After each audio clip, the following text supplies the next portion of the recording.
세상이 멈췄어 아무런 예고도 하나 없이 꿈은 기다림을 몰라서 눈치 없이 와버렸어 자국이 지워진 거리 여기 넘어져있는 나 혼자 가는 시간이 미안해 말도 없이 오늘도 비가 내릴 것 같아 흠뻑 젖어버렸네 아직도 멈추질 않아 저 먹구름보다 빨리 달려가 그럼 될 줄 알았는데 나 겨우 사람인가 봐 몹시 아프네 세상이란 놈이 지갑기 덕분에 눌러보는 먼지 쌓인 되감기 넘어진 채 청하는 엇박자의 춤 겨울이 오면 내 진짜 더 뜨거운 숨 끝이 보이지 않아 출구가 있긴 할까 발이 뜨지지 않아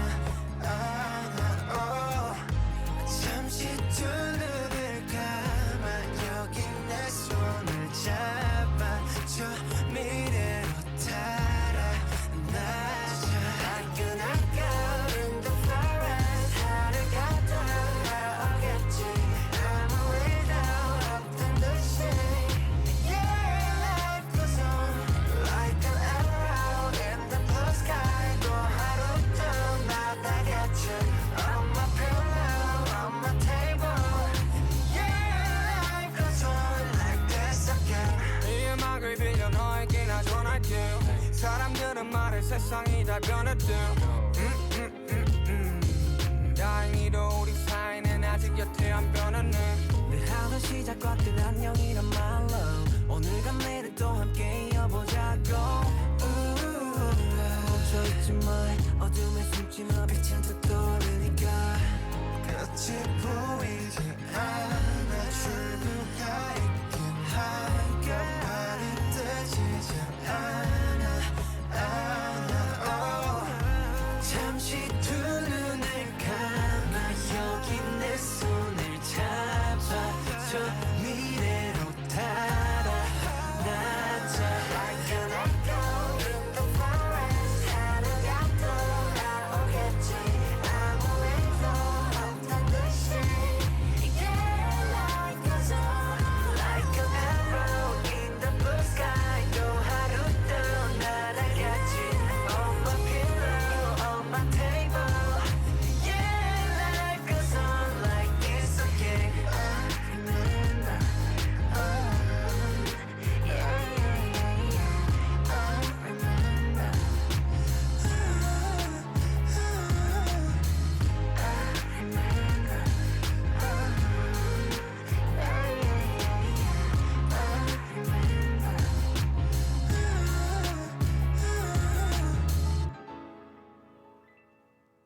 I remember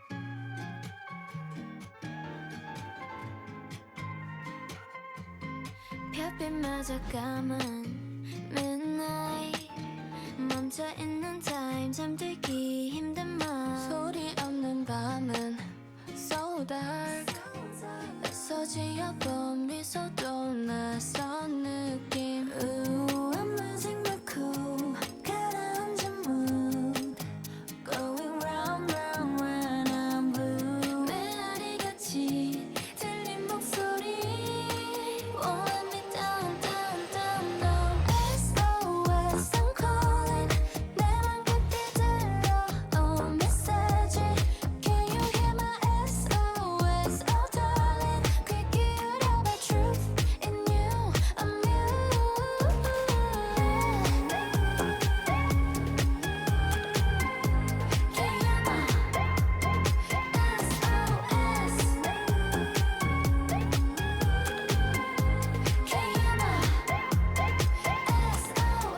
눈을 여는 그 순간 피어나는 little spark 빛은 어느새 어둠을 밀어내 내 목소리가 아닌 잡음들은 다 credit 나의 이야기 끝 한마디를 시작해 Ooh, I'm losing my cool 반복되는 loop Going round round round round through 좀 더 선명히 들린 목소리 Won't let me down down down no SOS I'm calling 내 맘 깊이 들려온 메시지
She said, baby, 생각하지 마.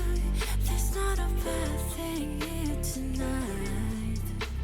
Baby, 떠나도 좋아. 있어 전에까지만. Watch me go. 날 적셔 밤새도록. Away. 아침도 취했어 오지 않게.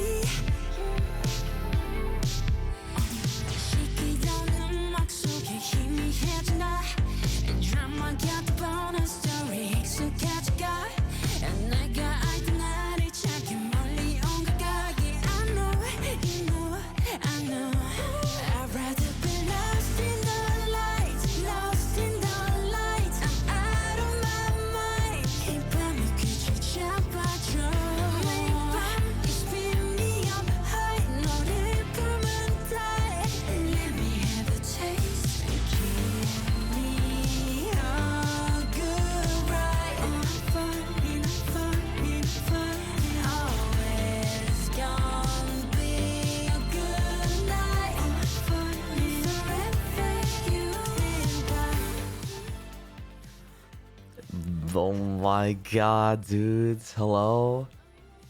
I'm back home. Holy shit. Wow. I'm home, guys. Wow. Good morning. It's like 6 a.m. But that's okay because I'm jet lagged, so I'm not that tired, to be honest. Hi. Hello. Hello, everybody. What's up? I'm feeling pretty good right now. Thank you for giving me time to make breakfast because I needed a little bit of food in me.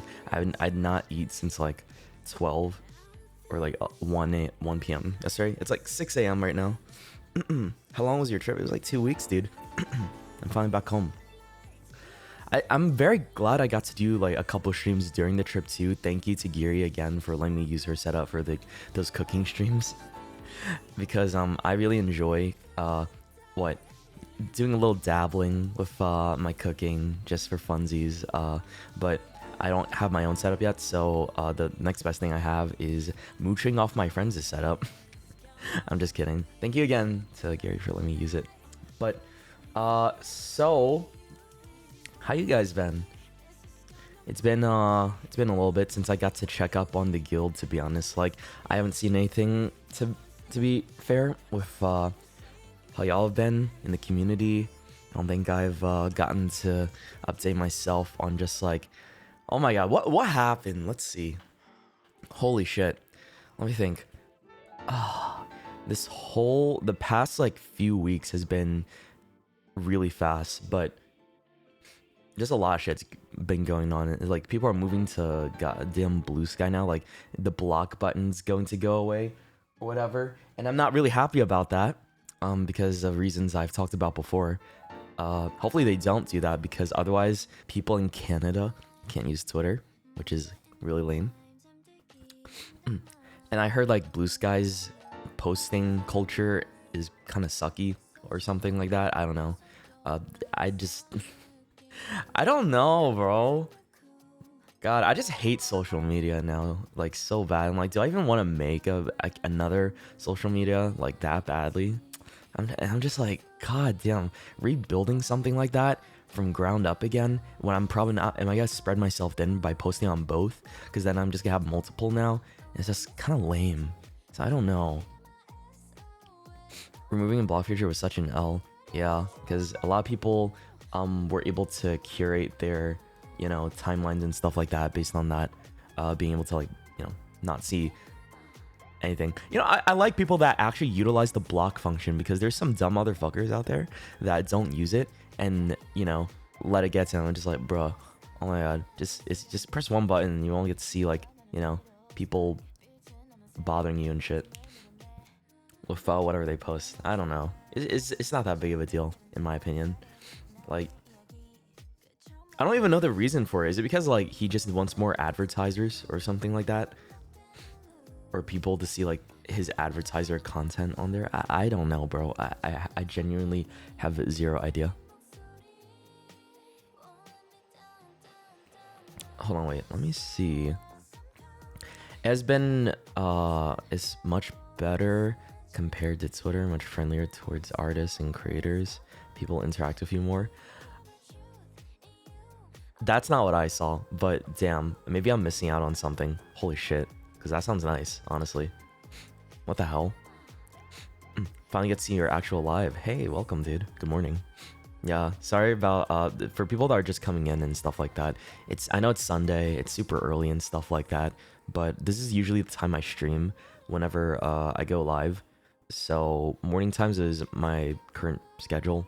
Like it's 6 a.m. right now, back where I live, because I'm on West Coast, United States, right? How was Japan? It was pretty fucking awesome. I think it was my favorite Japan trip so far.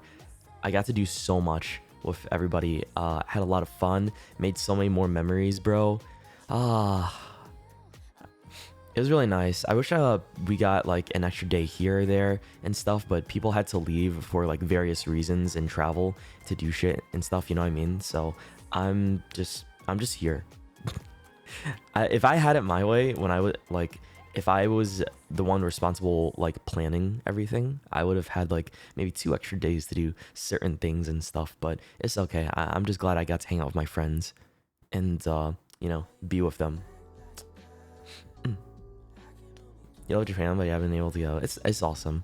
My friends have told me, like, hey, you should travel, plan trips to, like, other places too, but I just can't help it. Like, I have so many friends that live there, right? Like Yusan, Giri, Minase, and like so many of my other friends, like, traveled there too, and it coincided with this trip, and it's just such a nice place to travel to, in my opinion. Like, I love the public transport so much. It's so fucking awesome, dude. Like, and it's really nice because it's hella walkable too, right? I really enjoy being able to walk around anywhere I want to go. Like, but that's just mostly for the Tokyo area, to be honest. How was Watanabe-san, Shoto? How do you know about that? Oh, how do you know about that already? Bro, you guys spoiled yourselves. Dude, you spoiled yourself on the story. I thought you were gonna wait for me to talk about it. I thought, bro, Giri told? Damn, okay. Y'all, you motherfuckers, you spoiled yourselves on the story time. I can't believe that. Bad. Bro. Okay. What story? Oh, I have a lot to talk about. Oh man, I have so much to talk about, man. Did you prepare a PowerPoint? I did prepare a PowerPoint for this because I wanted to. You guys just wanted to know. Well, patience is a virtue, is what I always say. You guys, you know, hey, if you wanna spoil yourselves for the whole story, then that's, you know, that's fine. Cause that's all you. But just know I'm shaking my head. Hold on, what's this? Beyond, thank you for the dono. I ate your dog. Thank you for the tier 1 sub. I don't have a dog, thankfully. Cat, thank you for the sub as well. Fuyu, thank you for the 5 gifted. Ray, thank you for the 5 gifted. CB, thank you for the 5 gifted too. And Kentalizer, thank you for the 50 gifted, dude. Holy shit. Thank you for the 50. Oh my god. If you guys got a gifted sub from anybody, be sure to give them a big thank you. Alright. Well, they ate it, so you wouldn't know. Bro, I don't have a dog. I don't own one. I would love to own one though. You don't believe in patience? Well, you know, sometimes you gotta appreciate the things, like the wait for certain things. It's like, sometimes it's worth the wait, right? If you don't have patience, right, then how are you gonna develop discipline, right? You can't, not everything's just instant gratification, all right? Yeah, listen to Grandpa Shoto, okay? This is Grandpa Shoto talking right now. All right, all you fucking youngins thinking like, oh, I need to get my 15-second content all in one shot. No, my 1 hour content in one YouTube short, right? You motherfuckers. You don't have that? Bruh. It's good to develop some patience. A little bit of patience is good. Even some of my friends have issues with that. You know, Ray? Miss Valky Ray? Oh my god, her patience is so... Ooh. Ooh. Because you can kind of tell. I think it goes in part with like the ADHD and stuff like that. So yeah. But yeah, let me see. I'm going to... Oh shit. Wait, let me open up VTube Studios like this. Okay, there we go. I think it was like kind of dying for a moment. I don't know why. I'm still trying to figure out how to like stream on this setup again. Sorry guys. Alright, there we go. Pug. I think I'm found. Why are you on the side? What do you mean? Wait, why am I over here? I don't know. I don't know, dude. See, I'm trying to get you. Oh my god, wait, why am I over here? What? That's weird. Hold on, let me go back to this. Dude, I don't know. I'm still trying to get used to it. How do I get over there? It's not that I haven't streamed in a while. It's just like I have to readjust to everything again. I got my new my chair. Oh, dude, my Herman Miller chair came in. I'm so happy. It feels so nice. Guys, don't get gamer chairs. Get office chairs. They're worth it. Your back will thank you. If you do a lot of sit down stuff. Is it comfortable? It has good back support. That's the most important thing. Okay? Remember that. Back support is king. If your parents ever ask you for like, you know, what you want as a gift, right? And you sit down a lot, get a fucking Herman Miller chair. Trust me. All right. Okay. Gamer chairs are a scam. Of course they are. They always are. That's why I've never done a gamer chair sponsor. Okay. Use a couch. Whatever works, man. Okay. So, this stream is gonna be a lot of yapping. Like, a lot of yapping. Alright? I have a PowerPoint. We're gonna go through, like, pretty much everything that I can remember and come up. So, I might not remember everything off the go. I've taken notes down, right? I've tried my best to, like, keep track of every little thing. But, you know, sometimes it's impossible to keep track of literally everything that you've done during your trip, right? So, not the PowerPoint. Bro, the PowerPoint helps, man. Why are you making fun of me? I'm trying to be organized for you guys. I went through... Okay, I had a friend help me too, but we went through the effort of putting this together to make your streaming experience a lot better, and you're making fun of me for it? I'm hurt. I might as well... You know what? I might as well not try. Fuck you. I'm not gonna go above and beyond for you guys anymore. Then I'm just gonna keep it a black screen and just talk, right? Here I'm trying to like make it pretty and like package it and like show you guys like my experiences and share with you because I want to talk about my time and share it with you guys because I care about you. And then just for some bozo to come in and be like, oh, we don't care about the PowerPoint. Like, you know what? Fine. I know. I understand. I'm not appreciated in this household. It's fine, guys. It's fine. Not like I don't care. I don't care.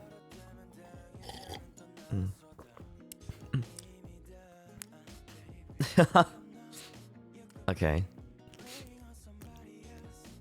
When can we see a vlog? Bro, I just got back. Chill. Come on, guys. I'm not a miracle worker. You guys think I can make a vlog in like 2 days? Come on, give me a second.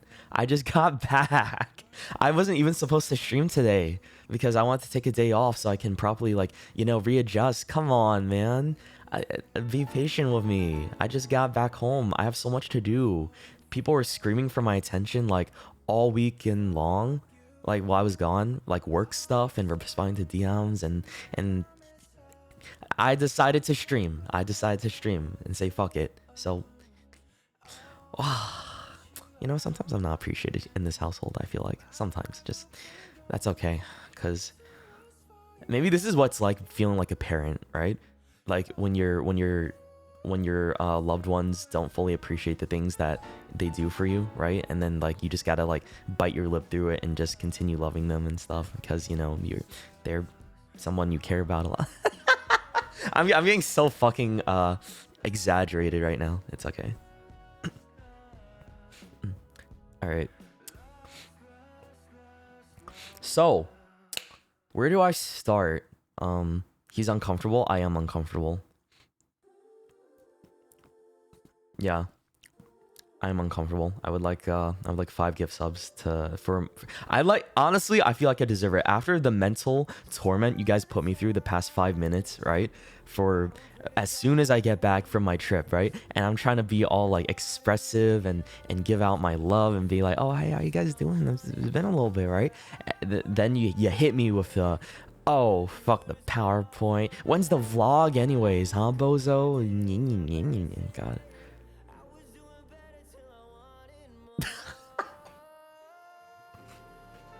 Oh, thank you for the 5. Oh man, bro.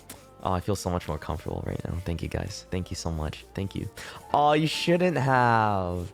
Oh, you guys shouldn't have. I was joshing y'all, by the way, but that's okay. Oh my god, wow. Thank you guys. Thank you. Dude, that meme has gone too far. I don't know how me doing a random IRL stream with my friend just spawned in this culture. He seems comfortable. I'm very comfortable again. Thank you guys. Thank you. Bro, he gave me 10 gifted. Damn. Cinnavine, thank you for the 5. Nikki, thank you for the 5. Chai, thank you for the 5. Ryochu, thank you for the 5. Ali, thank you for the 5 too. And Virus, thank you for the 5. Thank you guys for all the 5. And Pomito, thank you for the 5. Thank you guys. Appreciate it. So, where do we start? Oh, before I forget, okay. To explain a few things before going into the story time. Wait, actually, let me open up MS Paint. I'm actually gonna use MS Paint this stream to like illustrate stuff. I actually have been enjoying using it these days to show you guys, like, you know, the layout. You need to understand the layout, okay? Because having map awareness is so important for these stories, right? It helps a lot. It helps with like the immersion of everything, right? You feel me? You feel me, dudes? Okay. Japan stories. Maybe Silent Hill 2. Dude, do I play Silent Hill 2 today? Or do I play Mouthwashing? I heard, like, I didn't get to finish Mouthwashing, but I heard it popped the fuck off. Like, people really enjoyed it. And like, wait, I didn't even get to finish this goddamn game yet, dude.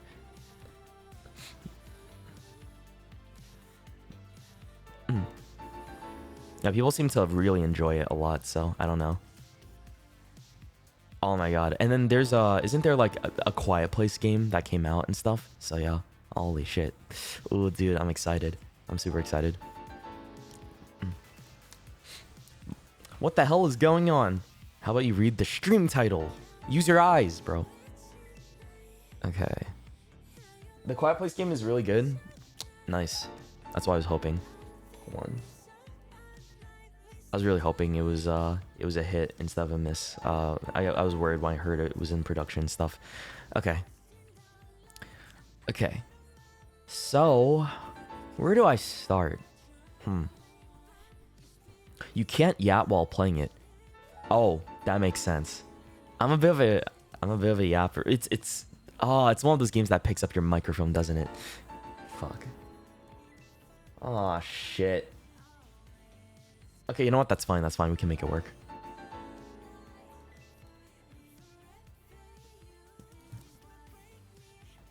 I need to like window capture the PowerPoint. Hold on. Let me just open up the slideshow for y'all.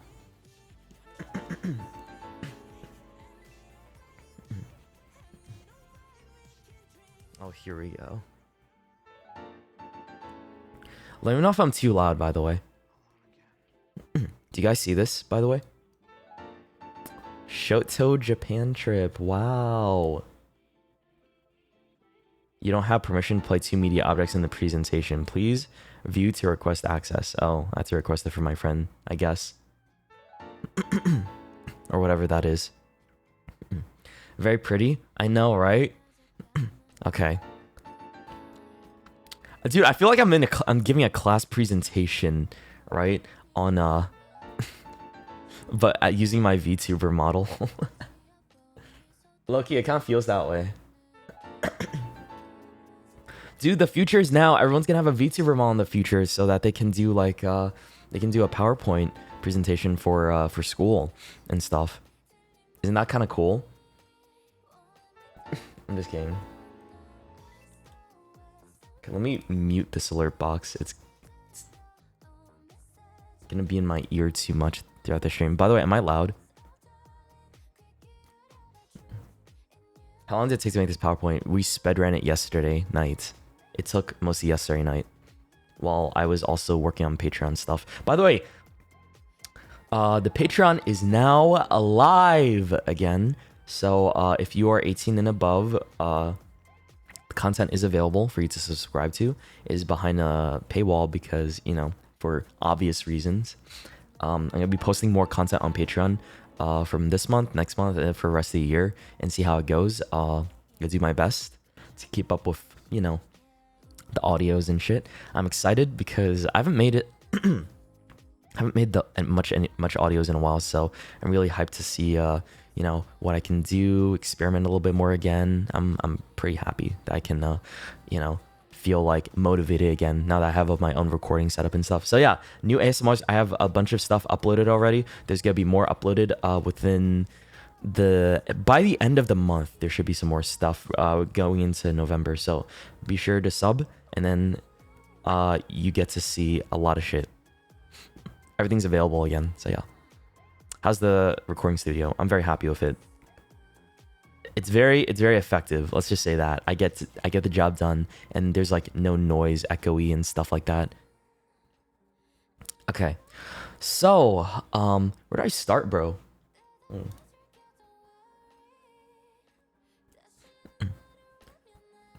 I think the flight, maybe. Like, okay, so yeah, I came to Japan like a day earlier compared to everybody else, right? The plane ride, there's not much on the plane ride. Did you swap seats? No, I did not swap seats because this wasn't a domestic flight. This was an international flight. I feel like if it's an international flight, not many people are going to ask you to swap seats, especially if it's not like economy or and stuff like that, right? Because I don't think I can sit in economy anymore because I realize like I really value my own personal space and shit, and having, I don't know, just the thought of having to, if you have the means to, I would recommend getting like, you know, sitting next to maybe one person maximum. Sitting between two people or sitting with 3 other people is really tilting. I can't do that anymore. It's just like, and then when they're trying to have conversations with you too, right? That's actually like so much more annoying because like, bro, I'm just trying to sit and get through my flight. I don't want to talk to anybody. Please don't try and engage in a conversation with me, right? Just mind your own business. Let me sit here in peace. Thank you. God, how long was the flight? It was like 11 hours, bro. Yeah. Bro be thinking with I ain't sitting with the peasants. I did not say that. All right. I'm just saying if you can afford it within your means, then I suggest you try premium economy, right? Or above, because it's a lot more, you know, comfortable, especially for like long flights that are like 12 hours. Okay. So that's it. It's nice. But you're spoiled? I'm not, bro. Oh my god. Holy shit, guys, you're misunderstanding what I'm trying to say. Bro, you know what? How about I'm gonna turn off one more act up from chat, and I'm gonna turn you guys off. I will turn you guys off, and I'm just gonna yap without looking at chat. Okay, that's what I'm gonna do. One more slight, and that's exactly what's gonna happen right now. I will ignore you guys. I swear I'll do it. Don't think I won't do it because I will. I'm that petty. All right. Let's see. What's this? Oh yeah. Hold on. Wait, what the hell? Oh, this is out of place. This shouldn't be here. Oh yeah, I watched Avatar on the plane. So, okay, well, let me just start with this. Yeah, I watched Avatar in the plane. That was really nice. Because I never saw like the new Avatar movie, so I like that a lot. What was this? That's the pizza I made. Right, I had a cooking stream. Okay, so the first day, right, I was staying with Giri and Onibro, right? So we went pizza shopping, right, with Yusan. Yusan showed up. eventually, and we had a plan because I showed up a day earlier because I wanted to do that cooking stream with Giri and with Yusan, right? That was the only time I got to hang out with Yusan this entire trip, by the way, because they've been very busy. I was actually supposed to hang out with Daka. Daka was in Japan, right? But I didn't get the opportunity to do that with him since he left for Hokkaido, bro, and the day I arrived. And I was like, that's fucked, man. So I didn't get any time to do shit with him, which would have been kind of fun if if the timing was a little bit better, because he was also here during the first couple weeks, right? And that's fine. I hope he enjoyed his vacation. I got to enjoy a lot of mine as well. He planned that? He purposefully avoided me, bro. He actually planned his trip so that he would miss me, so he could run away. That's fucked up. No.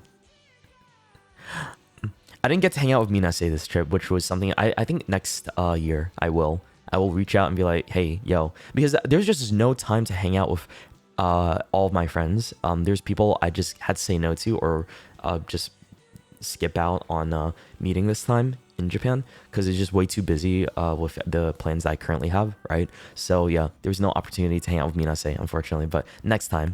And also, there's some Holostars people that I also want to try and hang out with, but that didn't end up happening either, so maybe next time. So I landed in Japan. I brought my luggage to Giri's house, right? And I open up my luggage. I realized all of my body oil broke. Like, so for context, I use body oil to moisturize, right? Because, sometimes lotion doesn't cut it sometimes, guys, especially when you're living on in a dry area, right? It's like moisturizing body oil, right? So it's like, coconut oil or shea butter or whatever that stuff is, right? I use it for my legs a lot. Yo, can we not with the Diddy jokes, guys? Honestly, I don't know if it's just me or if I'm like getting old or whatever, but I really don't like the jokes. All right, just chill, bro. It ain't cool. I don't like it. So anyways, that's all I gotta say. It's annoying to me. I don't know if it's just me or not, but I personally don't like it. But yeah, back to what I'm talking about. So the moisturizing oil, right? It broke. It fucking broke in my goddamn luggage. I don't know how it did, right? But it got all over my clothes and pants and stuff like that, right? And I was really pissed off. Like, a lot of my clothes that I packed for the trip was covered in oil now. And I was really upset because I'm like, dude, this is like a good amount of my wardrobe for Japan.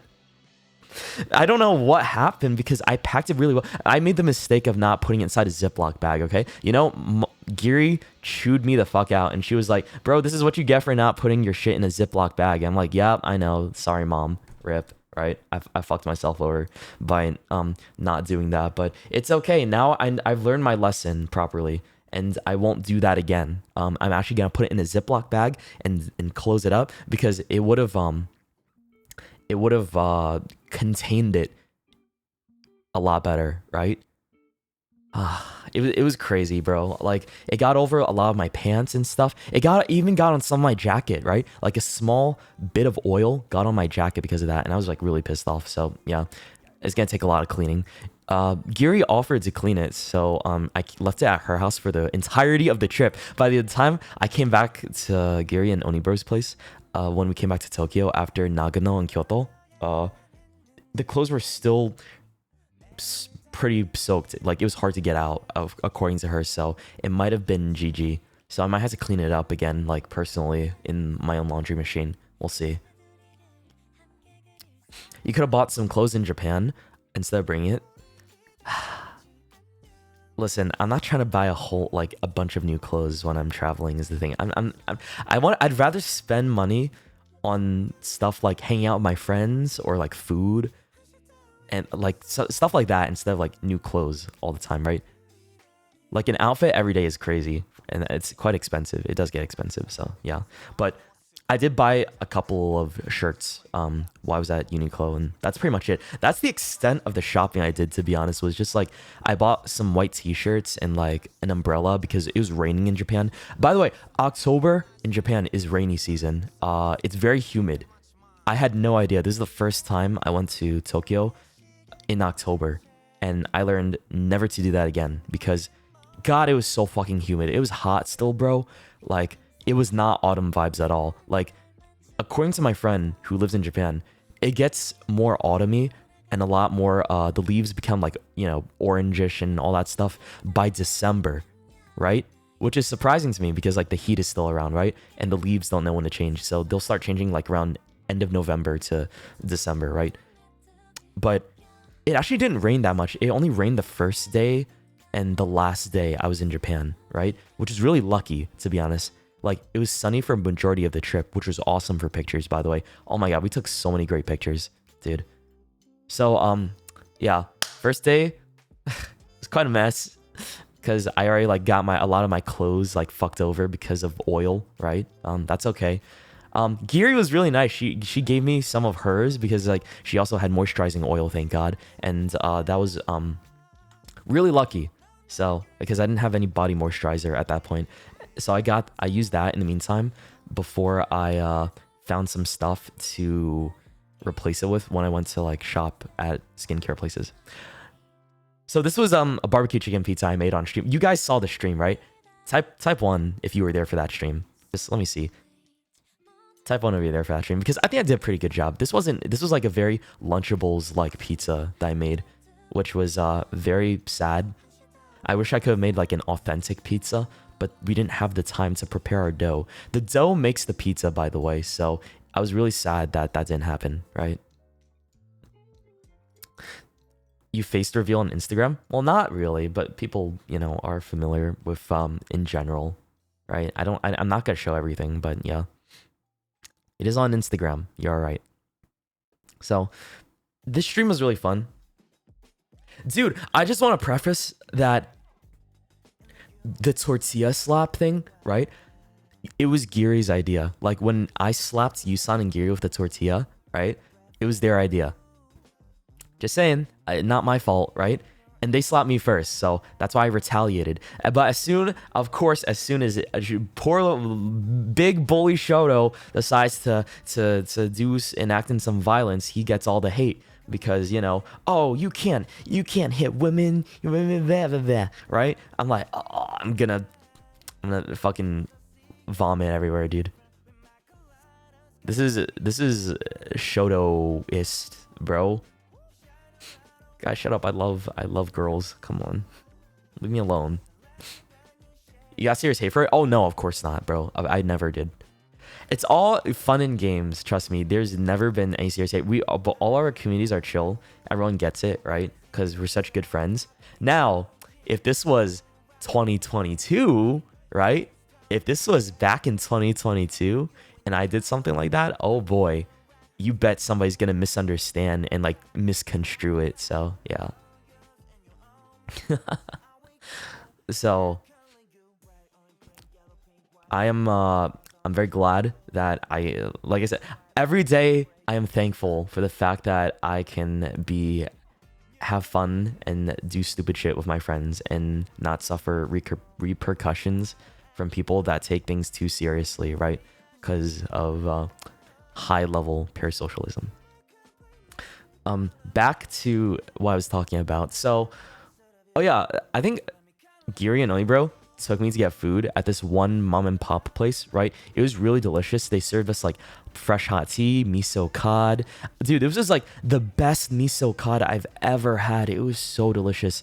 I wish I ordered more because it was that good, man. So the shop, like, it's owned by this grandma and grandpa, right? And apparently this grandpa, he used to be part of like the Mexican cartel or some shit like that when he was in America for some time, right? So he used to do some crime. Like, this is his lore. But he ended up retiring at some point and moving back to Japan with his wife, and they opened up like this little shop to make food, right? And just, you know, they make food every day, and sometimes they're not open every day, and you know, they put a lot of heart and soul into their food and shit. So it was like lore I never expected, but the food is good. It's super solid, and I want to come back like anytime I'm in Japan. I want to come back to that shop just because of how cool it is and the story and like everything. That's the food right there.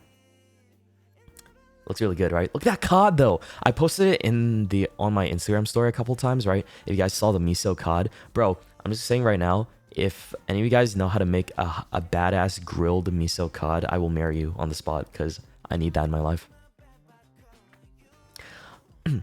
After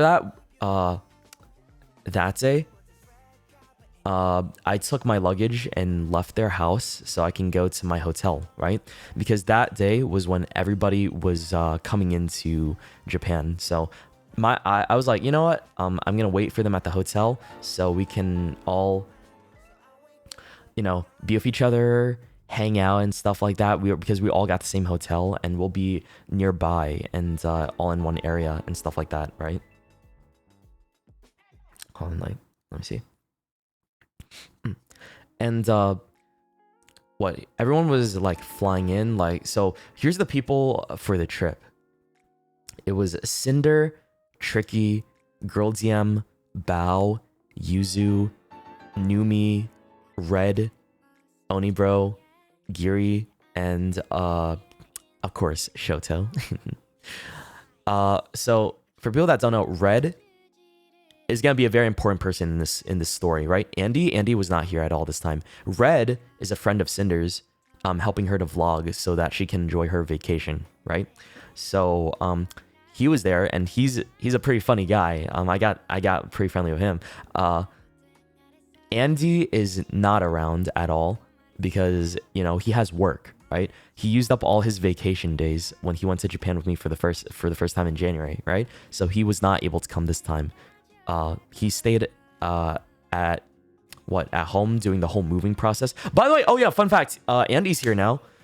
I have a roommate now. Yo, surprise. Hey. Because after the first month of living on my own, realizing like how high the rent is and the fact that maybe having a friend from, you know, home would be pretty nice. So he is here to help assist, which is pretty awesome. So he exists now, which is going to be interesting. What else? I'm trying to see. Our bi-casual king. He is as straight as a ruler, guys. Trust me. Like, I don't know what the fuck bi-casual is, but this dude... Let me tell you what his type is. He likes ABGs, okay? Andy, his favorite type of girl is an ABG, right? So, just putting that out there. And he's very lonely right now, so... I don't know if you're an Asian girl out there in America looking for love and want a reliable guy, a semi-reliable guy, who is a little bit too overly comfortable with his IRL friends and grabs their thighs in the most random context, then hey, maybe Andy's for you, right? I don't know. I'm trying to like wingman for him right now. I don't know if I can. Oh my god. You can have him. I don't want him. Yeah, y'all can have him. It's okay.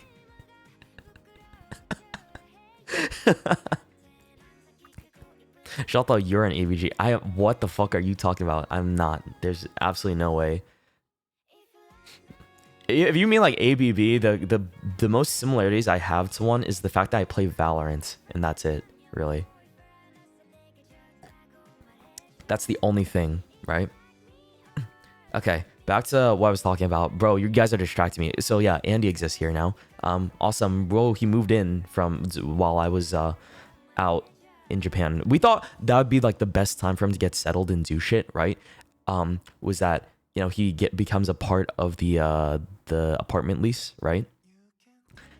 And he moves in and does all his stuff while I'm away, right? So it kind of worked out and shit. You should see his room compared to mine. Oh my god, dude. Ugh.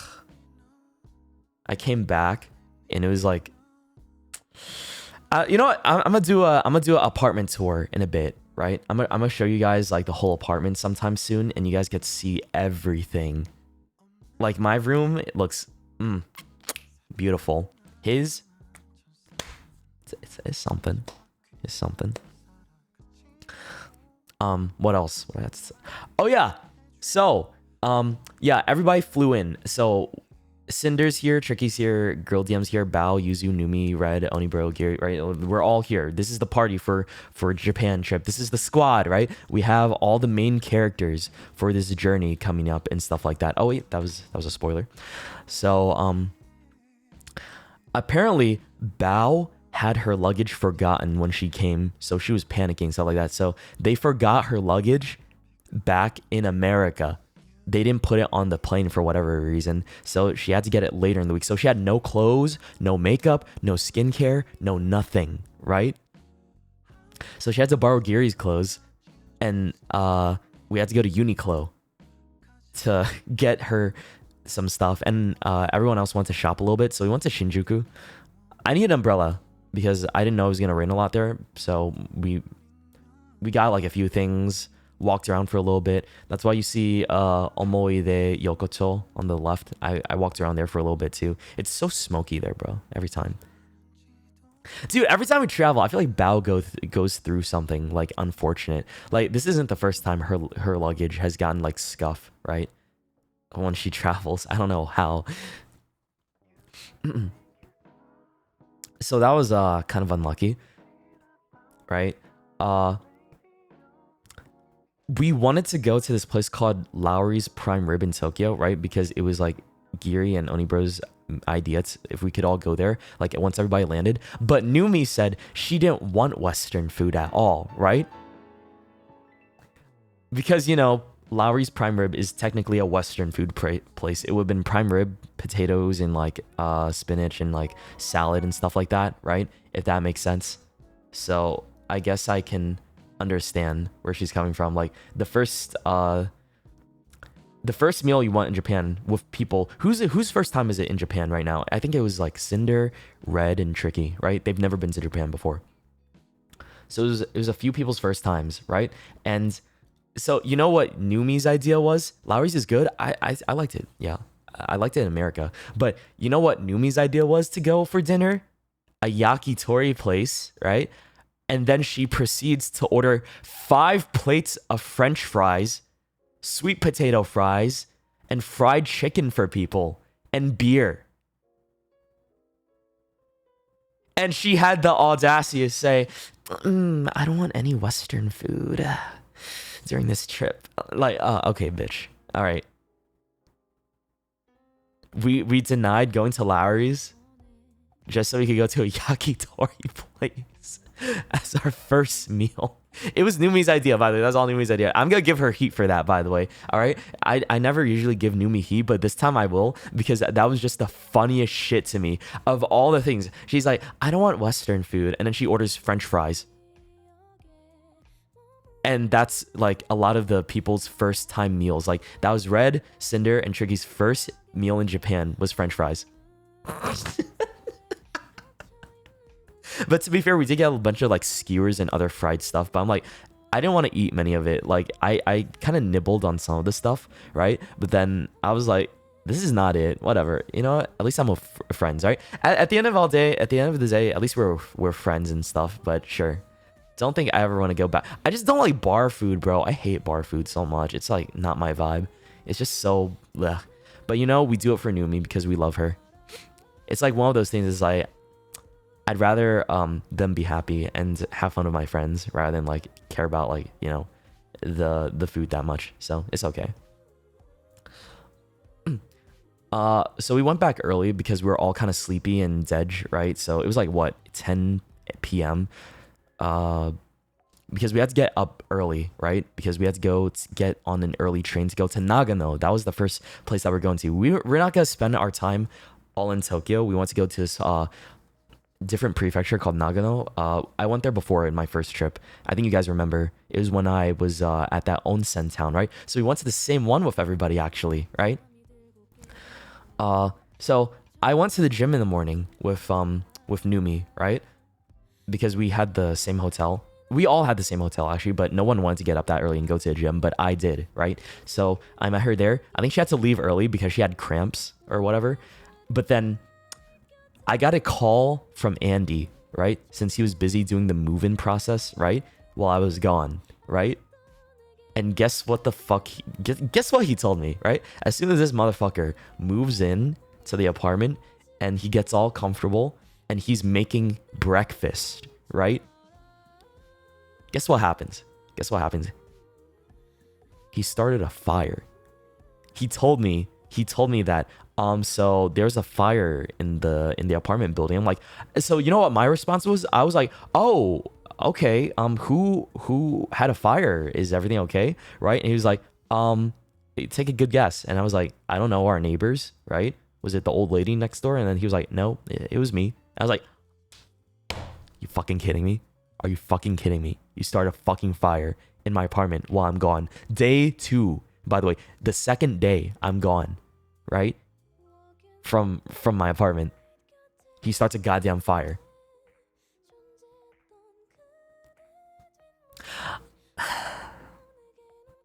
I was a little pissed off, but I was like more concerned, like, so is he good, right? But then he tells me the fire wasn't long lasting. It was like a grease fire he had on the stove.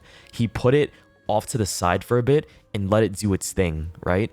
And then after a while, the fire went away, thank God. But nothing was like severely damaged, of course, in the kitchen. But I told him, like, bro, this is a new apartment. You better, oh my God, if he's responsible, guys. See, like first thing that happens while I'm gone, of course, like my new roommate decides to destroy my property.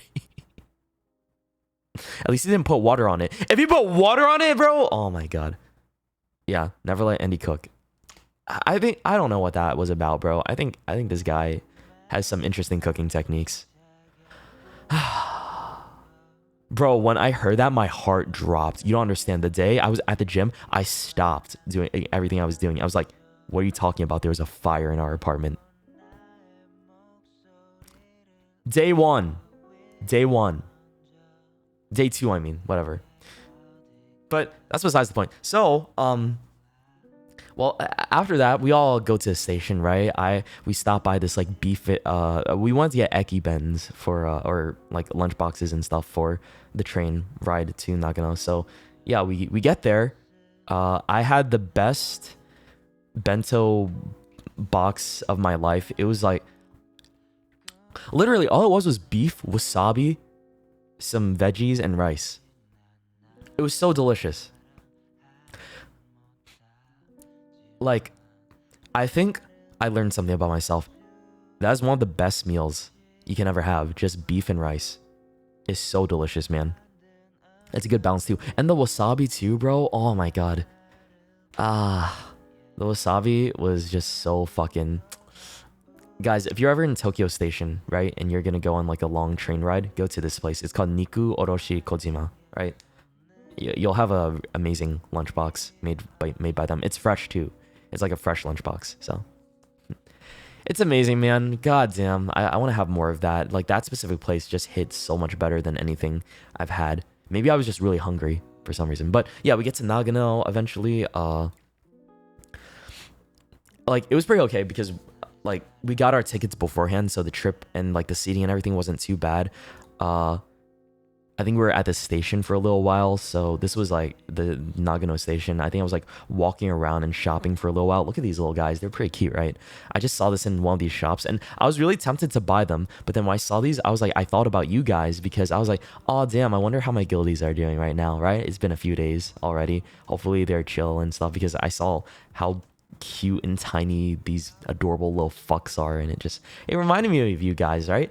But you know, I don't think you guys think the same about me at all. I don't think you guys think about me when I'm gone, but it's fine. I think about you when you're gone or whatever. So whatever, it's okay. Again, like I said, parent and child mentality. So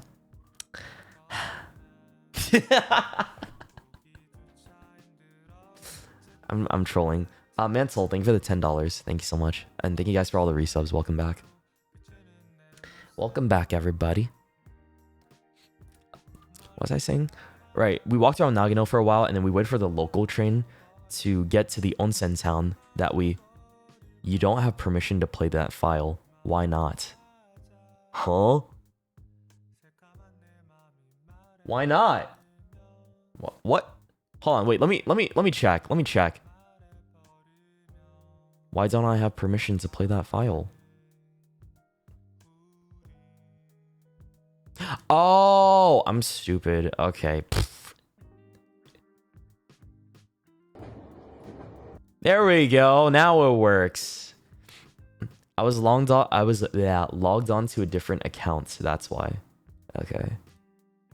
Look at this. I have a video. I have a video of like when I was on the train and stuff. Isn't that cute? Isn't that so cute, guys? Oh, look at that. It's adorable, isn't it? I don't know what the fuck that thing is in the background. It's just, it seems like it clouds in a mountain or whatever. Okay. Hold on. So we get here eventually, right? Was it? I think this was the town over, like, far off over there. No, wait, no, that's just the mountains. I think the town was, this was the town right here. I'm blocking it with my big ass head, right? It's over here. There were quite like a handful of tourists here already by the time we got to Nagano. It was a long train ride because I think we got there around like 3. We were like traveling for maybe 6 hours or something in total. Our first night there, right? Oh my god. Our first night there was like, how do I explain it? Oh yeah, there's a little bow. There's a little bow right there. I think this is where I bring out the MS Paint, bro. Let me see. Fuck.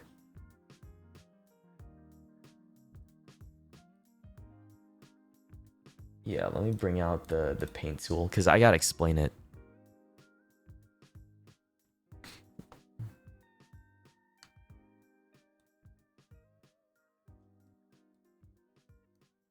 My little whiteboard, bro.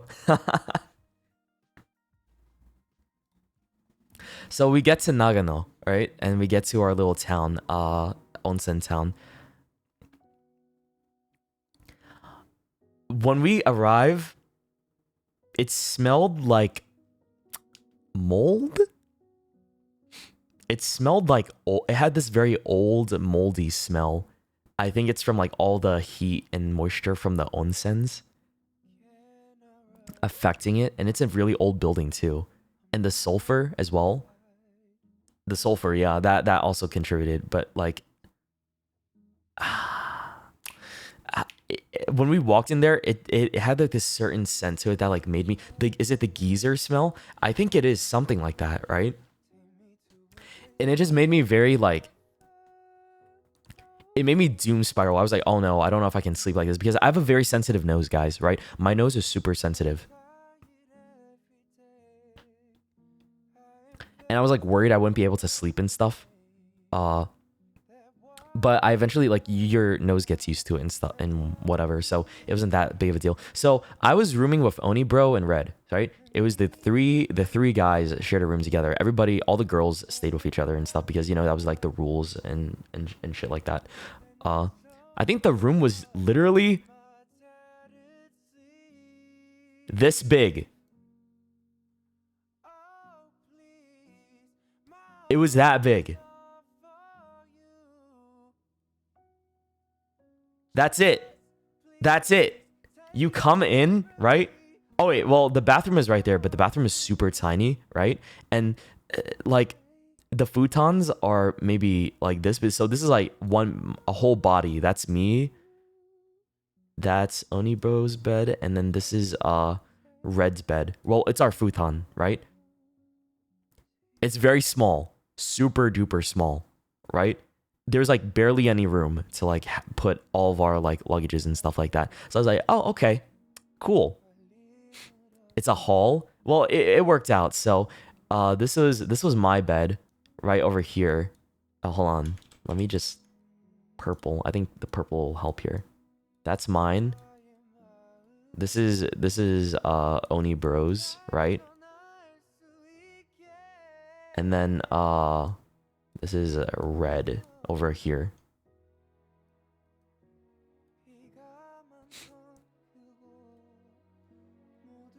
Very tiny room. The dinner there was pretty okay. I think I have a picture of it somewhere. I'll show you guys in a little bit. But this dude This motherfucker right here, he snores so fucking loud. I could not sleep. I've never shared a room with Oni Bro before, right? But me and Red were dying.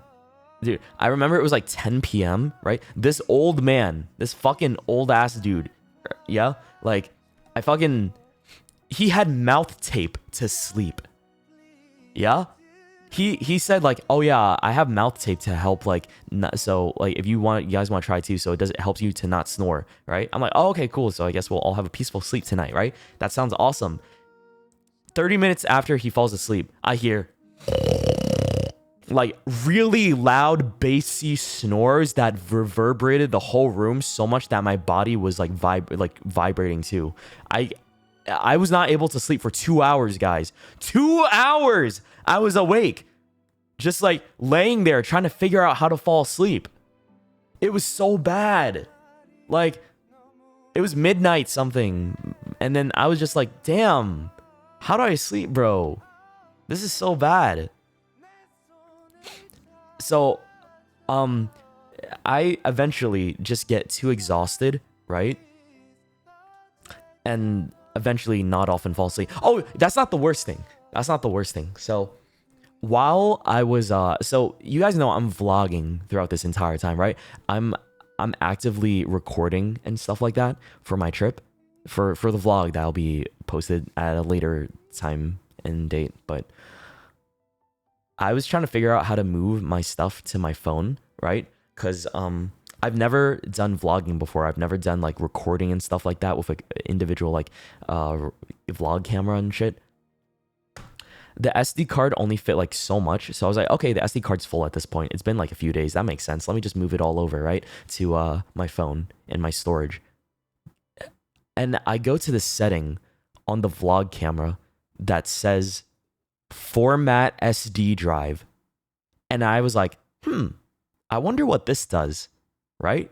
So I click format SD drive. And I'm like, oh, does this mean like I can format like my data on here so I can like move it over or something like that? And then as soon as I hit it, it's all gone. It deleted everything. It literally deleted all of my footage from day 0, day 1, day 2 up until that point. And then I realized, oh shit, I lost all of my content. And I didn't know what format SD drive meant, right? No one taught me these things. I'm learning, bro. I was like, it's not very, beginner friendly. You don't know that terminology, right? Format SD drive, bruh. Shit. I was like, oh, surely that means I can adjust the footage and storage space on there so I can... no. I deleted everything. It's all gone. And it's gone. It's all fucking, like, deleted from my camera. So, but thank God it happened earlier in the trip, right? Because what? There was day 0, then there was day 1, and then we're on day 2 right now. So I lost 3 days worth of footage, but that's okay. Because my vlog got the better part of everything. Nothing crazy happened yet, you know what I mean? Which is good. And I can always voice over stuff and shit like that, right? So it's okay. It's not the end of the world, y'all. It helps a lot that, SD format is just the famous code word for delete. Yeah, well, now I know. Now I know that. I didn't know that before. I fucked up, bro. I'm stupid, man. They don't explain these things to me. It's kind of like a learning experience type of shit, right? So yeah, back to this. After I did that and realized like I deleted everything, I got so sad and I just like nodded off and cried myself to sleep. So yeah, I just fell asleep eventually. I only got like 6 hours of rest because this motherfucker in the middle was snoring and like causing an earthquake in the middle of Nagano from our fucking ryokan bedroom, right? We're gonna get back to the schematic later. eventually. But yeah, now you know like how tiny the room is. It's very very small. We have the same size rooms as like everybody else, so all the other girls shared in our pain of understanding like, yeah, it was a very small bedroom and stuff. I got the goddamn alert box. Okay, so what's next? We woke up for breakfast and then we were gonna go to the monkey park and stuff like that, and we hiked there for like about an hour and a half, like, so because we could see all the monkeys and take a lot of pictures. I think these pictures were like from our first night there. It's very pretty. I like this town a lot. It's super cute and cozy. It's very small. Like, there's not many people here, and there's not a lot of tourists either, right? So can like walk around and enjoy it. There's like a lot of small peaceful, like a lot of small shops, right, for souvenirs and like sweets and foods and stuff like that. There's a lot of old people. There's like barely a young population in this town. Like, I did not see any young people here whatsoever other than like us and tourists, right? Yeah, this was an onsen tamago. They had like onsen eggs. Like, it was so cute because they run off of like a loyalty or trust system. So no one mans this. They just have eggs there. So if you want like an onsen egg, you could just go grab it, but you got to give them like 100 yen, and then they'll just trust that you actually pay for it, right? And I feel like people do that. It was just more creepy shit I found along the way. I just love how like there's a lot of abandoned buildings around this town. It's a very small town is the thing you gotta understand, right? There's like barely anybody here, right? But a lot of the places here are pretty damn creepy. It's not very populated, like I said. Do not take the cat home. Bro, I go down the alleyway, and at the end of the alleyway there's a cardboard box, and within the cardboard box there's a cat. Yeah.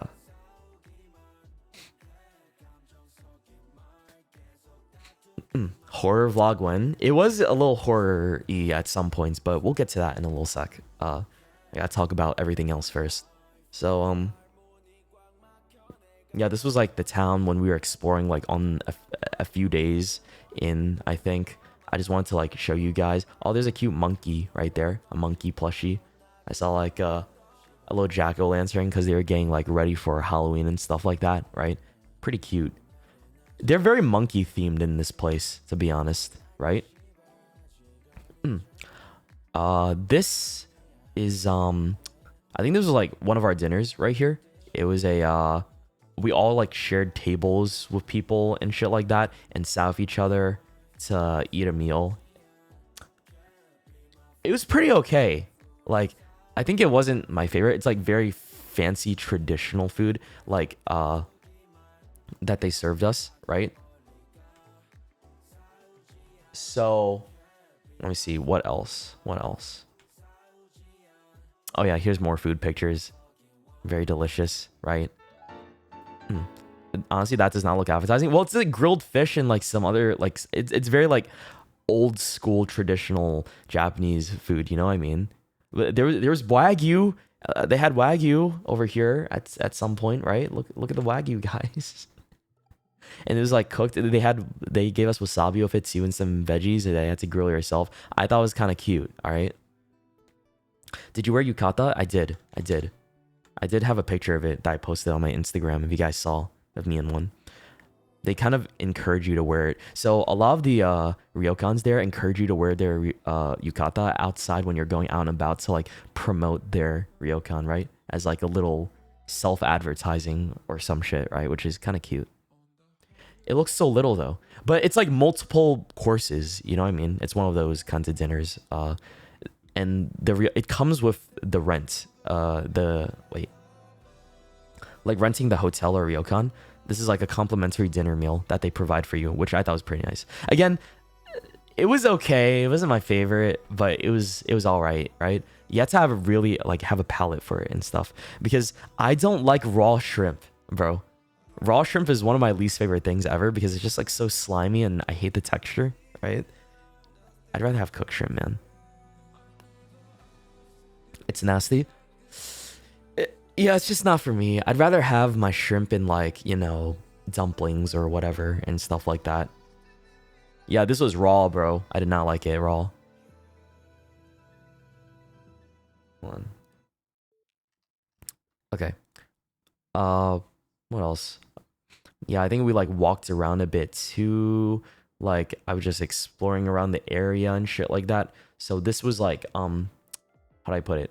This right here, I think it was like a sign to like show us where we were going. There was like a shrine down here. This was another shrine, like a Buddhist area or whatever, right? Let's see what else. There's like mountains over here. I just took like various pictures of like around the area and stuff like that. It was very peaceful. The walk to the monkey park and stuff, right? What else? There's like a monkey latte that we got. There's like a cute little ice cream cone that we had on the way there because we got really tired at some point. Like there was such a steep climb at some point that we stopped by a cafe and got like it was apple flavored ice cream. It was apple and milk, right? I think I was sharing with a friend here. I think Yuzu probably. And over here, this was like a good view of near the monkey park, right? Very cool. It's cute, but you hate monkeys? Okay, fucking Geto Suguru. Jesus. Monkeys are cute, man. Shut up. Sorry. I had to like quench my throat. I've not talked this much in a while. This this early in the morning, at least. Monkeys are mid. They're pretty cute, man. Come on. They're adorable. Okay. I really like this latte though. It's really adorable because like the marshmallow is literally the monkey just like bathing in the hot water, right? And he's gotta be melted and eaten afterwards too. What is this video?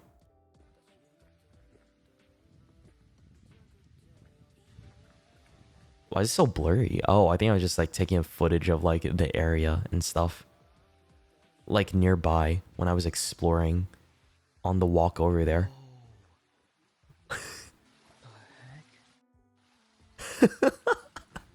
Whoa, the heck?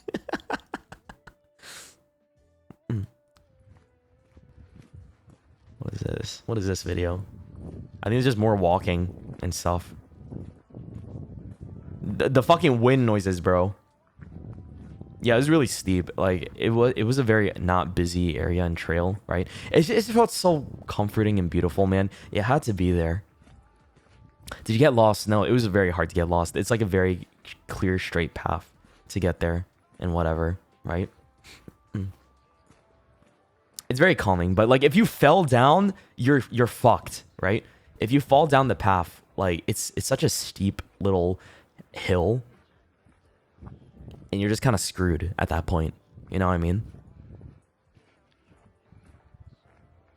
It's so pretty, man. Like I feel like the video doesn't do it justice. You have to like be there and stuff to see exactly what I'm talking about because it's just so pretty. Were you hiking? Yeah, we were hiking. We were hiking to the monkey park during that time. I stayed back behind so I didn't get anybody's like footage and stuff while I was walking and shit. It's just really nice and pretty. I felt like at peace with the world. The monkeys weren't here yet though. Like the monkeys came later. Hold on, where are the monkeys at? Where are the monkeys at? Oh, that's me. Sorry. I forgot I put that picture there. That's from my Instagram. Don't look. Don't perceive. It's not real. It's not real. So, yeah, I think I took a picture of like how steep the actual mountain and hills were. Right, it goes pretty far down. So yeah, like you can see if you fall down, it's kind of fucked. It's GG, right?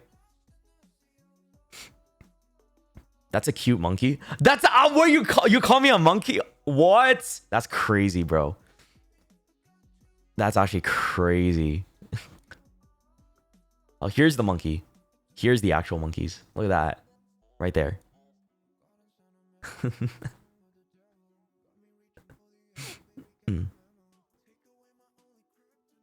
kind of fucked. I know, right?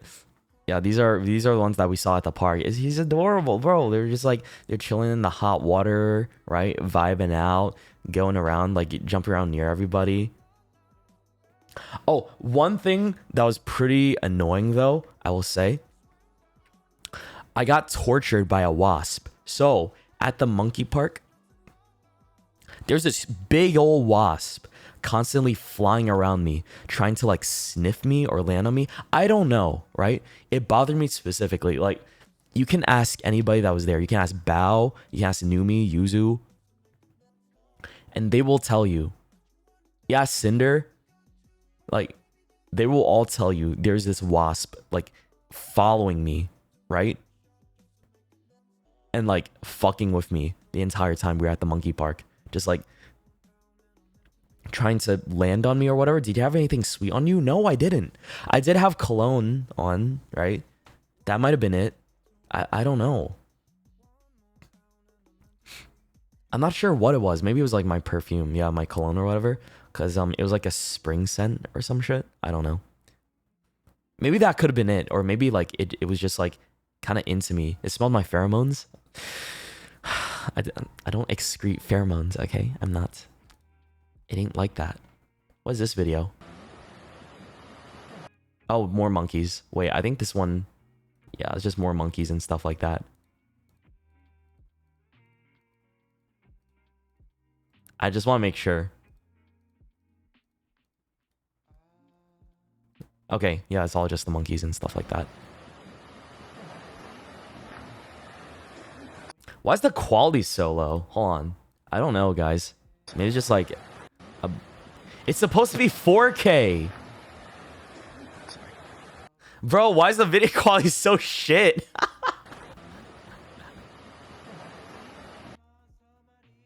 It's supposed to be 4K. Hello? What happened to my 4K?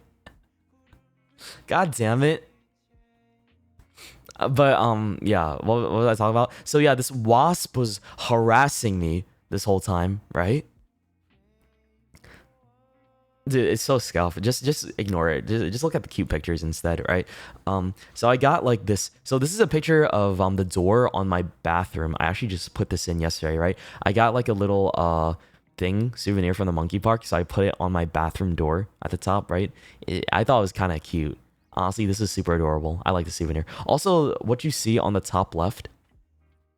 So on the way back, right, we got food and shit like that. We looked around the town, but also this town is known for its 9 onsens, right? So me and a few other people walked around and collected the stamps. So what you see on the top right is actually my stamp collection of going to each of the hot springs and putting it on this like little towel to like show you like I went to each and every one, right? I think that's like the gimmick of this town is like going to try all 9 of their hot springs and stuff and stamping your towel with it. And it was really cute. I liked it a lot. I think this is on my one of my bathroom doors as well. I think it's on the other bathroom door. So I don't know. I thought that was just really cute. I liked going around and stamping stuff like that. It just made me happy. It's so cool. Even though I didn't really try all the onsens and stuff like that, right? I still thought doing the whole like stamping thing was like a lot of fun and shit. Oh yeah, like I said, we were walking around the town and stuff, so we ended up seeing some creepy shit along the way, like this. Like, there's like a demolished building in the middle of the town. We had no idea what the fuck it was. It was just like, what is this chair, dude? It's just chilling there in the middle of this like demolition spot, and there's like a bunch of fire extinguishers. I don't know. And then one of my friends told me, "Hey Shoto, you should go sit in that chair, right?" And then I thought about that short horror film that we watched, right? About the chair. If you sat on it, it would possess you. And then Luna, she said, "I'll give you $100 if you go sit on that chair." I was like, dude, fuck no, I'm not doing that. Not worth it. Not worth possibly getting possessed. I don't want to become racist. Because that's what happened, right? The chair makes you racist and like rude, and it makes you like masturbate or something like that. That was like, guys, if you weren't there for the Spooky Scary Sunday where we watched that short horror film, that's pretty much what was happening when you got possessed. It was crazy. Oh, what was it called again? I forgot. What was the movie called? The racist chair, bruh. So yeah, there was like some more walking around. I saw a black cat that was really cute. Look at him, bro. He's so fluffy and adorable. I like him a lot. So this was technically our last. We only had one full day in Nagano, right? So the next day we were gonna go home. So we spent the whole day exploring and stuff like that. We walked around some abandoned areas and shit. I went back to this shrine. So back in April 2023, when I went to Nagano the first time, right? Which was like a year and a half ago. This was the exact shrine I went to last time that was abandoned, right? And I was told that you shouldn't ring the bell at this shrine after the fact, because I didn't know that it could mean bad luck, or like you piss off whatever deity, right, that lives there. So I came back, right? Because back in April 2023, I rang that bell by accident, and then Luna said, "No, don't do that," right? But it was already too late. I already did it, right? So I thought I was cursed. I come back to this one like a couple weeks ago because I decided I just wanted to see what it looked like, because I was just really curious. Like, oh yeah, it's been a while since I've seen this specific shrine, right? I didn't ring it this time. I just looked at it and like gazed upon it, and then I was just being respectful. I like, did you at least apologize? I apologized the first time. Yeah, I just want to take a quick look at it and then go back down the stairs, because I just want to explore the area a little bit and just like bask in the memories again. Oh yeah, this was our dinner for the second night. I think this dinner was a little bit better, honestly, because it had a lot more like sashimi and shit. Still not my style, to be honest. I think this is another picture of one of the onsens nearby us. We did not stay at this one. This is the one we stayed at the first time I went to Japan. But we got a different one this time because this one was fully booked, unfortunately. But it's very beautiful. I like it a lot. Wait, what is this? Oh, is this story time? The title for this is Old Man Story Time. Oh my god.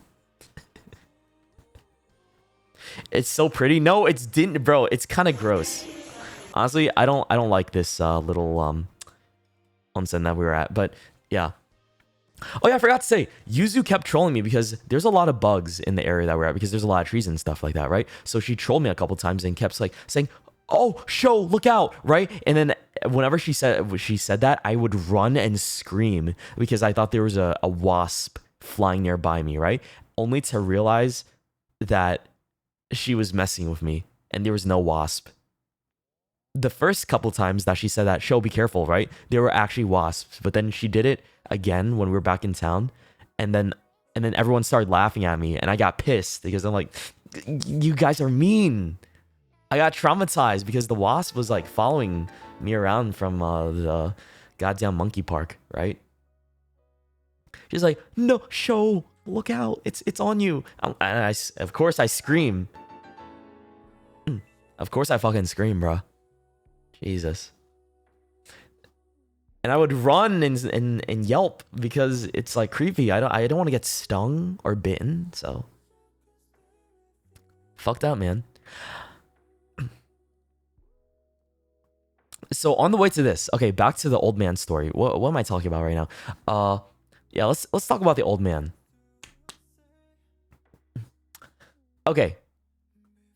We decide that we want to go around all the onsens, or try to go visit as many, because it was the last night we were spending there, right? So I think the main party was me. It was me, Red, Onibro, and then the girls that were with us on the other side. It was Giri, Luna, Yuzu, Bao, right? So we get to this one that's apparently good for your skin health, right? Why does it look nasty? Because it's old, bro. It is a little nasty, not gonna lie. It's old. The water was like scalding hot. This is only one of the onsens. This is not like, this is not representative of all of them. This is just the one of them that we looked at and we're like, oh, it's small and kind of dingy, right? It doesn't look very clean, but you know, fuck it, why not? It's allegedly good for your skin, it said, right? But before this, that night, when we were all walking around, I said, guys, I have a bad feeling something's gonna happen tonight, right? And then Oni Bro assured me, like, I'm just tired. Nothing's gonna happen. Don't worry, you're letting it get into your head, right? I literally just said that for no reason. I don't know why, but I kind of had the tingles, right? We were just kind of walking peacefully. And I had this like little intuition that like something bad was gonna happen tonight. I don't know why. It just kind of came out of my mouth, okay? So, not like about an hour after I said that, we get to this onsen, right? The water's scalding hot. It's like boiling hot, dude, and we don't know why. So we dip our toes in it, and it was like impossible to like get a full like get our full foot inside without it burning like hell. It was way too hot, so that we decided to turn on the cold water. We turned off the hot water and turned on the cold water valve. And for like 15 minutes, we were trying to like cool it down. We were all like standing there naked, trying to like figure out this situation to make the hot spring like bath, whatever this is, a little bit more cool, right? And it didn't work. It didn't work at all. It was still really hot. So we gave up because the girls apparently on the other side, since it's like split and all that's separating us is the wall, right? They apparently could soak because their bath was like a little bit more tolerable, but they could only soak for like a minute before having to say, nope, that's it, we're out. We gotta get that hell out of here. It's too hot, right? But we couldn't even jump in here and because it was so hot, right? So we said, fuck this, we're getting the hell out of here. It's too much, right? Let's go somewhere else. As we're about to leave, there's this old man, right? What did he look like? God, I'm trying to remember.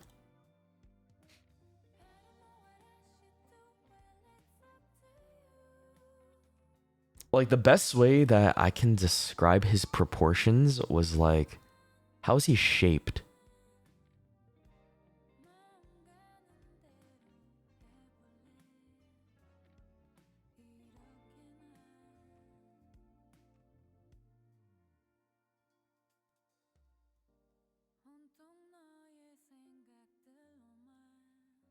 Like, this is why I kind of remember about him, because he was already naked walking in, right? He was like this old man who just like opened the door, walked in on us, right? As we were changing and putting all our clothes on. And given like it was a really tiny area already to like get changed, right? I think it was like maximum 3 to 4 people that you can like sit in there. So he looked at me and started speaking in Japanese, right? I had no idea what the fuck this guy was saying. I just kept nodding and laughing. I was like, yeah, Like, I think he was trying to have like a conversation with me, and I just kept nodding. Like, you know when you're like, oh, ha, yeah, right? I just entertained it. I think he laughs at some point too, and then like makes his way in. He takes off all his clothes, right? And then goes into the one that we were in. And then all of us were talking about like this old guy probably like thinks the water is gonna be too cold for him or something. He's like, why? We're thinking like, oh, he's gonna say, oh, why is this water so cold or something? But no, it was really hot. It's really fucking hot, right? Because I feel like a lot of the old men here or the locals probably have like no nerve endings left because they burn it all off. But to him, like, he's probably used to the super scalding hot water, right? So, yeah. We met this old guy. Oh, yeah, he had glasses.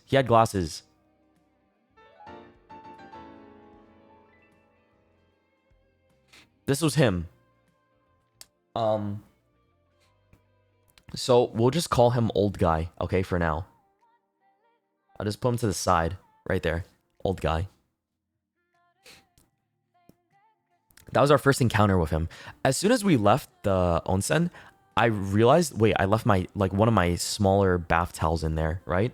And then we couldn't get back inside because the girls had the onsen keys. So in order to get inside all of the onsens throughout the town, right, you have to use the key. They had the key. They already left to go to the next onsen. So me, Onibro, and Red were stuck there just chilling. Like, oh well, that's okay. I can't get the towel anymore, anyways, because like we don't have the key, right?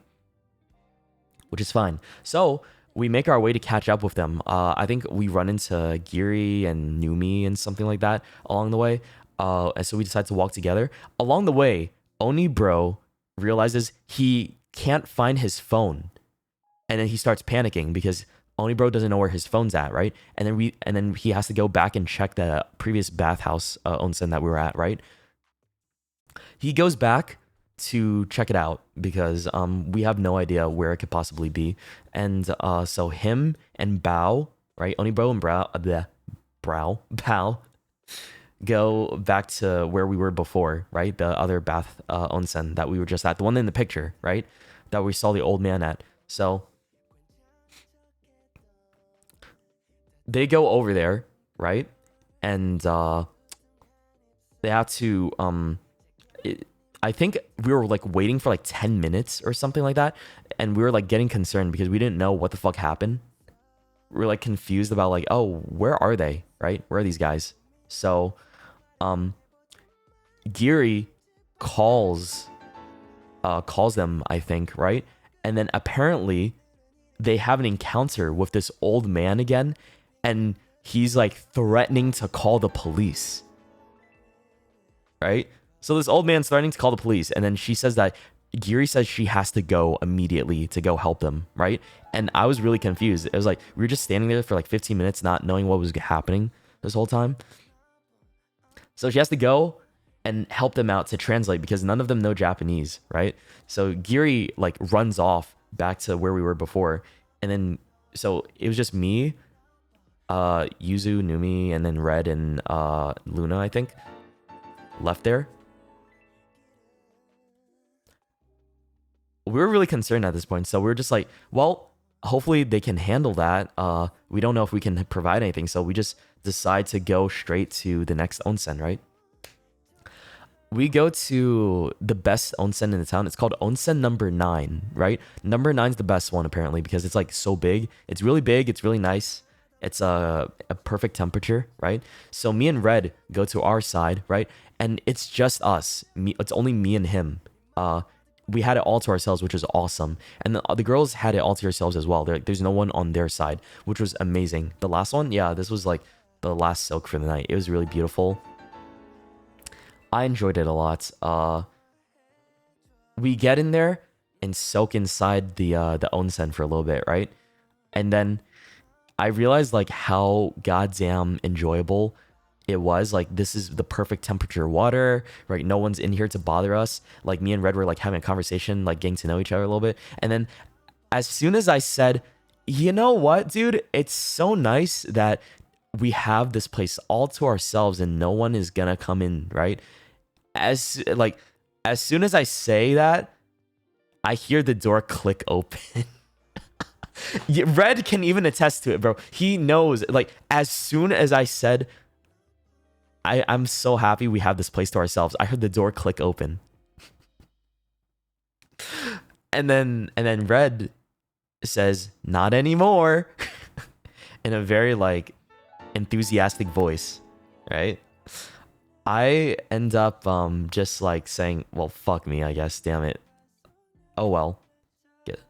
Well, I guess we're gonna have some fucking company, right? You would never guess who comes through that door, like fully naked, cock out, glasses on. Wait, no, he had his glasses off. He didn't have glasses on this time. The old man, the same old man that we saw from before. But for some reason, I didn't put 2 and 2 together. Like, I recognized him because I was like, oh, is this the same guy that we saw at the previous onsen? Right? I think it is, right? But it didn't register with me. This was the guy giving Giri, Bao, Onibro trouble initially back at the previous bath onsen that we were at, right? I wasn't thinking about that at the time because I was like, oh, this is just some old guy that just decides to come inside, right? And you know, bathe with us. So he comes in fully naked, right? Washes himself using the water from the onsen. We didn't do that by accident. Oops, we didn't know that we were supposed to do that. He talks to me in Japanese, right? He approaches me and starts like scolding me, right? And I'm like, huh? What's happening right now? And then I heard him say a few things, like I think I recognize the word shoe, and like he has a geta, right? And like he talks about getas or whatever. And then I realized, wait, I think we put the shoes in the wrong spot, and he was like talking about like how we put it in the wrong area and stuff like that. Okay, so let me just bring back this. So I'm gonna draw like a little schematic of where we had it. So this was like the entrance to the onsen, right? This is like the doors right here. This is like the sliding door area. This is like the shelves over here. And I think this is like the separating area. So you're supposed to put your shoes over here. But we didn't do that. We thought we were supposed to put it underneath one of the shelves over here or whatever, right? Our bad. We fucked up on that, right? So it was okay. Like, oops, we made a small mistake. And we apologize for that. I was like, so, but apparently he said it was okay, right? As long as we knew. That much I could understand from the old man. He said it was okay as long as we knew for the future. So I was like, okay, all good. He's not that angry, right? He starts laughing at us for some reason. And I'm like, that's weird. Why is he laughing so much? Right?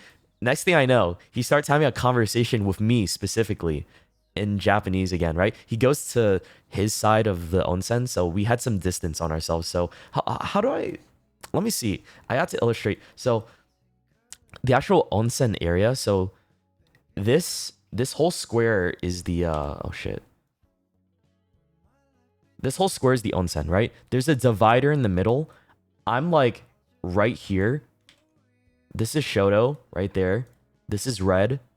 And then this is Oji-san right here. And he's talking directly to me from over there, right? Because Red is like white or whatever. And he was talking directly to me because, you know, I look Asian and stuff. So he assumed I knew Japanese, probably.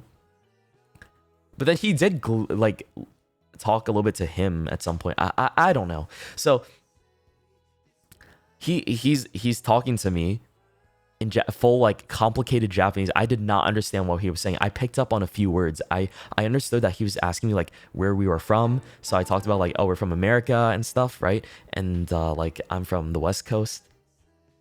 And that he wanted to know like how long we were staying in Nagano. And I told him like, oh, we're staying for like a couple of days, like 2 to 3 days, right? And I was saying like we're only there for like 2 weeks. We're on like a trip for like friends and work and stuff like that. And he starts laughing, right? And then he starts talking. He yaps in Japanese for like 5 minutes straight and keeps laughing throughout it, right? And I'm just here nodding my head in confusion, not understanding what he's saying. At some point he asks me a question and I'm like, huh? No, wakarimasen. I don't know what to say, bro. And then he starts laughing again. And then says some more things in Japanese that I don't understand, and then stops talking, right? He stops talking at some point. I look at Red. It's clear this guy doesn't know English, right? He didn't attempt to talk in English whatsoever. So I'm like, hey, you ready to leave? And then he's like, yeah, I'm ready whenever you are. And then he's like, let's go. So we get out.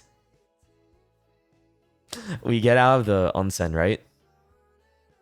I think I was very like shy, so I like covered my ass like on the way out. After like he came in there, so I walk into the fucking area where we had to like clean up and like, you know, dry off and shit like that. We like dry off our feet and whatever, go to the shelves. I put on my yukata and like Red puts on his, right?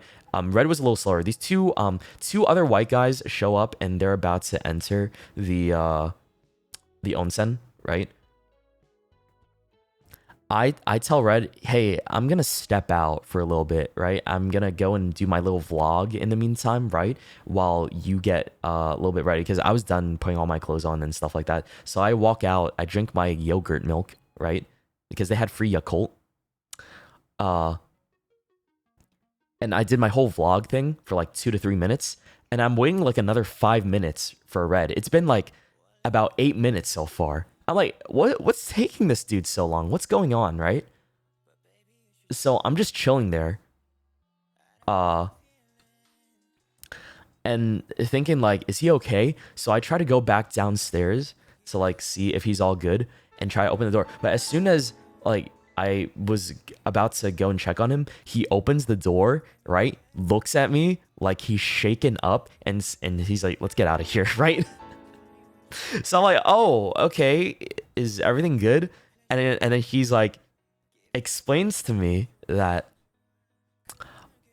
he got yelled at by the old man.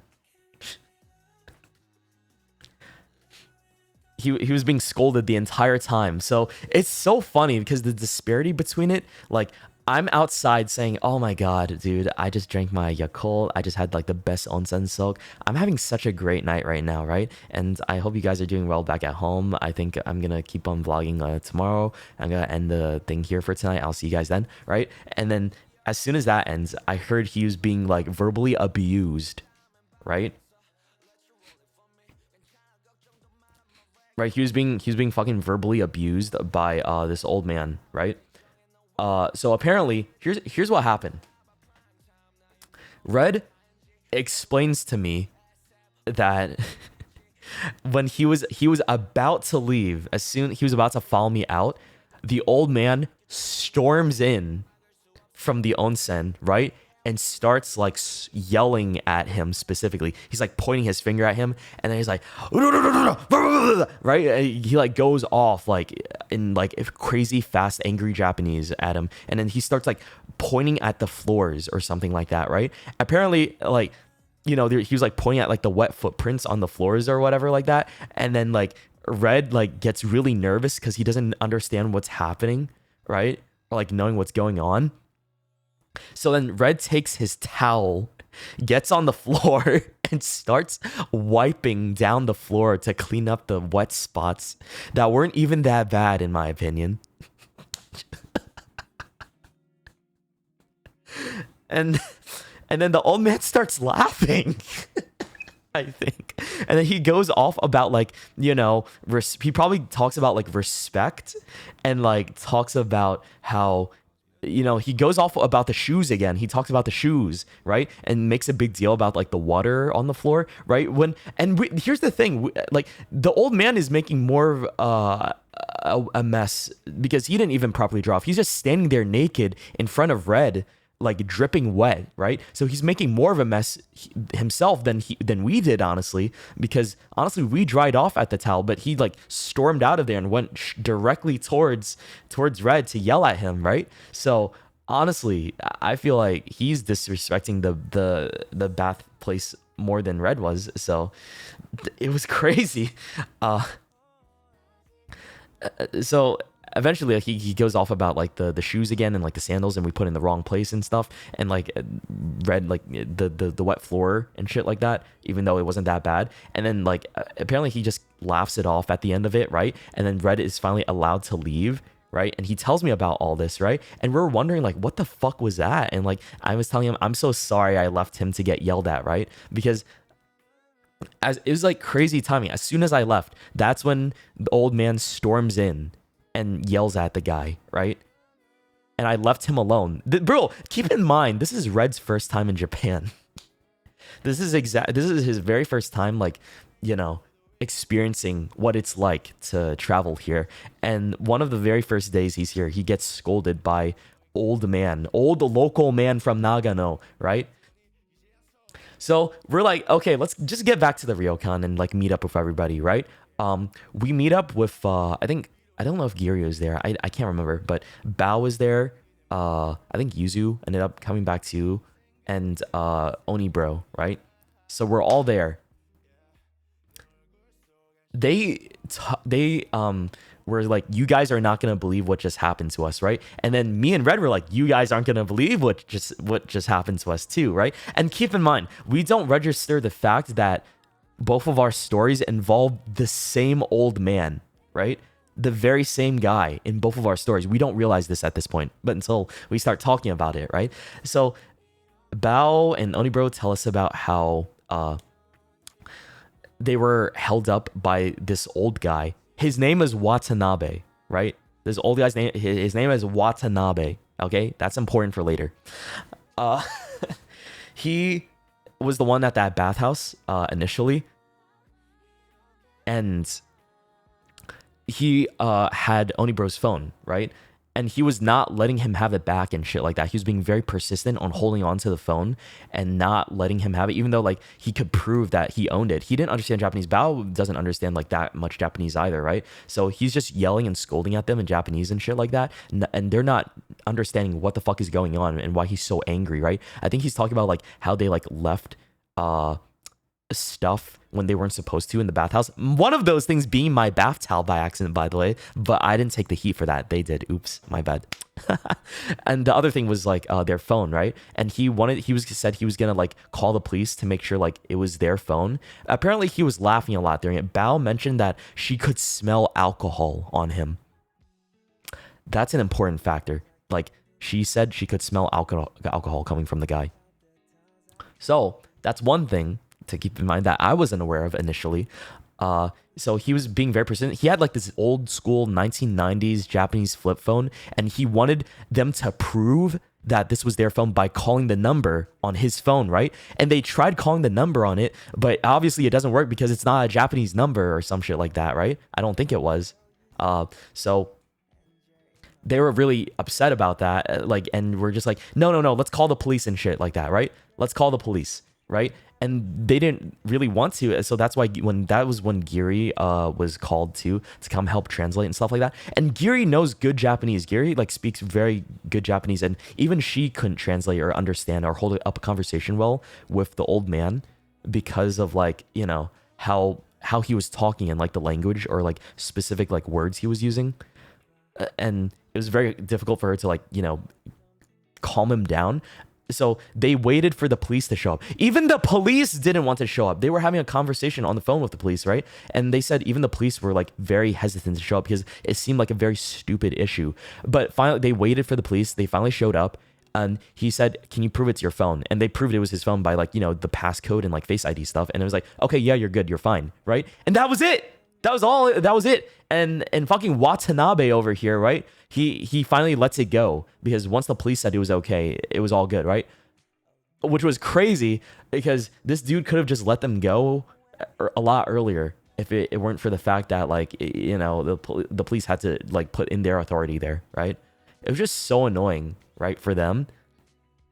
So they just went back to the hotel and just like decided to say fuck it for the rest of the night, right? Meanwhile, me and Red realized, wait, this is the same old man. As soon as he was done handling like this phone situation, he walks directly to the onsen that me and Red were and has to deal with us.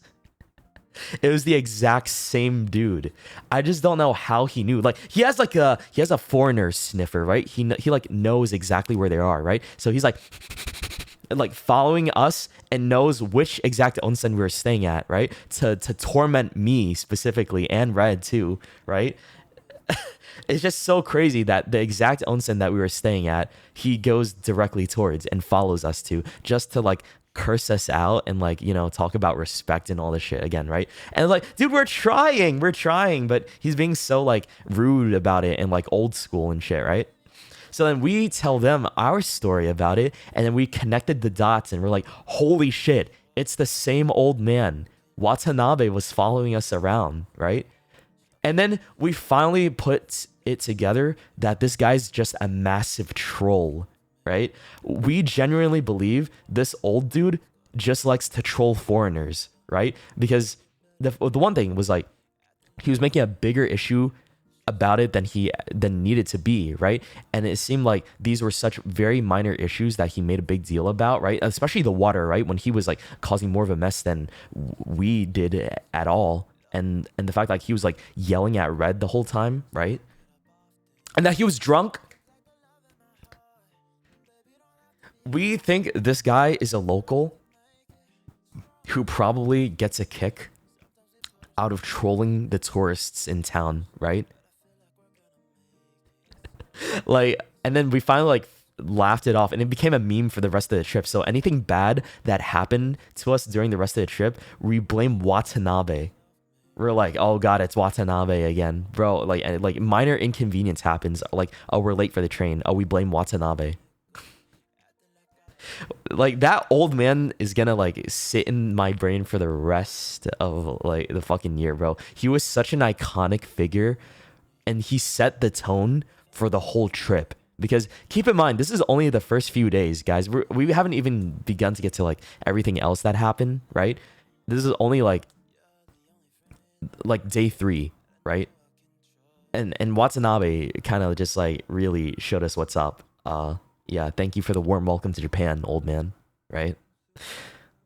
It's just so funny to me because I feel like we got absolutely destroyed by a local, and we were just like these fucking dumbass like tourists, right? Foreigners that don't know and like any better, right? And he's probably taking advantage of the fact that we're trying to be respectful as possible, and like we're like very scared and worried about like all the minor things, and then he's like getting a kick out of it. No wonder. And then we're like, that's why he was laughing the whole time, right? That makes sense. Like, he was laughing so much whenever he was talking to us, and like not even putting any effort in talking any English whatsoever too, right? Bro, you're just trying to enjoy your trip, yeah. And then like we get griefed by old man Watanabe. God damn. Just trying to chill, bro, and enjoy, like. And then it goes back to that thing. Remember when I said I have a bad feeling something's gonna happen tonight, right? Remember that? Remember when I said that? Yeah, because that came into play immediately after. And my friends, like everybody kept giving me shit for it. And they're like, Shoto, just shut the fuck up. Don't say anything else anymore. Don't like manifest this stuff for us, please. Right? Because I was like, bro, I have a feeling like we're gonna get hate crimed somehow in some sort of way, right? And then yeah, this was like our last full day in Nagano, right? The bell, right? It could have been the bell too, honestly. Maybe the bell was part of the problem at the shrine. So then the next day, right? We leave the next day because we separate into 2. Oh yeah, hold on, let me switch. It's Kyoto time. Oh wait, let me get old man out of here. So the groups separate at this point. We have to go back to Nagano Station, but on the way back to Nagano Station, right? Here's what happens. We get on the local train to go back to the station, and guess what? Guess what happens, right? I was like, I think I just saw a wasp fly around us, and then everyone was like, they said they don't see anything, and they're like making fun of me because they think I have PTSD or something because of the wasp situation from before, right? And I was like, bro, I swear I saw a wasp like flying against like through us for a moment, right? So the train shows up. We get on the train, right? We all sit down. A huge wasp flies into the train car that we're in and starts like, buzzing around us, and we start panicking, right? It's gonna be part of the vlog too, I think, right? A fucking wasp, a huge wasp flew inside. I was like, bro, there's no way this is happening right now. And then people are saying, wait, it's the one from the monkey park that followed you, Shoto. I'm like, no. How are we being griefed this badly, right? It's like a little souvenir. Bro, it's Watanabe. It's his son, his curse, Watanabe's curse. Fucking Waspinabe followed us, yeah. So it flew into the car. The doors close immediately, by the way. The doors close, so we're stuck in the car with the wasp flying around, and I'm panicking. I'm like, bro, I hate this. I can't deal with this. So I get the fuck up and I walk to the far end of the car while everyone else was dealing with this situation. Eventually, the wasp flew onto a window and was just chilling there, right? Eventually, I'm like, okay, maybe I can chill. I go back and sit down like in my seat and vibe there. and the wasp was just like chilling on the window. I think it was like very scared. It just wanted to get out because it kept like trying to fly against the window and stuff like that and trying to leave, but it couldn't. So it was like GG, right? Poor wasp. But as eventually a group of children like that were on a field trip come onto the train too, like a whole school of like what, first graders, second graders, I don't know. And we had to warn them about the wasp on the car, right? And yeah, I think the teacher got like somebody to come and kill the wasp. So it was like, oh, poor guy, right? Poor little dude. Because they like got a spray for it and like just like squished it and got out of there so the children were safe and all that. So but like for the first 30 minutes of the car ride, or for like the train ride, right, I was like on edge because I wasn't sure if the wasp was gonna fly towards me or like go on a rampage, right? I was very scared about this little dude just like flying and griefing us. So the group splits into two at this point, right? We get to the station. It's me IGLing, right? This is the first time I'm helping guide a group before, like in Japan, in a country I'm like not 100% familiar with. It's my responsibility to like help, lead them around and like give them guidance. And like I made like a little bit of the itinerary for Kyoto. Yuzu helped a lot too. Shouts to Yuzu, by the way. She definitely did help out with planning out what our plans were. And also Red kind of took the reins on helping to navigate as well. So we because like I booked the place. I helped like find the tickets to get to Kyoto, and then we booked like I booked the ryokan, and then like I planned out the reservations for the photo shoot place, which is really fun in my opinion. Like, oh my god, I can't wait to show you guys the photos for that. It was really amazing. So Kyoto crew was me, Yuzu, Red, Tricky, and Cinder, right? Mount Fuji group was Bao, Luna, Onibro, Giri, and Numi, right? So we split up like 5 and 5 because some of us didn't want to do camping and some of us wanted to just go to Kyoto. And I was like, I want to go Kyoto. Let's go Kyoto. And let me guide a group there, right? And everyone else went to go camping because, like, in my opinion, I feel like if I wanted to do camping, I would just do it like back in the United States, right? Because they went camping like on the base of Mount Fuji. They didn't even climb up the mountain or whatever, or like hike up the mountain. I would have rather hiked up the mountain personally, but doing like a camping trip, I was kind of like, nah, I'm not really feeling that, to be honest, right? I don't really like not having a shower too. I'd rather have like a place to like clean myself. I'm not very much of a camper guy, so that also added into it. But if the camping trip involved like hiking and stuff like that, I would have been able to say like, oh yeah, sure, I'd be down to do that, right? But nah, it was just like camping like in the forest nearby, and like that's not my vibe. Yeah, so I skipped out on that, and that's why I spearheaded the Kyoto crew for this trip, right? So we decided to go there. Apparently, so I'm gonna go over like all the stuff that happened in the Mount Fuji group. Oh yeah, here's some photos from like the first day that we got there. It was really beautiful. The first one's our ryokan that we stayed at. The second one was like Kiyomizu Dera. I think that's what's called, Kiyomizu Dera, one of the temples in Kyoto. It was really beautiful. Holy shit. The Mount Fuji group, bro, they were suffering. Holy shit, I felt bad for them because here's all the issues that we were aware of when we were there. Like, so apparently there was no seats on their train. So I'm talking about like my friends that went camping. There were no seats on the train. They didn't like actually get to reserve train seats, so they had to stand the whole time, right? And like have like this little cubby to sit in the back of like the train. And that's what they were dealing with, right? They were just standing the whole time, just vibing out back there because they had no seats. They didn't actually reserve any seats for some reason, I don't think, right? So they just had to deal with the fact that they just had to sit, and I mean stand up for the rest of the train ride, which is definitely not fun. Watanabe's fault, bro.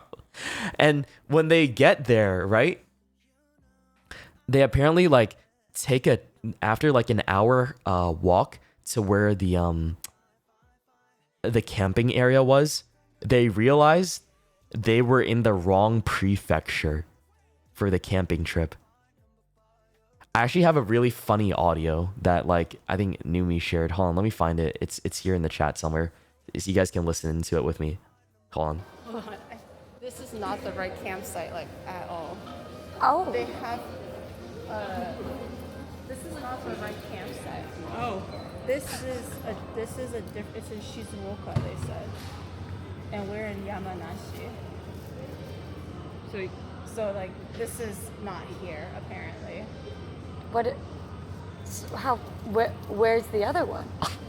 In Shizuoka, like a different prefecture. Okay. Bro, how do we? What? Everyone just seems so like, oh. Oh. Fucking Luna's O was so funny. Hold on, let me hear. This is not the right campsite. Oh. This. Oh no, wait, I just broke my bro. I fucked up my headphones. Hold on. Oh my god. Oh. I feel so bad. Watanabe's fault, bro. It's all Watanabe's fault. Fuck that old man. Okay, anyways. So yeah, that's what's happening in the Mount Fuji group. That's what's going on with Bao and fucking Onibro, Giri, Luna, and Numi, right? They're all like, wait, we're in the wrong prefecture. Their campsite is on the other side of the mountain. They're in the completely wrong area. So I think they got a taxi. Did they get a taxi to go to the right area, or they just decided to camp in the right spot? I don't know. I think they actually took a taxi to make it to like the right area, right? To get to that side of the mountain for the camping. So they took a taxi to get there, right? Right? But by the time that they get there, it was a very expensive taxi too, right? They're panicking at this point. They're like losing their minds because they're like, uh-oh, what's happening, right? Because they don't know what to do. They finally make it to the right prefecture for their area for the camping, and the rental office is closed, I think. It was like a $350 taxi, yeah. They get to the rental office for their lodging, and it's closed already by the time they get there. So they're panicking. And like, wait, where are we gonna stay? Right? They don't have any like lodging and shit like that. So as far as I'm aware, this is as much as I'm aware of their story from my end, right? They had to go scramble to get like some meals from like the nearby markets and stuff, right?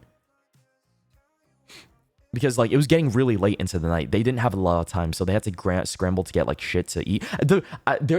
When they were posting update pictures, people look so miserable. Like fucking Oni bro, I saw his like he looks so sad. Like when they were like grilling potatoes or something like that. I don't know, but I think things got better eventually. I think they bonded and like had fun. I think I saw Bao like twerk on a fire on their campfire or something like that. Or like fart into it. I don't know. It's pictures I can't show, obviously, but it's just so funny because like seeing updates, because like me, Yuzu, Red, Cinder, and Tricky, we're all posting like sharing our photos into this Discord channel of like all of our beautiful photo shoots and stuff like that, and like the beautiful scenery and Fushimi and Nari and stuff. Like yeah, we were over here. Oh yeah, there's more context to all this stuff, like these kinds of photos and stuff, right? And then they're over here, like just like, yeah, we're having a great time, guys. We're totally fine, right? I just felt so bad. I felt so bad for them. But I think they eventually got lodging somehow. I think somebody helped them, so they were able to actually stay inside and sleep somewhere. But again, I feel kind of. Is it my intuition there that because if I went on that camping trip with them, I would have suffered the same fate, right? So maybe that was a good thing that I didn't go camping with them and made the Kyoto crew for this trip. Maybe, I don't know. Or you could also argue that I wasn't there to suffer with my friends or some shit. Okay, but that was what was going on in the Fuji group. You can hear about the other people's perspectives, like Numi and everybody else on their streams and whatever. That's as far as I know. Back to our POV, right? So, right, the first day we traveled there, it was like really nice and chill, right? We had to like do 2 train transfers and stuff like that. We were like trying to figure out how to navigate there, and it was actually pretty easy, right? But I think the only problem we had on the way there was that there was this racist salaryman, right? So I was looking to the right side, or like to the left side. So me and Yuzu were sitting together. I think Cinder and Tricky were sitting behind us, and then Red was like in his own seat, right? So hold on, let me illustrate this for you guys. Ah, shit. Let me get rid of the old man. We had winner's POV, yeah, sure. You can say that. So this is the Shinkansen, right, that we were in. It's like split into 2. So these are seats right here. These are seats. This is like the aisle and stuff like that, right? So Shoto is right here. This is Yuzu. This is Cinder. This is Tricky. And then I think like Red was like somewhere back here, right? And then this is the racist old guy, or like the salaryman. He wasn't old. He was like a dude in his like 30s, I think, but who knows? Like the stress of working in Japan probably ages you to look older than you actually are. Who knows, right? So there's a beautiful view of the ocean, like right over here. It was such a beautiful view. So I wanted to get like a vlog of it on the side. So I'm like, I pull out my camera and I start recording over here towards this window area, right? Because I was like, oh, that's so pretty, right? And then I put my camera down for a bit because I just want to like enjoy like the view. So I'm like, Yuzu, look over there, right? Isn't it really beautiful, right? So then we're just like gazing in awe. I'm like, oh wow, it's really pretty, isn't it? And then could have asked her, well, no, bro, that's not the problem. I think you guys are misunderstanding right now. So this old man, or like this old dude, he notices us looking over, right? And looking and enjoying the view. He grabs the curtains, right? Very violently and shuts it closed, like really fast with an attitude. And then I'm like, oh, okay. And I look over at Yuzu, and then she gave me like that face. Is like, ooh, I don't think he likes us, right? He fucking covered the window. What an asshole, right? How do you you can't justify that, bro. That's just an asshole move. I wasn't even recording at that point. I put my camera down and I was like just enjoying the view for a bit. I was like, dude, that looks so beautiful, doesn't it? Right? And then he fucking closes the window on his side so he can cuck the ocean view for me. I'm like, wow, all right, cool. That's great, bro. Thanks. Watanabe's son. maybe it's Watanabe's son. Yeah, who knows? He's just a grumpy dude, probably, right? To the dude that said you should have just asked Cinder, bro. This whole train is filled. There's like people here. There's people here. What's the point in asking my friend to record for me when I wasn't even recording in the first place? Like that's not the problem. The problem isn't me, or like it's just a matter of fact of like just me trying to like see the view. That's it. I just wanted to see the view. You think he was not comfortable that you guys were staring over to his direction? I just want to see the view, bro. Are you trying I don't. If you're trying to justify his behavior, then I don't know what to say. That's not. I'm not saying like. I just want to see a pretty view. You know, if he gets offended that I look over in his general direction, then I think he's more of a problem than we are. I don't know. The guy's just really grumpy. That's it, right? I don't think it's an us problem there. It's a very exaggerated reaction, right? He's just really hot-headed and grumpy and stuff like that. I think he was just being an asshole at that point. It's just very weird, right? In my opinion, you can't justify that. It's not that deep, exactly, right? It's actually not that deep. I think overall, I see it as like, this guy just didn't want us to have fun. He didn't want us to like see the ocean. That's why he like covered it up. and stuff like that, and was being rude about it. So yeah, just fucking asshole old dude. It's very dumb in my opinion. I hated it. Was this? If you are taking a video, it's best to get their permit. I'm not dumbass. I'm not recording him. I'm zooming in on the view. Of course, I'm not recording random people without their permission. I'm recording the window, right? I'm not gonna be like disrespectful and shit like that. I feel like you're trying to justify him being an asshole. Okay, look, dude, you can't justify him being an asshole there. All right, I'm being respectful in my opinion as much as I can. All right, this guy is just. Why would I record him specifically is what I'm trying to say, right? It's not what I'm trying to do. I'm not trying to like zoom up to his face and be like, hey, let me record you without your permission and ask you questions and like just include you in like my little view. So yeah. But yeah, closing that out, that was our little experience getting to Kyoto. It was like very weird. We didn't like, I thought it was kind of rude that he did that, right? But then again, it was just like unlucky, right? Unlucky, like he had a bad attitude about it. We get there to Kyoto, day 1, right? And I think we sped ran our whole like trip to this temple because we didn't have enough time. We were there by like 3 p.m., like 4 p.m. So we decided like, dude, we had to like do something to like justify some time in the day. So we get to the temple. We like immediately get there, right? Because we only had an hour left. We like this place apparently closes. Oh yeah, the left one's our ryokan. The right one is the temple. So we had to speed run our trip through this temple because we only had an hour. So that's what we did. We just got there immediately. I like sped walked through everything I felt like I didn't get to enjoy it as much as properly as I wanted to. So it kind of sucked, right?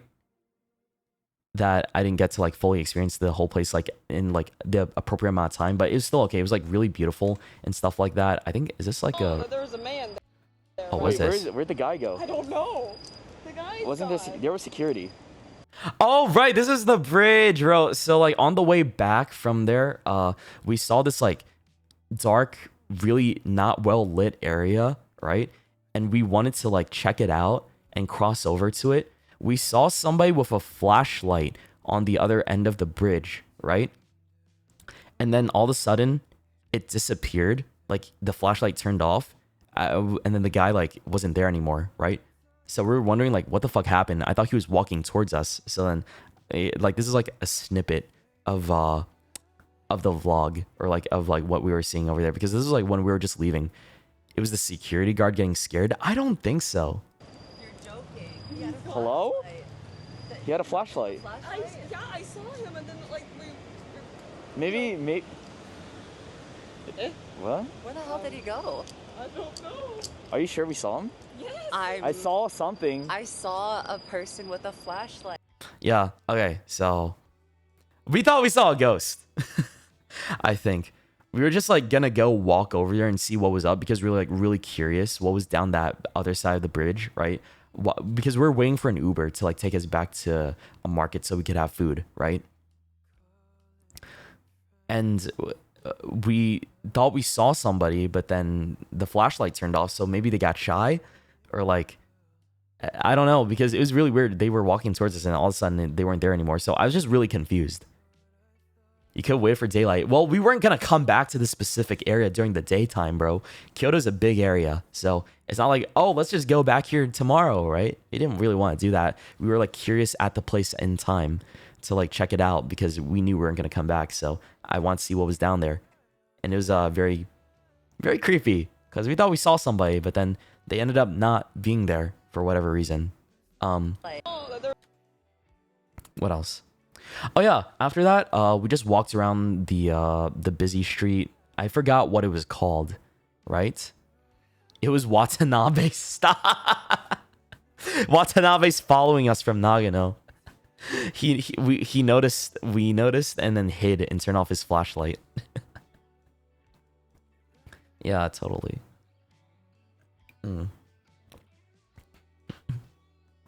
Did you go to the Nintendo Museum? No, we didn't get to do that. I'm really sad. I really want to be able to go to the fucking Nintendo Museum, but it's really hard to get into. You have to like reserve a few months in advance, and even only then you have to like do a raffle to get tickets to get in, right? Because it's really hard to be able to get tickets to go there, which kind of sucks. I'm gonna try again for next year to see if we can. It's like a lottery system, right? So this was fun. We just went to shop there for a little bit and stuff. Someone's asking about Team Labs. One thing at a time. Hush. That will come later when we get back to Tokyo. But for now, I think like we went back. I went to this donut place that had really good donuts. I got this their original like donut, but this is like a tres leches donut or something like that, right? I shared one with Yuzu, and at this point, I think we got confused because everyone like thought we split apart, but no, me and Yuzu were literally just like waiting for everybody and sitting down at a table, but everyone like left, right? They like left the store, and we're like, wait, what the fuck just happened? And this time, like, we also had reservations for this ramen restaurant, right? So it's like 6:30 right now, or like 7. Yeah, it's like around 6:30, 7 o'clock. We made reservations, or like got put on the wait list for this ramen restaurant that we really wanted to try that was in the area, right? So we had time to kill. We were like, you know what? The lady said maybe it'll be good in about like an hour, right? 30 minutes to an hour, it should be fine. So we come back during then. So we spend our time just walking around and exploring for 30 minutes to an hour. That's why we got donuts and stuff, right? This was one of the waiting areas outside. Bro, this is like straight out of a fucking... You can't make this shit up. So there's these like group of foreigners like us, right? Sitting like across from us. Sitting on... Do you see that? They were also waiting to get into the restaurant because it was like a ramen bar or something like that, right? Or a ramen restaurant area. It was quite a wait list. It was like how many people? Like 30 people ahead of us, right? For a pretty small place. And we like saw the sign, deck only. Please do not sit here. Yet they just sit there. They're sitting right on top of it, bro. Where's Watanabe when you need him? Yeah, Watanabe should have been like scolding these guys. Where's the old man to like actually haze the appropriate people for this, right? They probably have bad eyesight. There's no shot you walk by that, like you see the red sign and stuff, and purpose. They're sitting on top of it. What do you mean they probably have bad eyesight? Dude, they're sitting on top of one. There's 2 signs. There's no way. I don't know. And you know what's the craziest part? A group of Japanese guys, right, came by and sat in this exact same spot to like 3 of them. And then one of their friends was standing and said, oh, guys, it says, please do not sit here, right? In like, you know. And then one of his friends in a Japanese accent says, oh, I don't speak English, right? Really loudly. And me and Yuzu heard this and we just started like laughing our asses off. So I think some of them just know, like those were locals, by the way. Those guys were locals and they just said they didn't give a fuck. I was like, oh, wow. I feel bad. Like the old lady that was like, that owns the shop in that deck. I feel bad for her because she probably has to like deal with this kind of stuff, right? Chad thinks too good of people. Yeah, you have to understand, guys. Some people genuinely just don't give a fuck, right? And don't want to respect like the rules and stuff like this. So Japan is full of trolls at this point. Yeah, the fact that the local folk, right, came by and sat on it on purpose and knew like what it said and still sat there, even though it said please do not sit here. I was like, oh shit. You know, it is what it is. I don't know. I just feel bad. Even the locals, bro. So, yeah. We ended up waiting for 3 hours to get ramen. Oh, wait. This is Ichiran, by the way. But this was a different place. It was called, like, Sen no Kaze or something like that. Ramen, right? It was like, we realized the line barely moved. It was almost 9 o'clock. The shop closes at 9 o'clock. And we just decided to say, fuck it. We need food. We're hungry, right? Was it worth the wait? We didn't even get to eat at the restaurant. What do you mean, bro? It closed at 9, so it was like it couldn't fit us because we came there too. Got put on the wait list at 6:30, and we didn't even get to eat there. That's fucked, right? So we just went to Ichiran, and the wait was like 10 minutes long. We didn't wait in line. We went and did our own stuff and shopped around for a little bit. I think the most we did was like an hour, though, to be honest, right? Yeah, we ended up going here instead. It was really good. I like this place a lot. It was really delicious. Ichiran's always a hit for me. I know some people are like, oh, it's overrated ramen or whatever, but I'm like, I don't give a fuck. It's delicious, okay? Whatever. I like it a lot, and that's what matters. Shoto likes it a lot. Hold on, let me see. What's next up on the story? All right, so that same night, after we got our food and stuff, so after I had my ramen, we went back to our ryokan, right? And we all went to soak in the onsen. It was just me by myself though. Like I think the girls went to soak at their on their side, and I went to my side, right? I had it all to myself. Nobody was there. It was just me, right? And it's a public onsen, right? At this ryokan in Kyoto that we were staying at, right?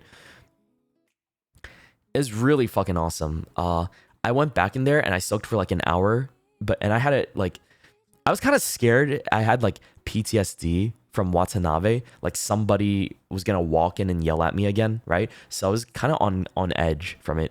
So after an hour, realizing like, wow, nobody came in, I realized maybe I could come down here and actually do my shower and skincare and stuff like that, because it had its own separate area after the shower, like a big old mirror to do your stuff. So I'm like, maybe I can. So the next day I tried that too, and yeah, I got to actually do my whole like routine down there, since there was like pretty much nobody coming down there. I got very lucky with the timing. I thought there would be people or like it would be busy, but no, I had it all to myself, which was awesome, right? But I couldn't help it. Like Watanabe scarred me. Next day we went through the Inari Shrine area, right? I got my fortune, bro. So my fortune from this place is said I got blessing with a curse, right? And basically the fortune said that you should try and make a change in your life. This is the last chance you have, right? And then something like good will come from it or whatever, right? It was a curse. Like, I don't know, it was a bad one, but I decided to keep it because usually sometimes you could burn away the fortune and stuff, but I decided to keep this one and said that, yeah, it said you need to make a big change in your life or else something bad will happen. And also I talked about this with my friends, and then they told me like usually people get those specific fortunes at the beginning of the year in 2024, right? So technically, right, I was supposed to get that fortune earlier, like back during the new year time. Oh bro, what the fuck? Why is the alert box going off? Hold on, let me turn that off. So yeah, I got my it's October, right? So we theorized that maybe me moving out of my parents' house and getting my own place was that big change, right? And it already happened. Cause like that's the biggest thing to happen to me. Like I moved out and it's helped a lot, right? Get bitches or stay forever single. Bro, no! Maybe it's saying I have to get a boyfriend or a girlfriend. I don't know. It's pretty fitting, right? Yeah. I think me moving out was probably the fortune there. Like, so I got to do that. I think it's already like the fortune already spoke for itself because I already did the things and shit. So it feels pretty good. I don't know. Everything feels pretty nice so far. I feel pretty fortunate since I've moved out. I've been happier, right? Who knows if it means anything else? It says to make a move on your crush or be single forever. Bro, I had to have a crush first to even do that. I don't have a crush. You're missing a fucking step of the process. Is like, I gotta develop a crush on somebody first if I want to do that.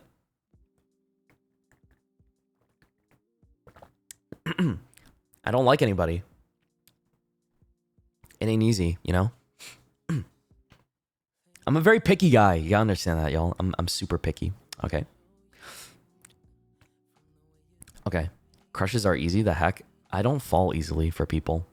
I'm not like y'all, okay? I'm not like, oh, heartthrob. Oh, he's so dreamy. I'm like, I'm super picky when it comes to people and falling in love and finding crushes and shit, yo.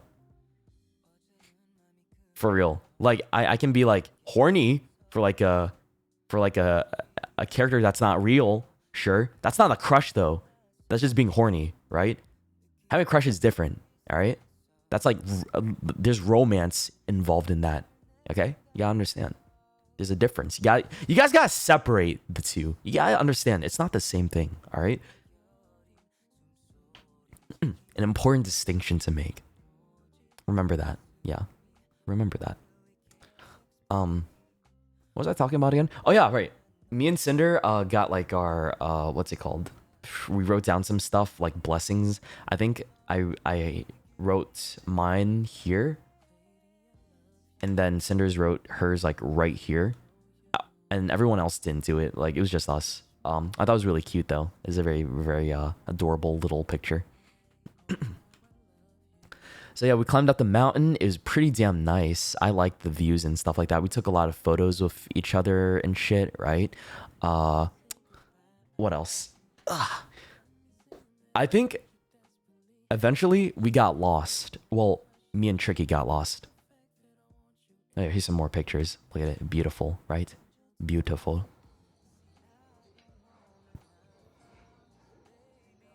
Super beautiful. Look at my 140p videos, bro. Look at that shit. Oh, such good quality. Bro, such good quality. Bro, why is it not 4K? Why is it so grainy, yo? It's so bad. Okay. But we ended up me and Tricky ended up getting lost eventually, right?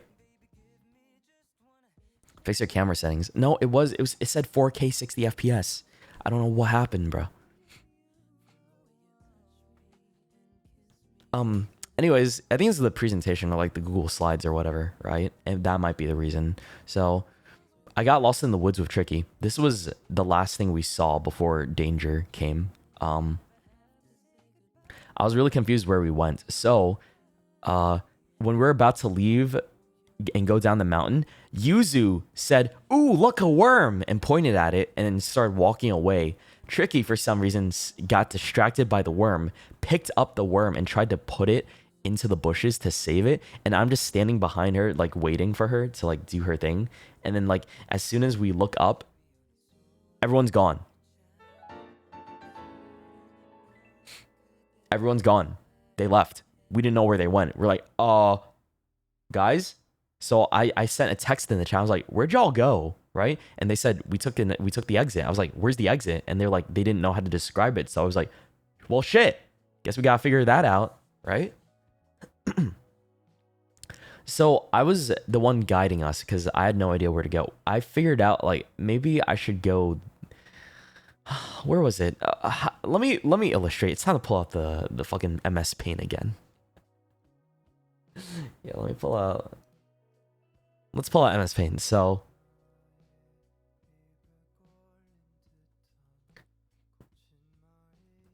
oh, what the hell, brush?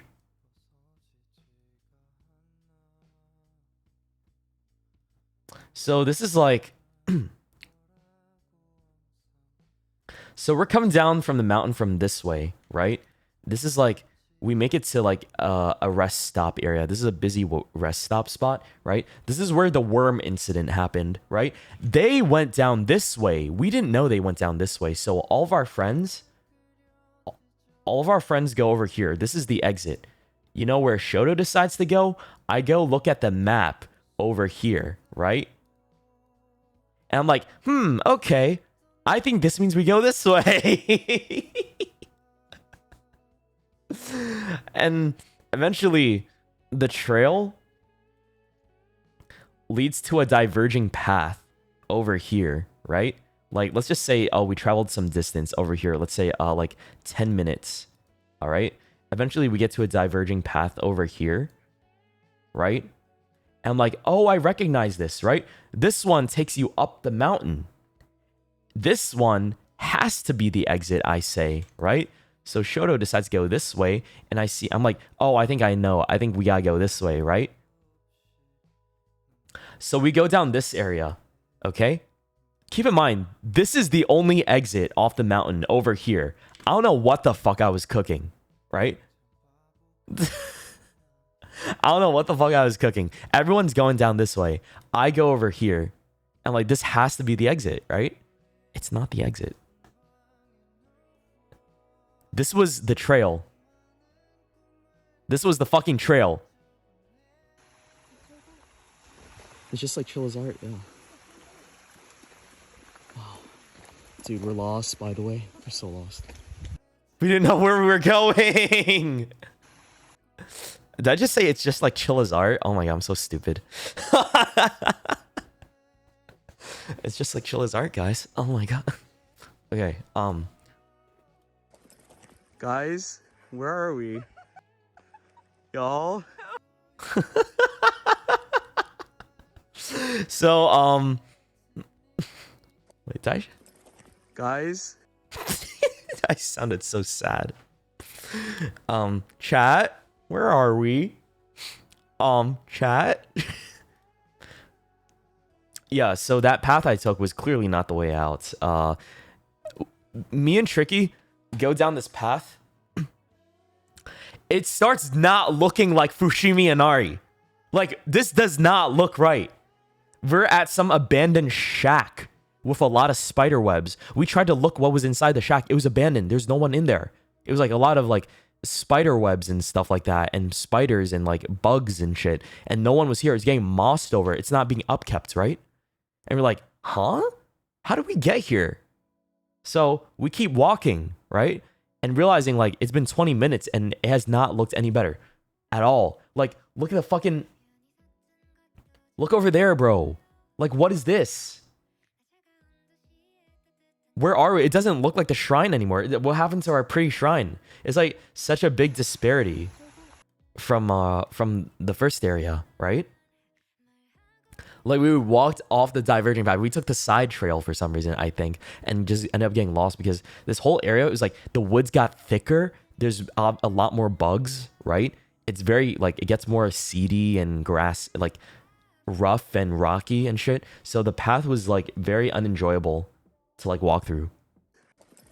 Guys? What was this? Oh, this is the bamboo grove. Okay. Okay, before we get to the bamboo grove, let's go back to this, right? I realized we were losing reception. At some point, we had no reception. And I was like, okay, it's time to go back, okay? So I was like, we have to turn around right now. There's no way we're going to continue down this path. We're definitely going the wrong way. Where is everybody, right? So I turn around, go back to the area that has reception, and then we make our way out of there. I realize, wait, yeah, we definitely went the wrong way because I saw a sign eventually, right? That says like, let's get up there. Oh, wait, not an exit. Where was it? Where the fuck was it? I had a picture somewhere. So, yeah, there was a sign that said not an exit, by the way. I had no clue. Wrong video, I can't. Yeah. Give me a second. Bro, I swear I had a sign for that. Did I not share it? Am I crazy?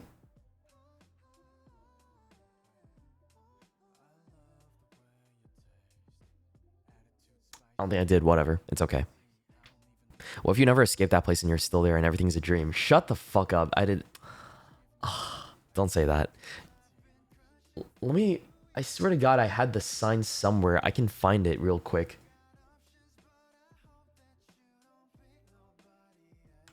Did I put it some? Oh, it's here. It's right here. Okay, do you guys see this? Y'all see this? It was just disorganized. Cat, yeah, we saw a cat. There's this like person over there like that was petting one. I just decided to take a picture of them petting the cat.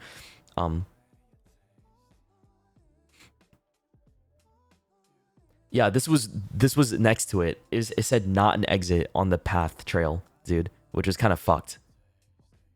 But the thing is, it was angled in a way that I couldn't see it when we were going there. Like, bro, I don't think it's my fault, right? It's like, you see the path that we took? And it was directly like on the side. I didn't see that. I didn't know. Oops. The way you completely missed it? Yeah, I completely missed it. Bro, it sucked, bro. Like, it just caused us more stress than we needed to. And we almost kept going, right? Because apparently, if you kept going, there might have been a dead end at some point. And there would have been, like, maybe a shrine there. I don't know. I kind of want to explore that area again in the future. Just, like, see, like, what's at the end of this path, right? I don't know. If anybody ever goes to Fushimi Inari and knows this path I'm talking about, let me know what's down there, okay? Because I have no clue. I want to go there someday. Just next time if I ever go there, I want to see what's down that path. Yeah.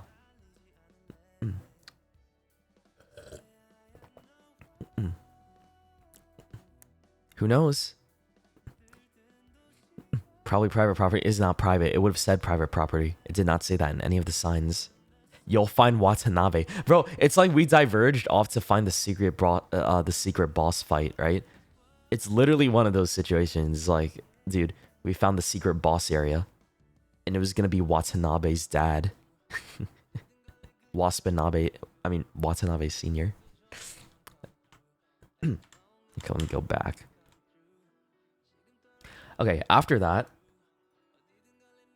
you have no idea what's happening. Bro is not paying attention.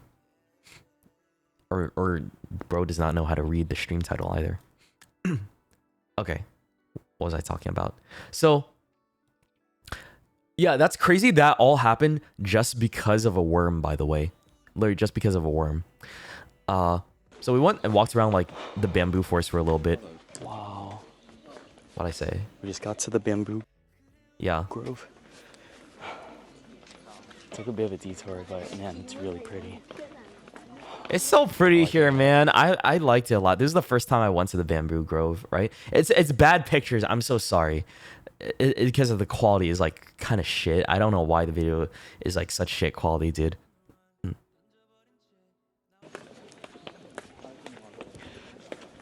Honestly, not as sunny. The clouds are kind of blocking right now, but Oh, is that spider web? Bro, there's so many spider webs everywhere. it's still really nice.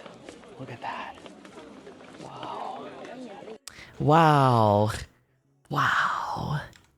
That's beautiful. Let's get up there. Oh, yeah. And then we went on a train ride afterwards. So, yeah, we went to a bamboo grove. And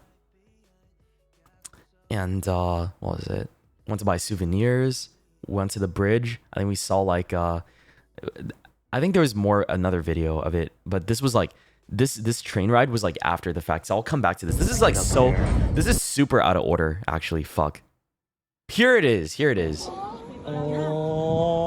See, this is the old man that I was talking about. You guys, y'all were like, I asked permission to record, by the way. He was okay with it. He gave us, like, we asked permission.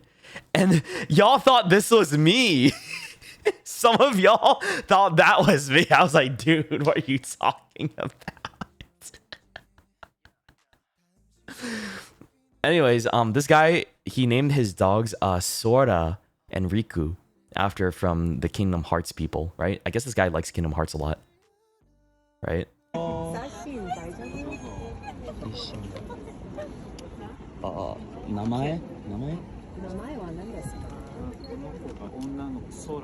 Sora. Riku. That one's Sora. This one's Riku. Right. They're so cute, man. That man is always around that area. Wait, so this is a common dude? This guy's like around that spot all the time? Oh, wait, I didn't know that. He's always there. That's kind of cool. Yup. Wow. Common NPC. Don't call him common NPC. What the fuck? Yeah, I like his dogs a lot. They were super cute, adorable little dudes. Oh my god.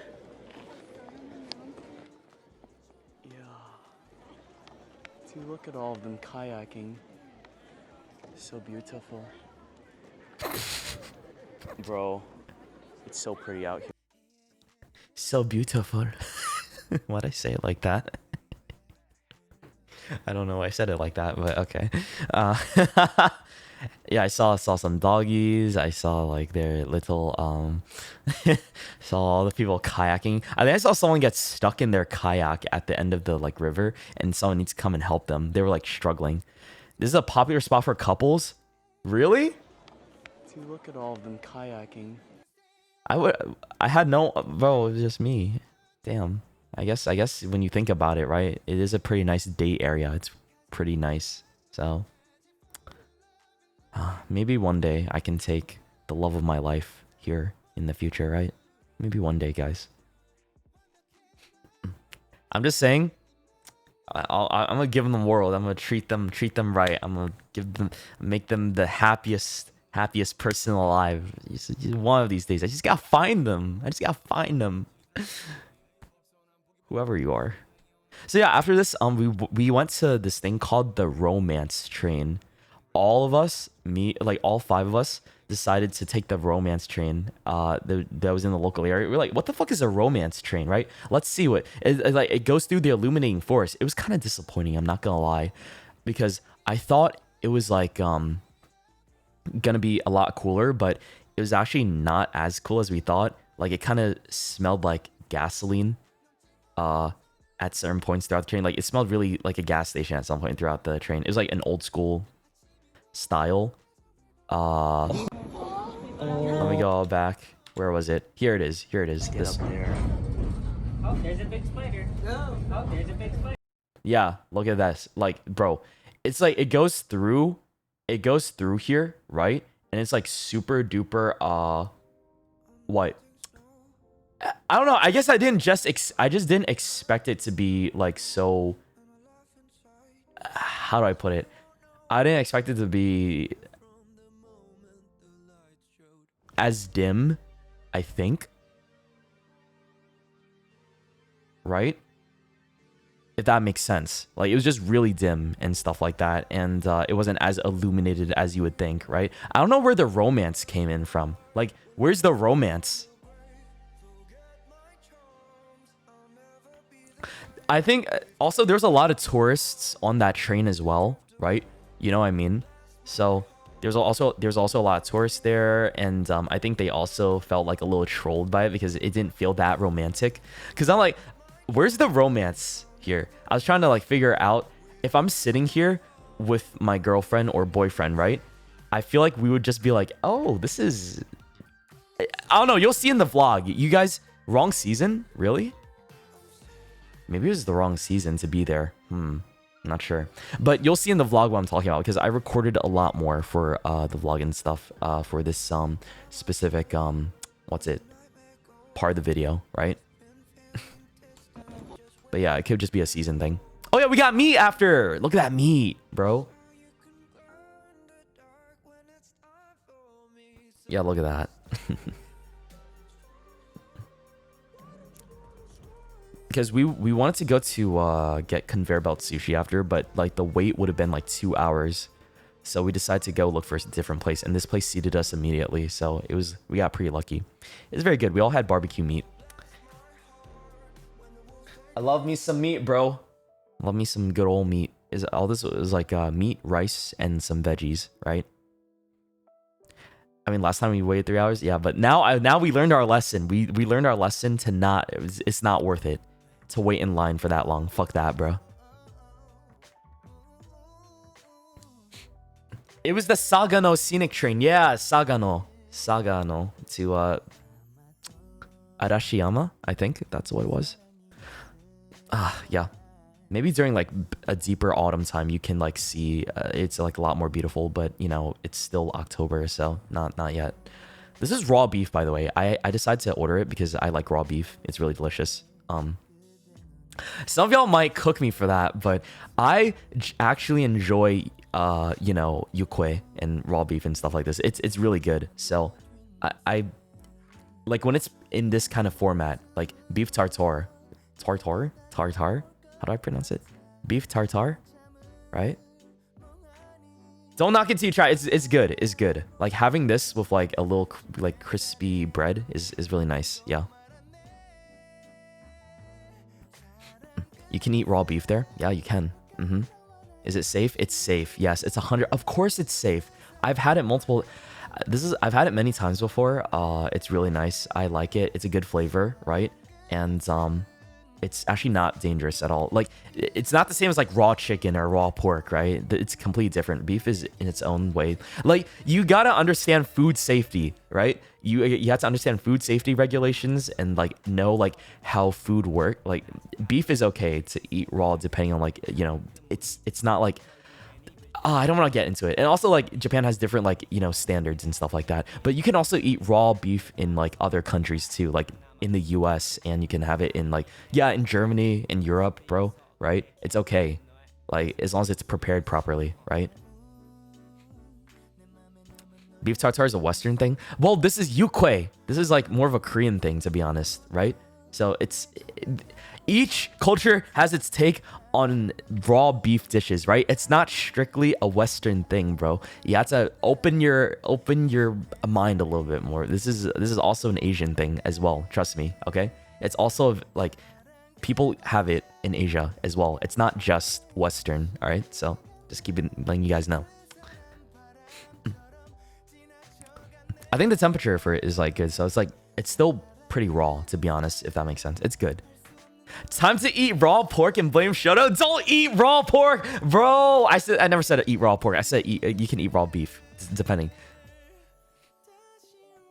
I'm not responsible if you guys decide to eat raw chicken or pork, okay? That's not on me. That is on you, okay? I am not legally responsible for whatever happens to you guys after all that. Yeah?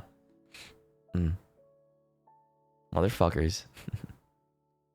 Pork and beef are different. 100%, yeah. Oh, what is this picture? Oh, I think I took a picture of what the fuck is this? My futon at the ryokan. Yeah, it's a comfy futon. It was really nice. It was a lot better than the one in Nagano for sure. Like, I like this one a lot more, right? Okay, what else? What happened? I think I had 30,000 steps that day, dude. I was so tired at the end of it. Like, I just had a really peaceful sleep at the end, bro. So, oh, Kyoto Koko Curry. I think this is what we had the next day. This was like after the photo shoot and stuff like that. Yeah. Yeah, this was definitely after the photo shoot. Yeah, look at this. Did I share this photo yet? I don't think I shared this, did I? I don't think so. Yeah. Hold on. You can see both of it. Maybe like right here. Right here. I don't know. I don't know where to be for this. It's a teaser for what's to come. Yeah, this is like a little teaser right now. But there's like more stuff that you guys will see later that isn't available right now. So yeah, like 2 to 3 weeks, and you'll see what I'm talking about. That's so cool. Yeah, I was not used to it. I'm not used to trying fake nails, by the way. I'm very when they're like, oh, would you like to try fake nails for this photo shoot? It's only like you know, some people don't like it, but I'm like, oh fuck yeah, I want to try it. Sure. Yeah. It seemed really cool. That photo shoot ended up taking like, for all of us in total, like 3 to 4 hours. So, and then after that we got Coco Curry. Yeah, not much really happened, to be honest. Oh wait, hold on. Let me go back. Oops. What was this video?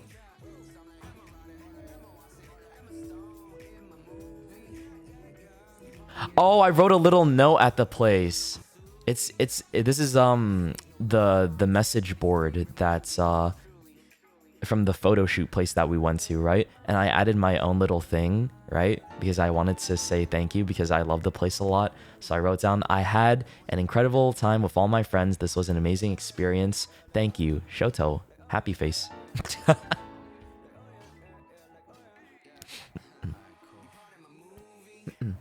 Yeah, I think it's called Kyoto Kokoro Group. It was really pretty. A lot of people had like a lot of what's it called? Really neat drawings on their things too. For each of their like little postcards and stuff. Okay, what was next? Oh, before all that, hold on. Let me talk about what's it? Hold on. Before we talk about last day in Kyoto and shit like that. What else? What do I have to talk about? It was all we did that day was just the photo shoot, get curry. Yeah, right. I'm trying to recount, like I'm trying to remember what we did. We got that and we ended up going to no, they went to go shopping. They went to go shopping at the Pokemon Center. I stayed back at the Ryokan. Oh my god. Okay, so I understand. I know what's happening now. Okay, here. So this is from Google Images because like I'm not. This is the onsen that was in the ryokan that we went to, that we stayed at, right?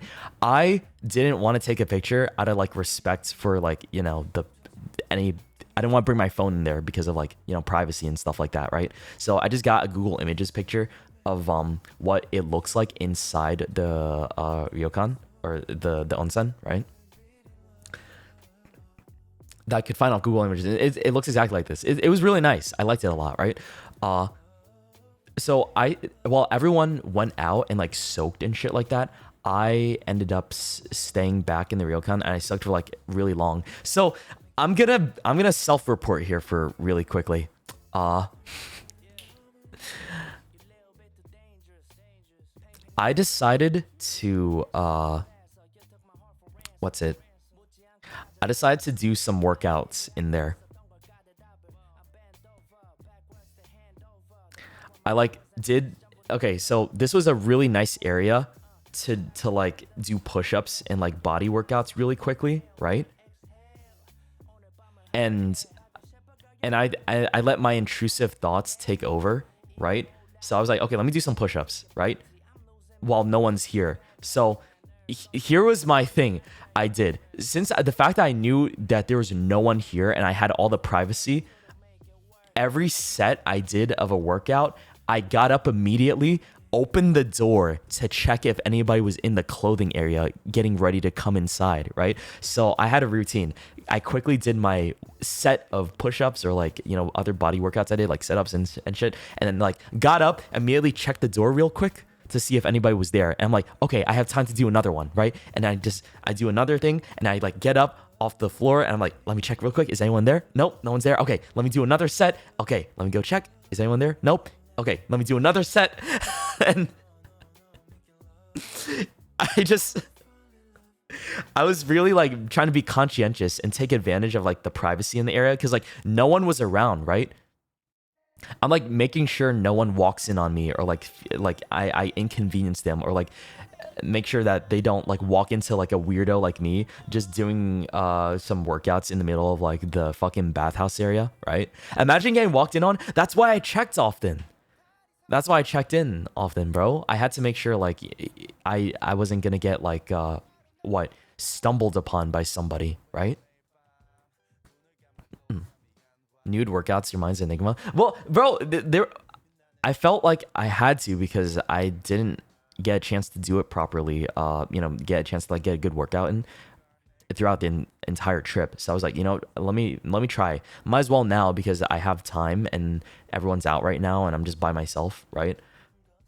So I spent like the next like 30 minutes just doing that cycle, just doing a set, getting up immediately and opening the door to make sure no one's in the clothing area, right? Hold on, let me pull out the MS Paint again.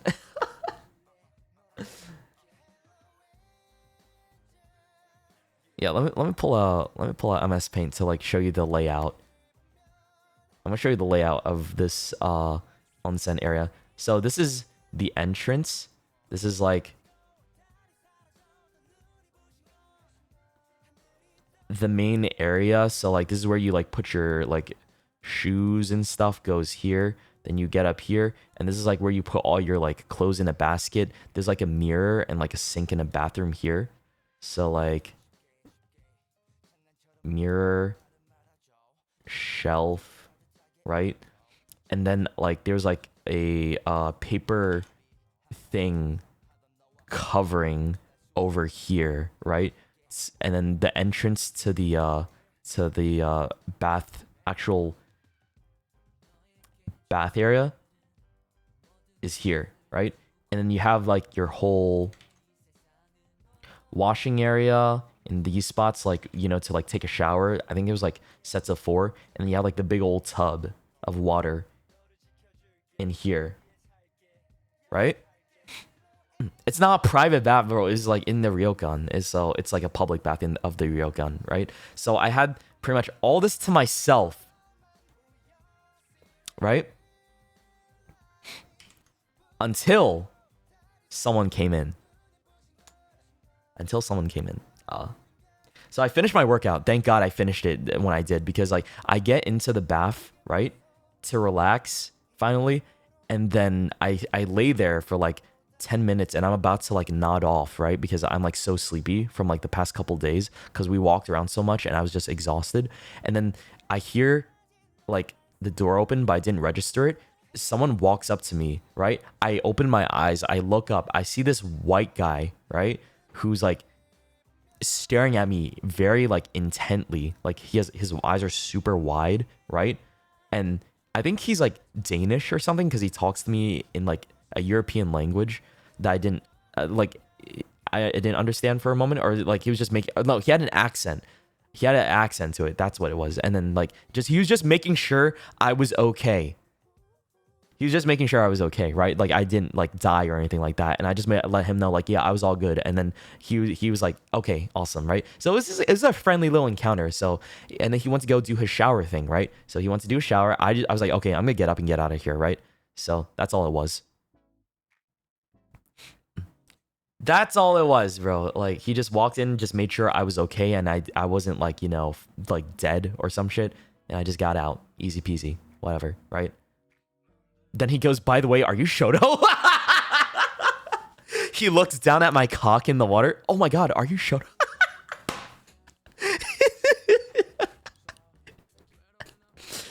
Wait, are you?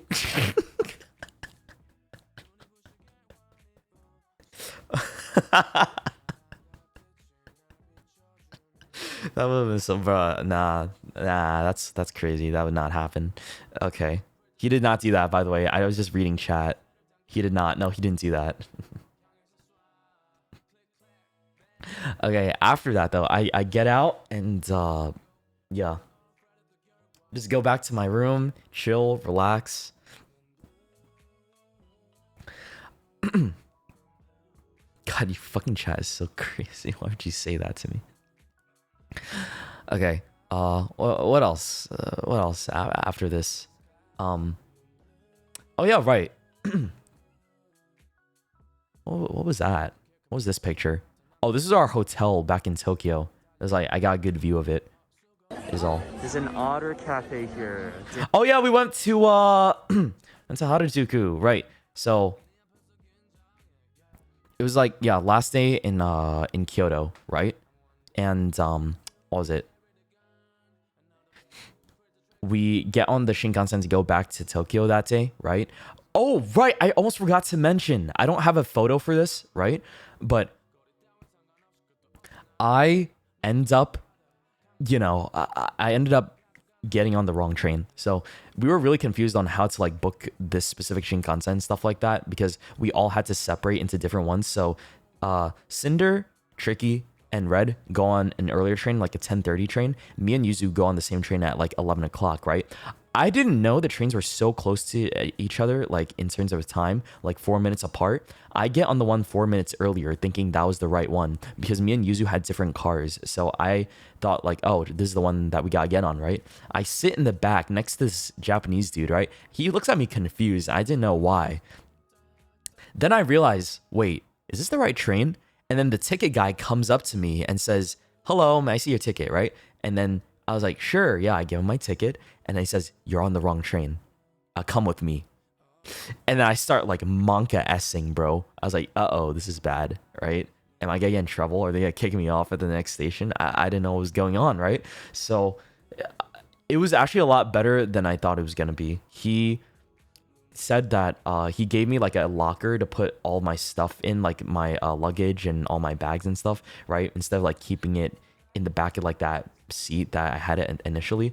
And then he gave me my own seat, like away from everybody else, which is pretty nice. So I had like more solitude and privacy. And I actually ended up getting a better seat because of it, away from like everyone else. And I could like record the outside. I saw like Mount Fuji in the distance too on the way back to Tokyo. It was really beautiful. So it ended up going pretty well because the train ends up going to Tokyo anyways, is what I got lucky with. All the trains on that platform go to Tokyo, so I was pretty lucky. I just thought like if I got on the wrong one, it took me to a different location. That's when I would have been cooked. I would have been at a different area. But yeah. So I was still bound for Tokyo, and we got back there. So we get back there, we get settled into our hotels, and me and Yuzu, we decide to like say fuck it, let's go to Harajuku and chill around because everyone else is here. So we would get some like matcha and go to an otter cafe, right? I think there's an otter cafe here. Damn. Wait, are they also? Wait. They make me sneeze and stuff. You think? I don't know why this is a video in here. Hold on. Yeah, we went to a pretty nice matcha cafe. I liked it a lot. It's really delicious. Learned how to make my own matcha there too. Is this?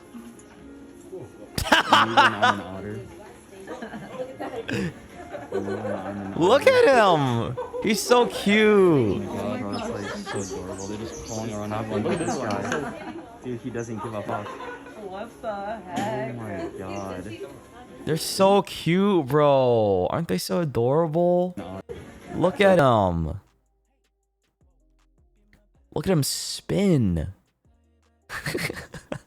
Yeah, it was like I was looking at a couple of other people like playing with the otters over there, right? They were so cute. Like I took a lot of selfies with them too. They like jumped on your heads and like, they really love fish. The otters really like fish a lot, right? So the guy who was like, giving us food to feed them, they would always like crowd over to the people that had fish, right? It's just so they're so adorable, man. I did not think I would like otters this much. They're so cute. They chew a lot on stuff. I had like 5 on me at one point. One was on my neck.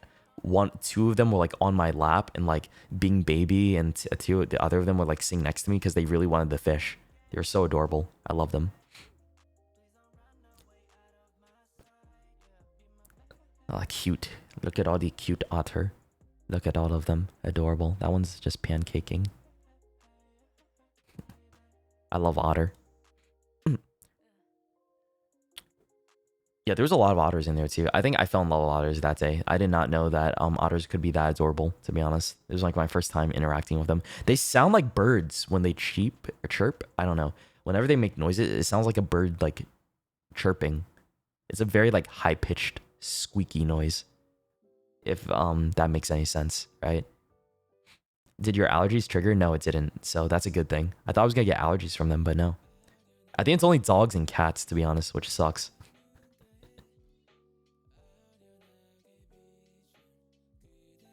Let me drink more water. My throat.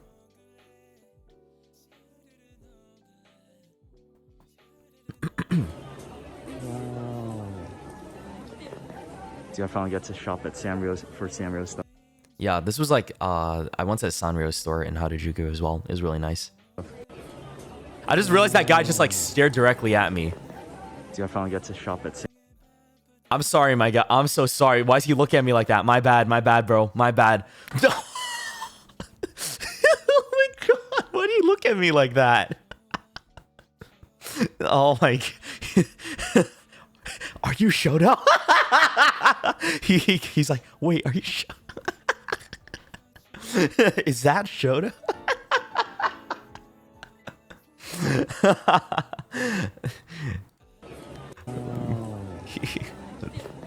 Dude, I finally got to... Dude, I'm recording. He's like looking like, wait, that's Shoto. He's thinking like, oh my god, that's Shoto. I'm just kidding. And then I had a... Oh yeah, we went to fucking Hot Pot. Yuzu sour. Right, we went to Hot Pot.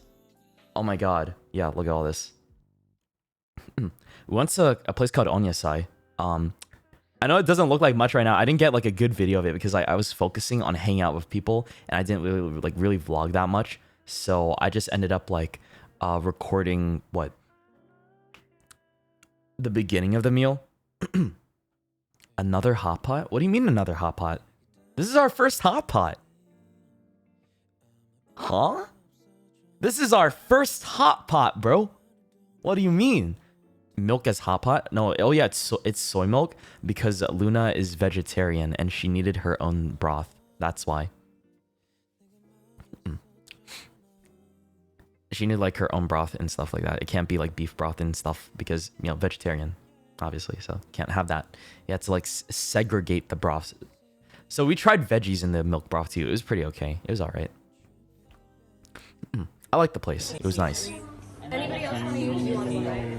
Yuzu sour. Oh, okay. What was this? Oh, this is when we went to Shinjuku and walked around. Bro, I think we went to Kabukicho that day. Right. What's the other soup-based dashi? I think it was like beef garlic or something like that, right? Yeah, I think it was beef garlic. Yeah, after we had hot pot all together and like we met up with everybody, right? Did you get hit on? Oh, let me tell you. Let me tell you guys. We're getting to the spicy part of this story now. Oh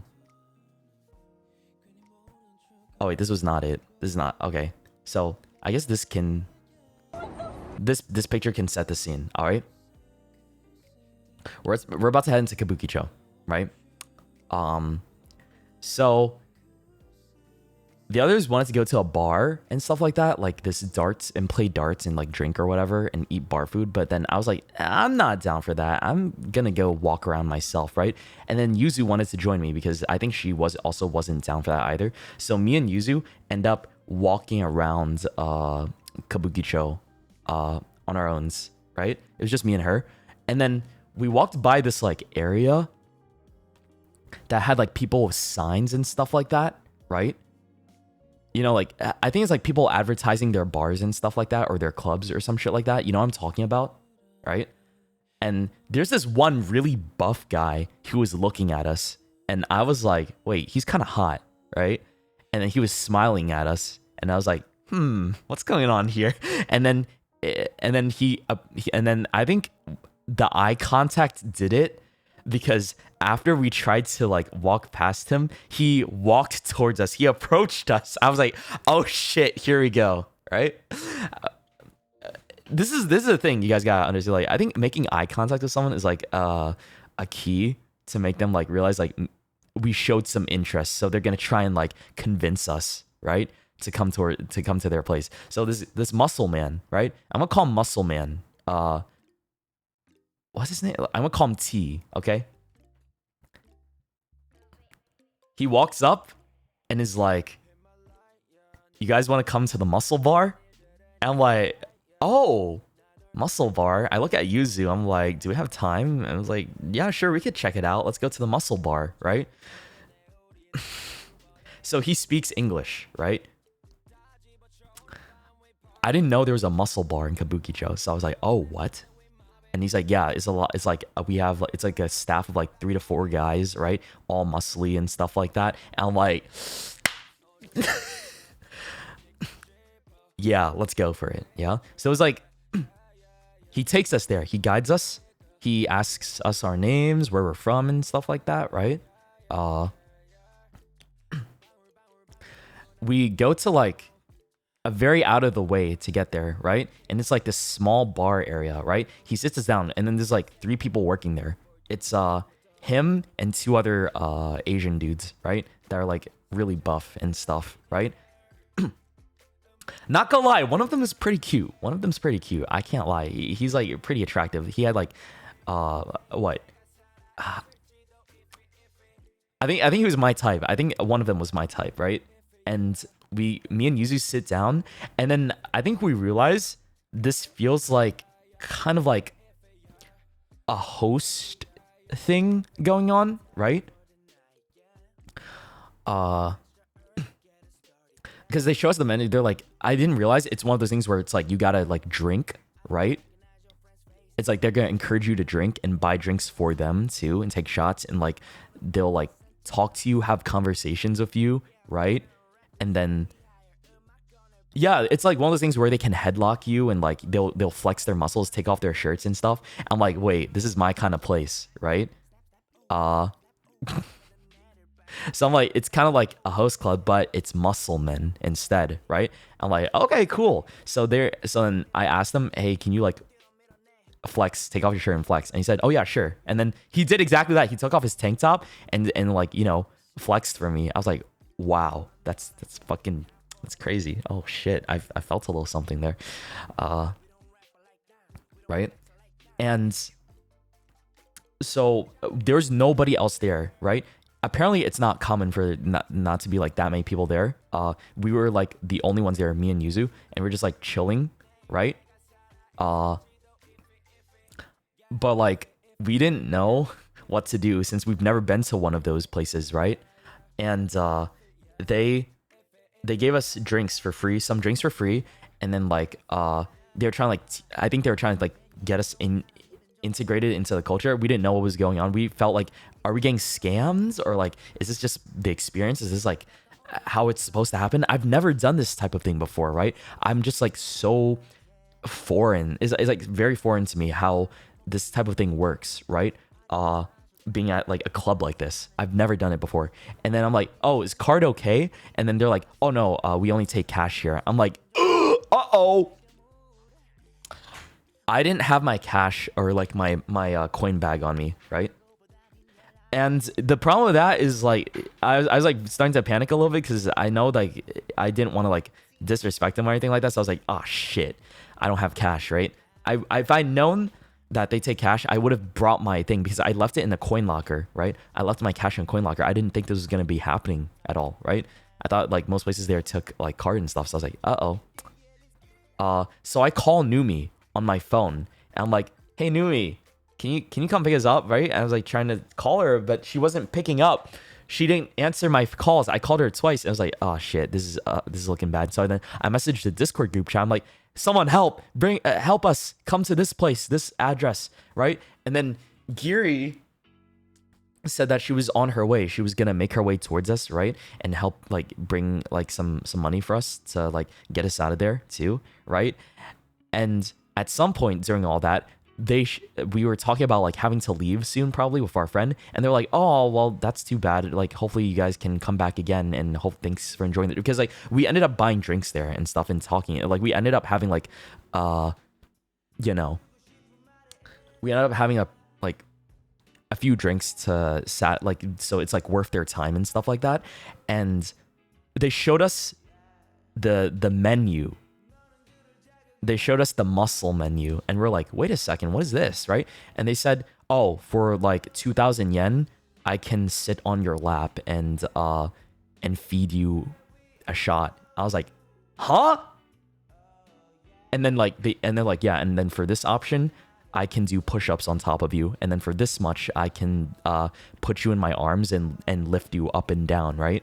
And I was like, wait, y'all, I didn't know that was what they did there, right? So obviously, like when I looked at Yuzu, she said, I think you should do it, Shoto. I'm like, I don't know, like I'm kind of shy. I've never done this thing before, right? So I still eventually I cave in, and I'm like, I'm not sure. Giri shows up, right? Gary finally shows up and is like, "Oh, are you guys okay? Are you ready to go?" And then we're like, "Oh, you just got here? What? Already?" And then the look on her face when we said that.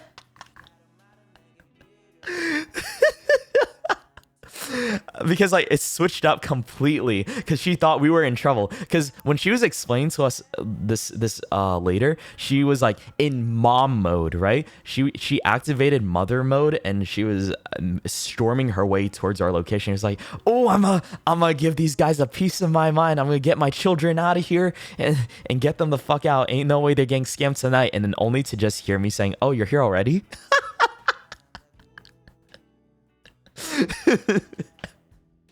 So she gave us some money, right? Thank you, Gary. She gave us some money and said like, "Oh yeah, we're gonna still be at the bar, so if you guys need anything, just come down there, okay?" And we're like, "Okay, cool." So me and Yuzi decided to stay for a little bit longer.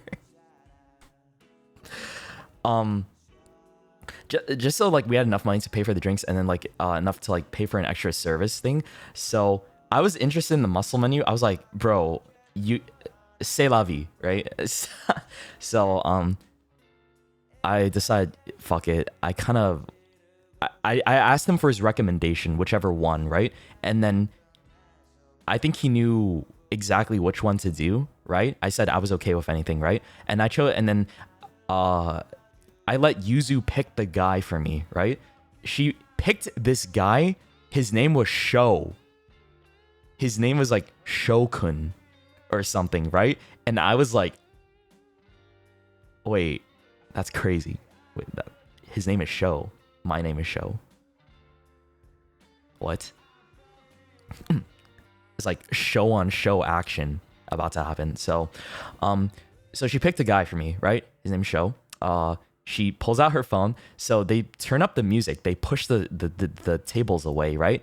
He grabs like this coconut drink shot thing. I don't know what it was. He puts it in his mouth, right? And then he gets on top of my lap. I was like, wait, this is a lot. I had no idea what was happening, right? He gets on top of my lap, right? He's about to take off his tank top, right? He grabs my arms. He puts my hands on his waist, right?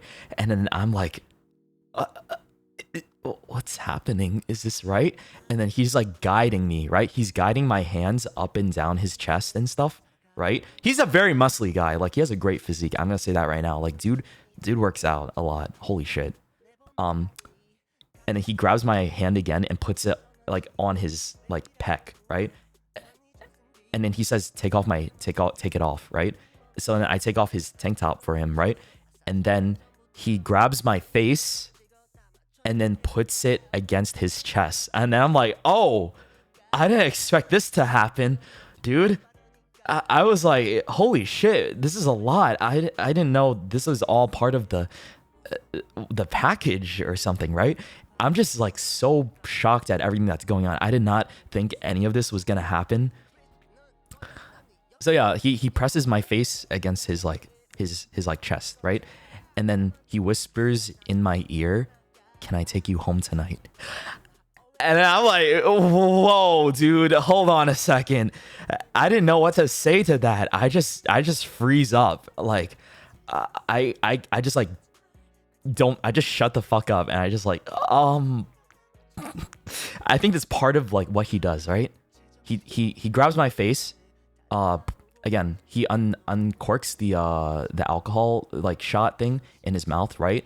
And then he like tilts my head backwards and then asks me if I'm ready, right? And I just nod. I'm like, okay, yeah, I'm good. And then he like puts it into my mouth, right? The alcohol shot. So there was no kissing, thank God. No kissing, but he just like pours it like from his mouth into my mouth, right? And then I like start drinking the alcohol shot. And I'm like, wait. And then like in my brain, I'm thinking, oh shit, this is delicious, right? I completely forget about the situation. And I'm like, oh my God, wait, this coconut alcohol shot is so fucking delicious, right?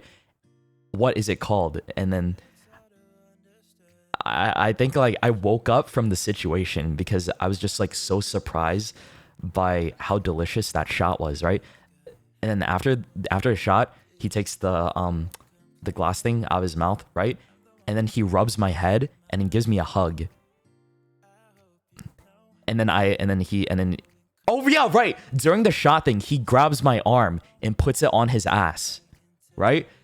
I thought that was a lot. I was like, oh my god, wait, I didn't know it was gonna go this far for this, right? But he was guiding me the entire time, right? So I didn't know what, like, obviously I think he knew I was flustered. I didn't know what the fuck I was doing. I didn't know like what any of this was because I never done this before, right? And he was just like guiding me like everywhere and shit like that, right? So yeah, after the shot, he just gives me a hug and says like, did you enjoy that? And I was like, yeah, the alcohol was awesome. I was like, yeah, that was delicious. That was a good shot. What was it called? That was the only thing I could like think about without it being awkward. Like I was like, oh shit, bro, the alcohol was so good. What was it? What's the name of it? Hey, yeah. That was interesting. I was like so shocked. I didn't know. I did not know they would do that for guys, right? Because I thought like, you know, those things were those bars are mainly catered to women and stuff, but it seemed like they were okay to cater to men as well. I'm like, wow, that's pretty inclusive. That's cool, right? I was really embarrassed by that, but then like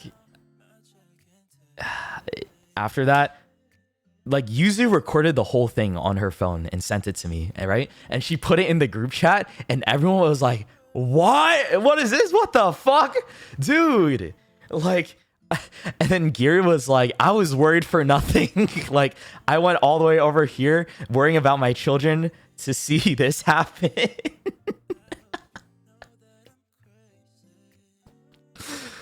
Oh my god, dude, that video is amazing, by the way.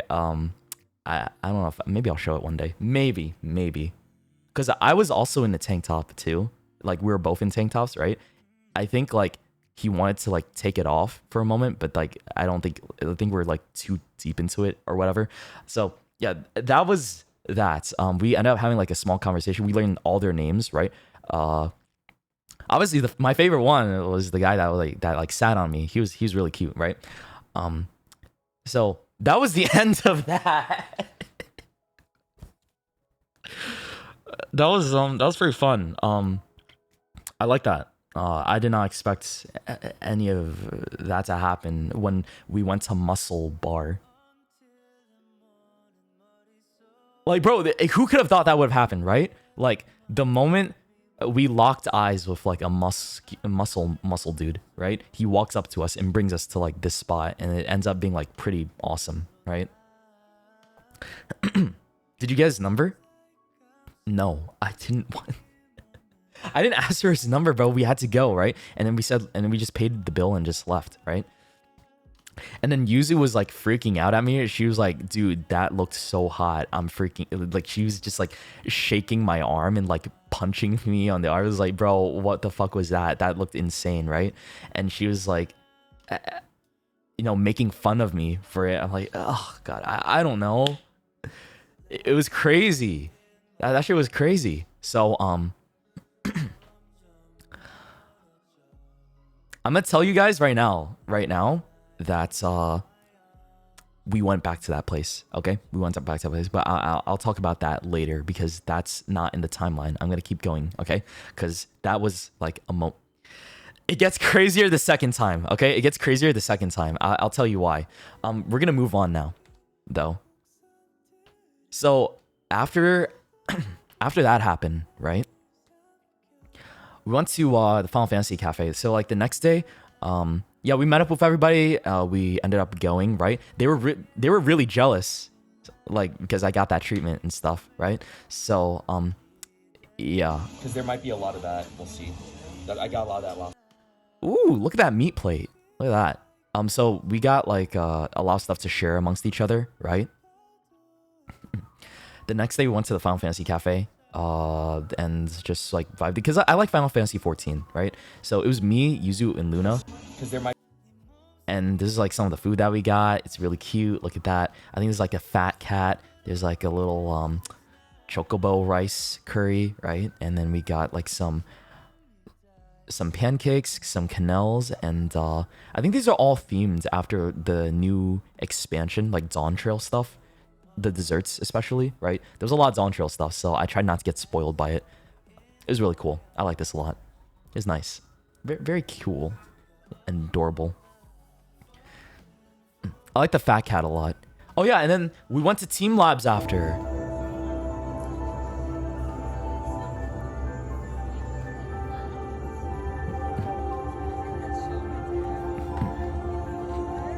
It was really beautiful. I posted more of it, like more of this stuff on my story, right?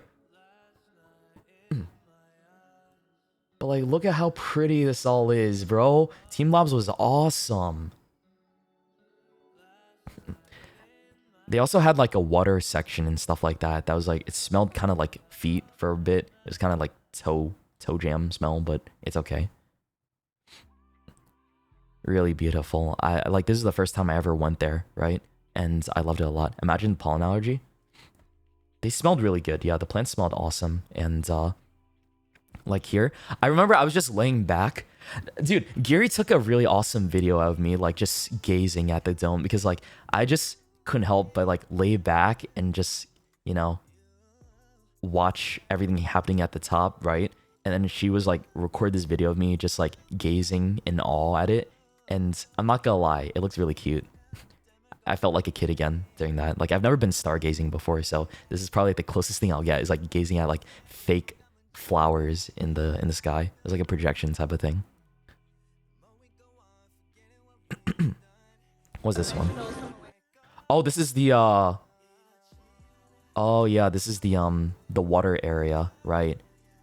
It's hard, a little hard to see and stuff, but like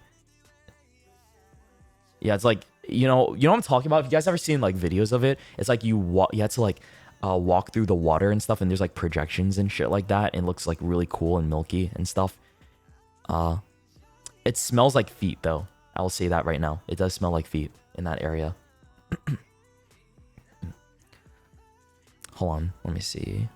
What came after that? I think after me, Cinder, Red, Tricky went to the Pokemon Center around Shuo City and bought some stuff. I'm trying to find where that was. I think this was it. Was this it? Because there was like another Pokemon. Yeah, we went to the Pokemon Center there after Team Labs, right? And then I went to get a massage because, you know, after all the walking around and stuff, I thought, you know, it's time for me to like, you know, get like a time, like a small little massage just to like get the tension off of my legs and stuff, right? So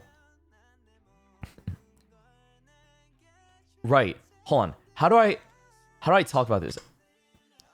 Oh dude, right, like I forgot to mention, oh my god, bro, like dude, I forgot to mention, I encountered another fucking NPC.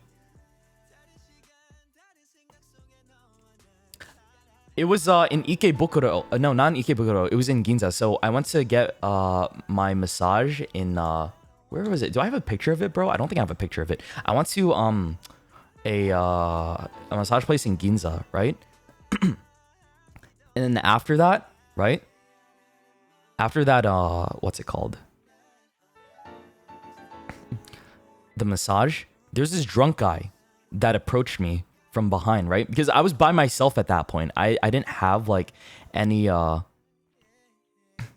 didn't have any anybody come for the massage appointment with me, so it was just me and Ginza by myself. This dude named Takeshi, right? Walks up behind me, wraps his arm around me, right? And asks for my help, right? I think he was speaking like a little bit of broken English. And he asks me to help him navigate to a bar, right? That was like 5 minutes away. And I felt obligated to help him because it was like so close to me. Like I was like, oh sure, yeah, I can help, right? So I pull my phone. I realized my phone is on 5% battery, right? Why is he asking you? That's what I want to know. It's a trap? No, that's the thing I thought too. I was like, bro, this has to be a trap, right? So I was like kind of worried for a second, but he's already like with me and stuff like that. So I'm like, you know, I'm just gonna just give him the benefit of the doubt this time and like bring him to that bring him to that bar, right? That was like some like distance away and stuff, right? So he talks to me about like where I live. I tell him I'm from America, right? And he said that he was born in Osaka, right? And he's only been to France before, right? I don't know. And when I told him I was like from the West Coast and stuff, he said, "Ooh, so cool, right? Beautiful girls, right?" And then he asked me what kind of girls I liked, right? Along the way. And I was really flustered trying to figure out like, because here's the thing, I'm trying to help navigate him to this bar. I'm also thinking about the fact that like, am I being scammed right now? Am I being lured into someplace? Like, is this a trap? And then like all I could muster was like, oh, I like girls shorter than me, and I also like legs and ass. And then he just laughs and says, nice, nice, nice, right? And then he told me he loves tall girls with short hair and big breasts, right? Like, okay, cool. Thank you, Takeshi. I don't know why he brought up the topic of women. I guess he just wants to know like what kind of woman I liked. And then that gave me even more of a flag. I'm like, why is he talking about this, right? So that made me think, is he trying to like bring me into like a club right now, right? Is this what he's doing? Like his job is to lure like me, like people wandering on by themselves into clubs, right? That might be what's happening right here. So after that, I just laughed it off. At this point, I just want to help him get to where he needs to go, right? Eventually, like we get there, right? We get to the bar that he needs to get to because like apparently his friend is there, right? And his phone is dead, right? And it ended up actually being okay. He thanked me for the help, right? He thanked me for the help, and he said like I hope like have a good night. Okay, have a good night. Take care. Enjoy Ginza, right? Because that's where I was for the night was in Ginza, right?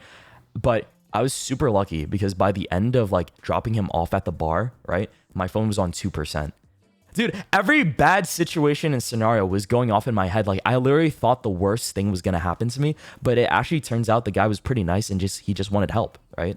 So it was okay. Like, oh damn, I guess I freaked out for no reason. Yeah, that's dangerous. Don't do that again. Listen, bro. Oh my god. I can't help it. Like, dude, I walk out of the massage place like by myself, right? What am I gonna do? He wraps his arms around me. He's clearly drunk. He smells like beer, right? And he needs help. And so I'm like, okay, do I just like, what am I supposed to do? Like worm off of him and like walk away, right? What if he follows me? I just got worried, bro. So, dude, I was so scared because my phone was about to die too. Yeah, my phone was on 2%. So I just got a taxi and told them to take me back to the hotel because I couldn't like risk navigating on the train with a dead phone and stuff. Yeah. Y'all think that could have been bad? Did I get lucky? I don't know. I feel like I got lucky there because that could have been like a bad situation or like just me being like roped into like a club and like them like milking money out of me or some shit, right? The police can help? I guess so. Yeah, but I don't know. In that situation, I was just like, sure, I'll help him out. You're very lucky. I guess I didn't think of it as like a very that scary of a situation compared to like, I don't know how you guys are seeing it.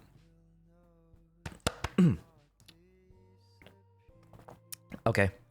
Can you guys give me a quick second? I'm gonna refill my water real fast. All right. And also I'm going to grab a snack real fast too. Okay. Because I need something to chew on, honestly. I'm getting really hungry. My breakfast wasn't enough. So, okay. Give me a second.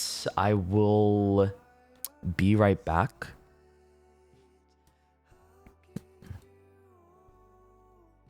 I don't know. What do you want? What do you guys want to look at while I'm gone? My face?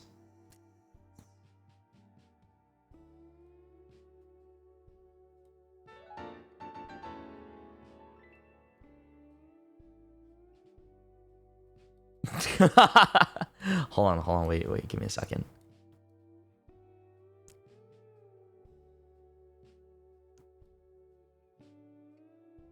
Wait, can I turn this one on? Where is it?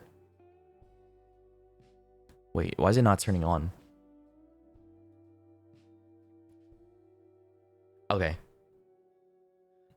Okay, I'll be right back. Okay, BRB.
Hello?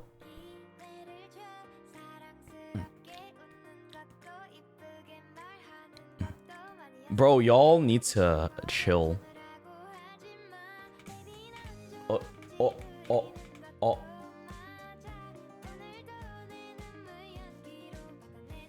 Okay. I'm good now. Hello? Hi? Why are you burning me? Don't do that, motherfuckers. What the fuck? Crazy. Y'all crazy for that. Okay, I got some coconut water. Okay.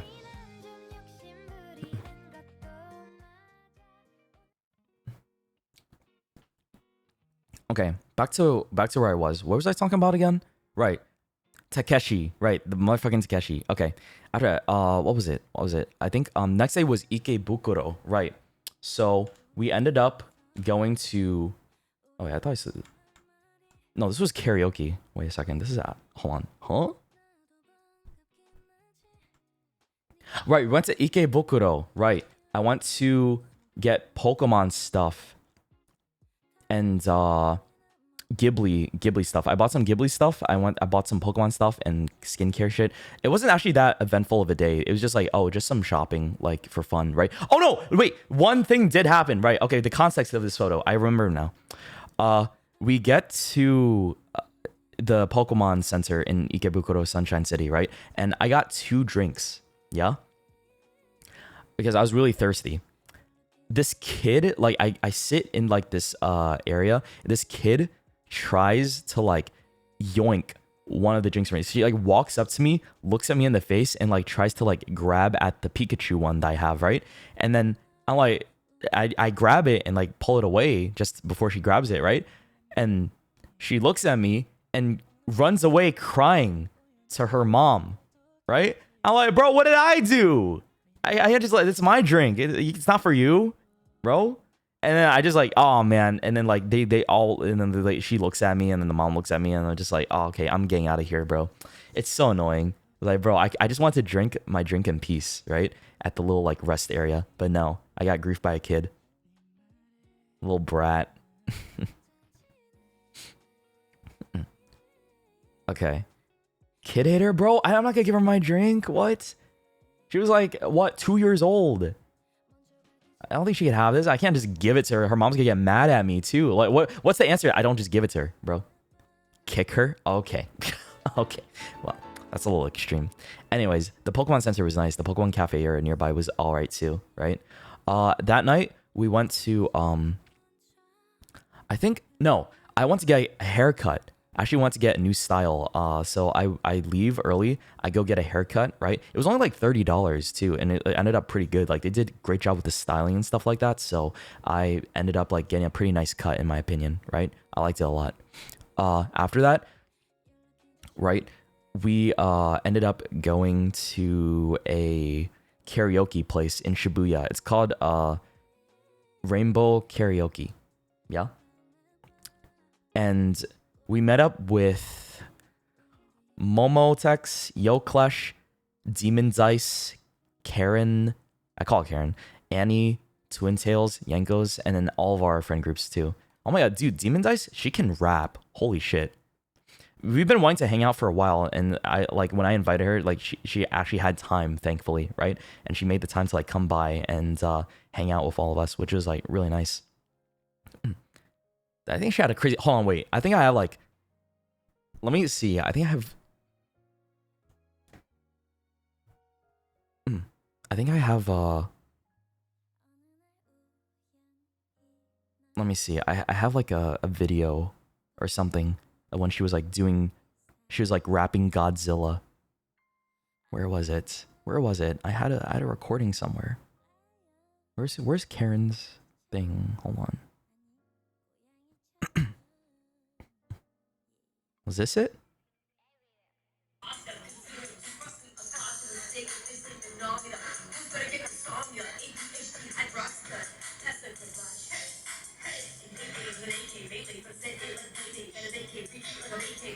Bro, she's so good at rapping. Oh my god. She's so fucking good. Insane. I don't know how to do. When it got to like the fast part, I didn't get to record that one, but like damn, it was crazy good. We spent like 4 hours straight like recording, bro. Honestly. We spent 4 hours straight not recording, singing at the karaoke. So yeah. Recordings of you singing? No, I did not record anything of myself singing at all. So unlucky. Sorry about that, y'all. After that, I think we went right. I remember after the karaoke session with everybody, right? Because we got a little drunk and like just snacked on some stuff. We wanted to go to the muscle bar. People talked about it too, right?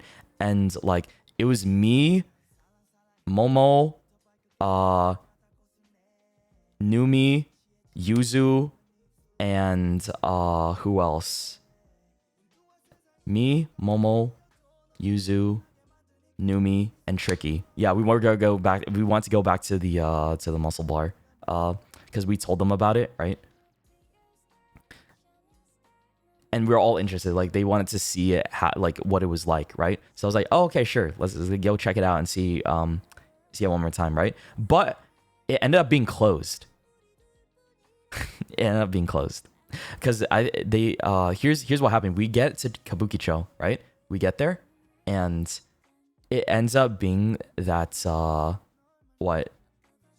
It ends up being that they only ran from like 8 p.m. to like 1 o'clock at night, and it's pretty funny because the guy that advertised it to us recognized me and Yuzu, and he rode up to us on his bike, and I was like, "Yo!" And then he dapped me up immediately, right? I was like, that I didn't know he knew how to dap. That was kind of cool, right? And he remembered our names, which I thought was really sweet, to be honest. I don't know why. We just encountered him again, right? And then yeah, that's when he told us like, yeah, we were gonna go to see him and like his friends and stuff like that at the bar. But then he said, yeah, it was closed, so it wouldn't be possible and shit. That's how they get you. What do you mean? That's how they get me. But yeah, so we told him like we would come back again the next day with friends and stuff like that, right? So what ended up happening here? So we just, I think the last day, right? The very last day, I went to Chikawa Land. No, it was in this one store. I forget what the store's name, but there was a Chikawa Land. I fucking love Chikawa so much, so I got like Chikawa merch like up the ass, like crazy, right? I was like walking around Harajuku again. I went to this really awesome hamburger steak place. That was really delicious. It had like beef tongue hamburger steak and regular like normal style hamburger steak, right? So I got to like chow down on that. It was so fucking delicious, man. I love this so much. Like it's the best hamburger steak I've ever had, right? I used to not be sold on hamburger steak before coming to Japan because I thought it was just like American Salisbury steak. It was something like, it's whatever, right? Or it's just like, you know, a worse version of a beef patty from like a burger, right? But no, it's actually really good. I did not know like Japan had good hamburger steak game. It goes super well with rice and like the demi-glace sauce in the back there. You see that shit? Oh, it was so nice, man. It was really delicious. I fucking loved it.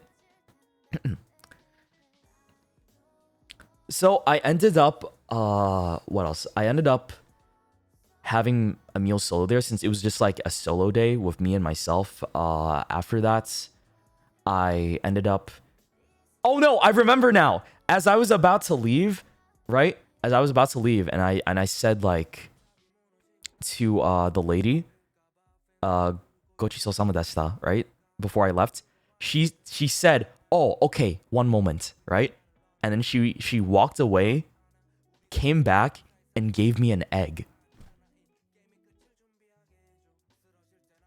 She gave me an egg, and I was like, "Oh, no, thank you, no, thank you. I want that, right?" And then she apologized, and then she's like, "Oh," she started apologizing profusely to me, like because she misunderstood what I said somehow, and I don't get how she misunderstood that, but I think it's like maybe the way I said it. I don't think it's the way I said it. I was just trying to say thank you for the meal, and I was leaving, right? But she gave me a fucking egg.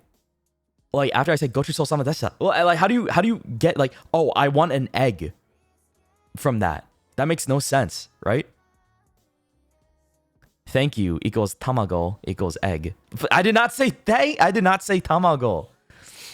I did not ask for an egg, bro. She just gave me an egg, but then I didn't want the egg, so she kept the egg. That was just something. There's a small weird thing. Like didn't think that was never think I would fuck up that hard. It's like make her think I wanted something else. And I was just saying I'm good. I'm gonna go now. Bye. Right?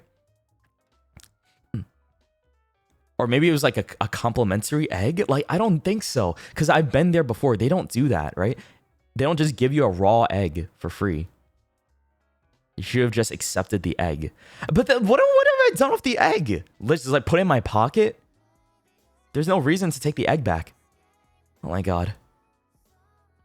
Is this it? Oh my god, we're at the end of it now. Okay, so,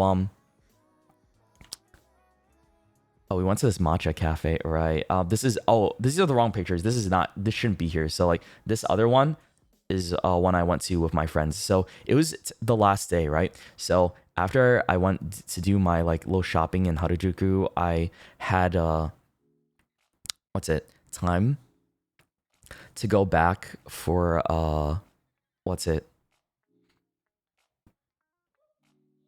no, this was the last day. No, this isn't right. Yeah, okay, back to this photo. After my Harajuku adventures, I went to go meet up with Yuzu, and then we were gonna go to Giri's place to have barbecue, right? Because Giri and Onibro made us mac and cheese, barbecue ribs, salad, salmon, potato salad. It was so delicious, bro. But Bao wasn't there because she was streaming, IRL streaming that day, so she didn't have a meal for her family. One last meal for her family. Shame on her. By the way, tisk tisk. But big thank you to Giri for making like a big awesome meal for everybody. I thought that was really sweet. She made like a homemade like Canadian Thanksgiving meal for all of us, and it was really good. I loved it. And then after that, me, Numi, and Yuzu. So those were the only people. Everyone else didn't really feel like it. We went to the muscle bar. Round 2. I don't know what to call it. I think it's round 2 because technically round 2 didn't happen, right? I was the only one that got the spicy option. So we make our way there, right? This time there were a lot of girls at that bar, right? There was a lot of people there this time. It was 4 guys doing their work there. My favorite guy was there, of course. I think those were the only 4 workers and stuff. So 3 of us just got sat. We just chilled and like observed the environment, right? And then we just Numi loves to drink, so like she ordered a lot of drinks for us and stuff. Especially the coconut one. Some more tequila, of course. Fucking tequila. She got for me. And we got to talk more with each of them, but I got to talk more with Shokun, right? So I learned that they get a bit more money if you request a specific person, right? For like those requests and stuff like that. I'm like, oh, I don't know why. I felt kind of bad about that. So like, I guess it doesn't pay that well. And then we talked more. I like talked more with the guy that that sounded me last time, and like got to know him a little bit better. Like I learned like, oh, this guy he's from he's Chinese, and I think he's only Chinese. I thought he was like Chinese Japanese, and he's there on a visa working and stuff like that, right? Which was like pretty cool. And we got like more chatty and stuff like that with like all of us talked with him, and then we got to know like the other guy, like the main dude that brought us there, Mr. T. I want to call him Mr. T. I think he was Korean, right? And he was talking about like he's a very confident guy. He comes off as super confident, and he pretty much every time like when we were doing a drink and stuff with him like that, we were asking to make sure he's okay, and he would be like, of course I'm okay, I'm Korean, right? I'm like, oh, here we go, right? that was always his default thing. Like I was just making sure like, oh, hey, you good, right? He says like he seems almost offended every time I ask him if he's okay. He's like, I'm Korean, it's okay, I'm Korean, it's fine. I'm like, okay, dude, sure. It's my bad for making sure you're all right and trying to show a little bit of concern, you know what I mean? So again, we opened up the menu.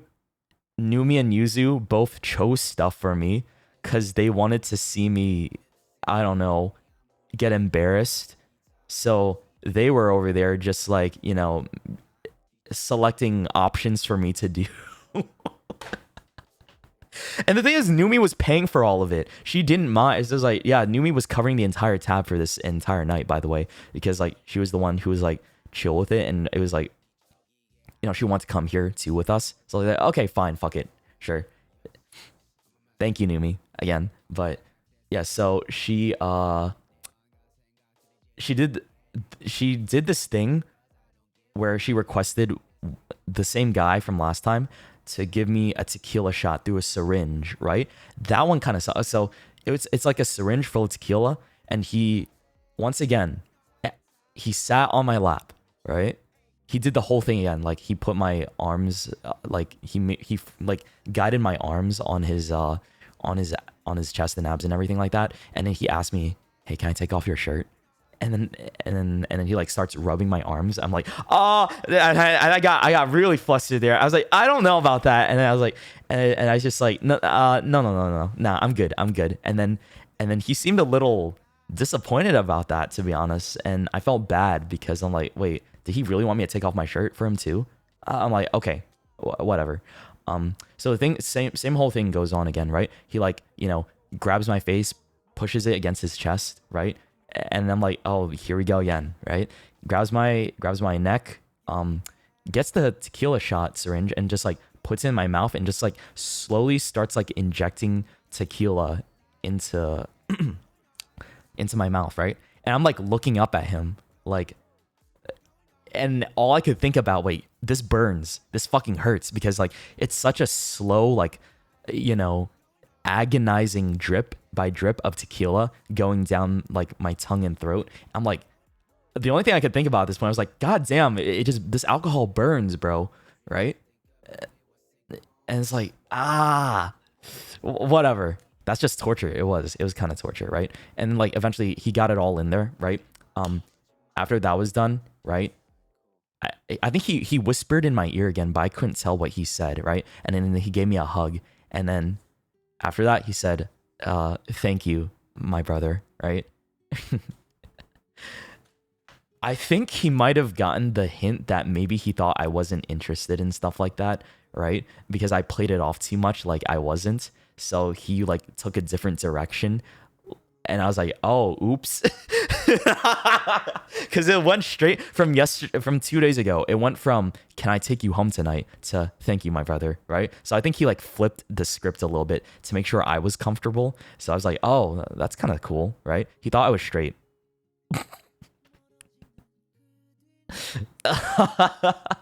So yeah, after that we got to talk a little bit more, right?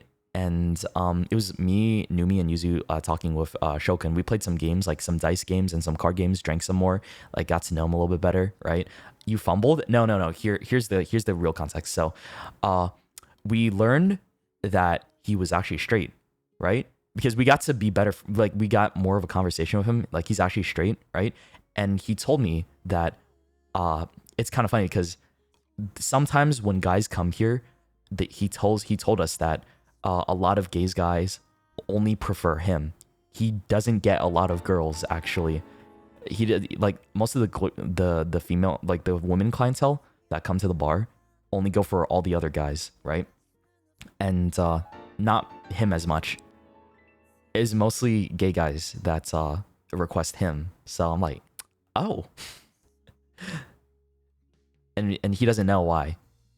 He doesn't know why either, but like he's straight, but he's like very comfortable with doing that stuff. And then we got to talk with him a little bit more, right? And we learned that he actually doesn't like this job, right? He was being open with us a little bit, and he says like he actually doesn't like this job, and it's his like nighttime part-time job, right?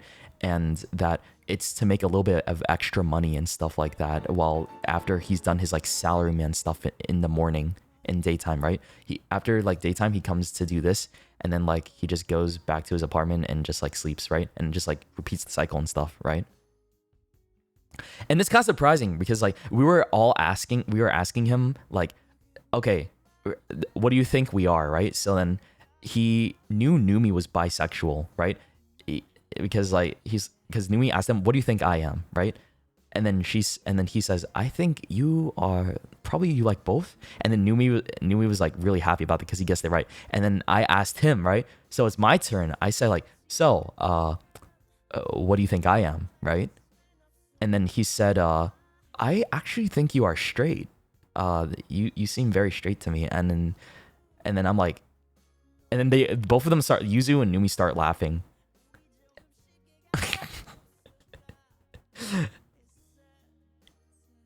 It's because like I guess in person to them I'm straight passing or whatever. I don't fucking know, dude. And I told him the truth, like I was actually bisexual, right? And then his jaw drops and he's like, really? And then he's like, then why didn't you take off your shirt with me? I think he was really sad about that. Because like immediately after he was like, so why didn't you take off your shirt with me? That was crazy, bro. I like, oh, I didn't know. I like he wanted me to do that. Maybe that was like probably part of that was the hint, right? Oh, you broke his heart? No, I did not break his heart. Not at all, dude. So we got to know him a little bit better, right? And he actually missed his last train to talk with us. Like he said he was about to leave, but he wanted to stay a little bit longer and talk with us, right? Because he had a last train for the night that he had to catch. But he ended up staying an extra longer so he could hang out and like be more friendly with us, right? I thought that was really cute, right? And then like we learned, like I said, like he's Chinese, and then he like immigrated, or like he's in Japan working on a visa and stuff like that, right? He's really cool. Again, his name's Show. It's probably a fake name, honestly. I think it might be a fake name too. And like I think we made a friend actually. He liked talking to us. He actually showed interest in getting to know like what we did and about our hobbies, right? I didn't tell him everything. I just told him like I just did like, you know, some online stuff pretty much, right? I told him I did some online stuff. And after that, he ended up hanging out with us, like what was it? He wanted to walk with us around Kabukicho for a little bit and like show us around and like talk a little bit more before he had to go, right? Because like Numi was also being really nice, and like because he missed his last train and he told us that, Numi gave him some extra money to like take a taxi back, because he said that he was going to stay at an internet cafe or find a place nearby to sleep tonight, right? Which I thought was kind of sad. I was like, no, dude, don't do that, bro. I wish I had cash on me. I would give him some too. But like Numi helped him out, right? And gave him like some money to like, you know, stay somewhere else, or like, you know, do like take a taxi back to his apartment, right? Instead of like having to sleep at an internet cafe. Because he told us like stories about him staying at an internet cafe. He said that he sleeps at them often when he misses, like, can't make it back to his apartment. He has to like work late or something like that, and it's like cheap and easy to like rest at. And he says he hears a lot of like people having sex at them. Apparently he says it's really common for like, was it teenagers and stuff, to like rent out internet cafes so that they can hook up and stuff there, because they're not allowed in love hotels and stuff because of like their age and shit. So they have to alternatively go to a internet cafe instead, because it's cheaper and like, you know, there's privacy there and stuff. So I didn't know that was like how it worked there, because he told us like whenever he sleeps at one, he can hear like moaning and like noises in the nearby because the walls are so thin, right? And then I just felt bad for him, because it's like, bro, we don't want you to deal with that. Let's just get you a taxi back home, right? Or like you can buy yourself like a one night hotel somewhere nearby. It's like, bro, that's just I don't like that. Poor Shokun, bro. Right? He's really cool. He showed us around, was it Okubo Park? He told us like about like how there was a lot like of prostitution that goes around there and stuff. Like he told me like, hey, you should stand by yourself for 5 minutes and see what happens, right? Because apparently in Japan, a lot of like the girls will walk up to you and like, you know, make the first move. And I didn't know about that, right? But he like I wasn't gonna do it. I don't know why he was suggesting that, right? That was crazy, because he said that typically what they would do is walk up to like any guy that's alone, or like specific people that are by themselves, and like grab their balls and be like, oh, do you want to come home with me or something like that, right? And that's like their tech to like, you know, sell themselves. That's like what happens there. And I'm like, there's no way. It's just like that common in that area, like right there, right? It's the same in Germany, bro. It's kind of forward. Well, I think it's specifically in that area, right? And he was telling us about like all the stuff that he's seen, right? And how like it's really common in that, like in those spots, right? And we like when we were walking by as a group, right? We saw like a bunch of like old men around the area, like it's very creepy now knowing the context, right? Because they're actively looking for like that kind of stuff. And we saw like a lot of people just standing around by themselves too, just like looking to find clients and shit. And it's like, oh wow, this is really, it hit me. It was like, it was a lot more real than I thought it was, right? Seeing it in person, right? After that though, we like went somewhere else, and eventually Mr. T like comes out on his bike, right? After they cleaned up and stuff, he came up to us nearby, because apparently like, was it Show let him know where we were, and then he said he just really wanted to know why he was hanging out with us, because apparently Show-kun, right, the dude that we met at the muscle bar, he never misses his train, and this is the first time he's ever done that, to hang out with like people from the bar, right? Like and we thought like, oh, this guy doesn't really seem to have friends, because like he's busy with his salaryman job in the morning, right? And he has his night job working there. So does he have time for friends? Did he just really thought we were cool and just wanted to like get to know us better? I thought that was really nice, right? It was so precious, right? I thought like maybe I thought like he's actually probably being genuine, right? I got a little sussy that this is like a tactic hosts do, because I've learned more about the host culture in Japan, and like how they'll like, you know, add their number on like line and like talk to you and like sweet talk you to like come back and give them more money and shit like that. It's like a vicious cycle and shit.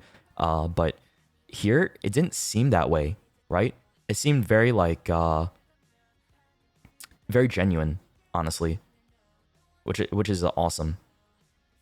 He seemed like a nice guy, to be honest, and I like that a lot.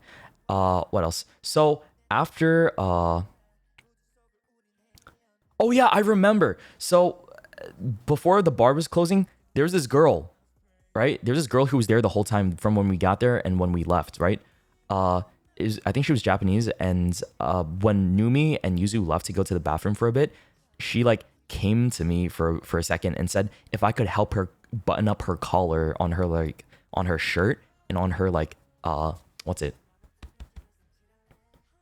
On her like button up her collar and yeah, button the thing on her like the cuffs on her shirt, right? She needed help with that, and then she just asked me like I think she asked me something along the lines of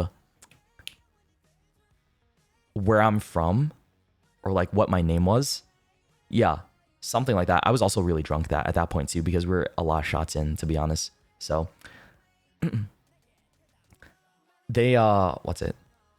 This girl like just chats me up a little bit. I help her with her buttons and stuff, right? I didn't know who she was. I thought she was just a customer, right? And then after that, right, Numi and Yuzu come back and she just goes back to where whatever she was doing and chatting with one of the other guys, like the muscle bar guys, right? And then I went to go into the bathroom for a bit right before we were about to leave. As soon as I come out of the bathroom, she approaches me again and says like, by the way, you know you're my type, right? And then she puts her hand on my shoulder, right? And is like, when are you going back? And then I'm like, oh, thank you. Yeah, I'm going back with my friends right now, actually, right? So then I just like saunter away from her and go over to my friends, to Numi and Yuzu. But the thing is, it's kind of funny because one of the muscle bar guys was like trying to wingman for me too a little bit, and I was just not interested at all. I was not having it, dude. No, I did not like where that was going at all, to be honest. Numi and Yuzu eventually told me later that she was talking about me with the other guys because Yuzu understands a little bit of Japanese, right? And she told me that apparently she was talking about like how, you know, she was interested in me and like I look like her type, and then I think they were saying something else along the lines of like maybe that's what they were trying to do. They were trying to like help her get to me. I didn't understand like the full context of it, but that's all that she could gather from that. But I wasn't interested. I just wanted to get out of there and like get the fuck out and talk to Shokun and that's it. Show hating woman confirmed, bro. What the fuck do you mean? I just wasn't interested. That's not my bro. I don't know you like that, and it's like you're being so forward. Like, huh? I was not expecting any of that at the muscle bar, bro. So I left, and then with everybody, and oh yeah, we parted ways with Shoken. We said like maybe we can be back. We'll be back and we'll talk to each other in the future, right? And we'll come to the muscle bar again whenever we come back to Japan. And he really hopes that's the case. Like he really was appreciative of the fact that like we gave him money, or well, Numi gave him money for like a taxi and to get home safely and stuff like that, right? So yeah, we made a really good friend, I think, and I'm excited to see him again, right? He seemed like a really sweet guy, so I can't wait to go back and chat with the dude in the future. Be like, hey, you remember me? We missed you, bro. He seems like a green flag, honestly. I think at first I was skeptical, but he does seem like a green flag. He was very genuine. Like I feel like a host wouldn't be like, maybe he wouldn't talk about that so openly, saying like how he dislikes his like second job and that like he has to do it and stuff, and like what being so open with us too and genuine. Also, he did push-ups on me, right? I forgot. They also ordered like for him to do like this push-up on me, right? But it wasn't push-ups. It was more like he was like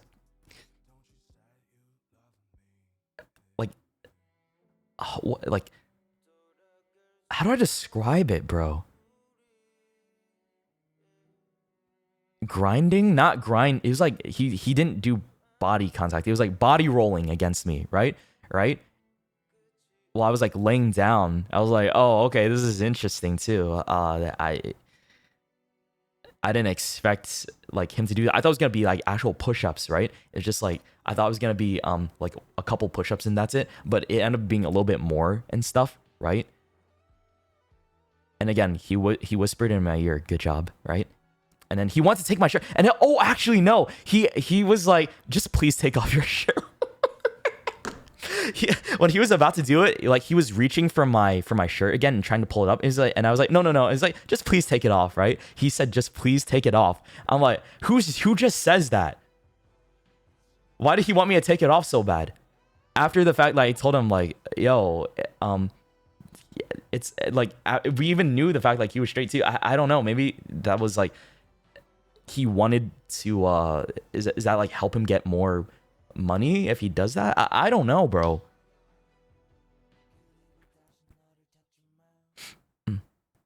Maybe an additional paycheck. I don't know. I'm not sure, right? I have no idea. He just wanted to see. maybe I have no idea, right? Or probably help with the immersion, right? You hurted his pride. Don't say that. Now I feel bad, dude. Fuck. I think it's just part of the job to help with the immersion, right? Because they're big about that kind of stuff in Japan. I'm pretty sure it's like help with the immersion, with the experience and shit. But you know, I was very awkward. I didn't really vibe with it too much. The next day, I think it was just mostly saying goodbyes to everybody. I think I went on one more cafe date with Momo and Bao, and I think it was mostly just us, and then hold on, wait, yeah, Momo, Bao, I think Onibro. Oh, wait, hold on, what day am I thinking about? Oh, I'm not thinking about this day. This was from when I was with Yuzu in Harajuku. Yeah, we had more matcha. We went to this place in Ginza. I forgot what the name of it was, but it's on this, like, it's in Ginza 6. It's like on the 4th floor. It's really good. They serve like an amazing matcha parfait. They had like a bunch of desserts as well, and they provide like complimentary tea on top of that too. I fucking loved it, bro. This is so good. This is probably like one of my best or like favorite cafe meals out of all that. Okay, I think this is oh yeah, here it is. It looks really cool. This showed like the breakdown of everything, if you can see it right here. Premium Maruto parfait, limited to Ginza store. So I had like it had whipped cream on the top, it had like the icon on top of it too. Like there's some chestnuts in there, some berries, some shiratama, and then there's like a cake on the top layer too. And then like on the bottom layers, there was like some tea jellies, right? Some bean paste, crunchy red beans as well, some soft serve, and some koitsa. And I thought it was really delicious. This was such a goated parfait, bro. I fucking loved it. Insane. Oh yeah, and this and then the night we went to do grocery shopping for the beef Wellington stream, right? Bro, oh my god. Yeah, me and Giri went shopping in the Kochijoji, I think that was called. Kochijoji. Billy, yeah, is Billy. I'm gonna redo this in the future, guys. I know what to do next time, but I know what to do better next time to make this a better beef Wellington, okay? I fucked up this time in small ways, but next time I will do a lot better, okay? Foolish is still the winner. Shut up! I know well, here's the thing. He had people helping him. I had myself. And he had better equipment too. And he actually like prepped properly. I didn't have the time and stuff, bro. Like there's differences here. You just gotta understand, man. So I'm gonna have a new son and I'm gonna make him a lot better than this. Okay, trust me. In the end, it does look like a beef Wellington. Yeah, but it's not good enough. Dude, this looks like a picture right out of like Kate's Cooking. You know that YouTube channel? Kate's Cooking is like this Scottish lady who like makes the wildest dishes for her son. It's like really fucked up. It's better than that. Aw. Thank you. Appreciate it. I try my best, bro. And yeah, I said my goodbyes, bro. I was really sad saying goodbye to Oni bro and Giri too. They were really nice. I really appreciate them like helping everybody out, making us have a comfortable stay. They like Giri really is mom vibes, bro. She cares a lot about us and her friends, and it's just like, oh, I love Giri so much. She's so sweet. I feel bad for burning her spoon, dude. I burnt her spoon, and also almost scratched her good pan with the metal spoon. So oops, that's okay. But anyways. Oh yeah, I saw the infamous Rock-kun too. Yeah, I took a picture of it at their house. Look at him. Look at the rock, bro. Oh yeah, that's it. And that's all, bro.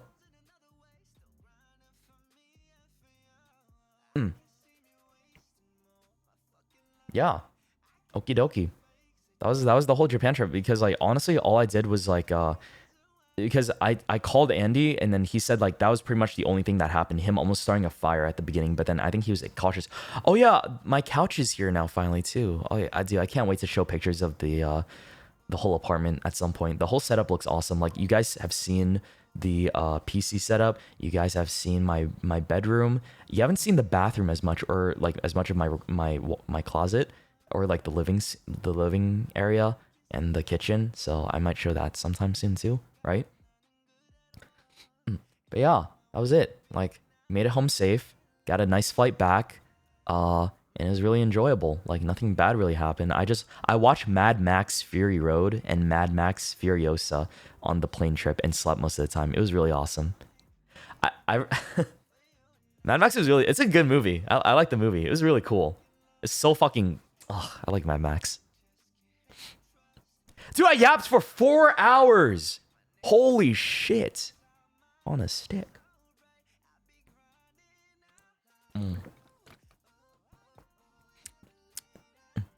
Yeah, dude. Holy yap town. Okay. Let's go back to this screen.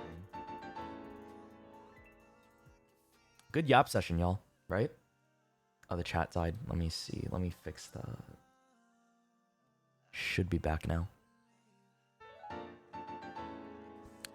Okay. Everyone type the word potato for me. Oh yeah, one other thing. Oh my god, I almost forgot one of the stories. Right. I didn't have a picture for this one, but the night before karaoke, me and I recommended a unagi place. We were gonna go to this place in Ginza for unagi and rice, right? Which was really good because we all love eel is fucking delicious. So me and Yuzu get there before everybody else, right? And we are walking through this like particular quiet part. I see a group of Japanese guys kind of like look at us and like judge us almost. It's kind of weird. I don't know why. It felt like there was a vibe that was off about it, right? We find the restaurant. It's run by a bunch of old ladies in kimonos, right? They're very old, by the way. And Yuzu talked in like, you know, partial Japanese, English and stuff. And we said if there was room for two, they said yes, there's room for two. And then like, yeah, they let us in. We got in there. And we also said our friends are going to be coming, right? Because it was a total of 7 people, I think. Oh, no, 6 people. It was me, Yuzu, Oni Bro, Giri, Bao, and Numi, right? So that was the party. And she said, oh, that sounds fine. They can sit when they come, right? It was actually a pretty small restaurant. Hold on. I got to pull off the MS Paint again, bro. Where's the MS Paint?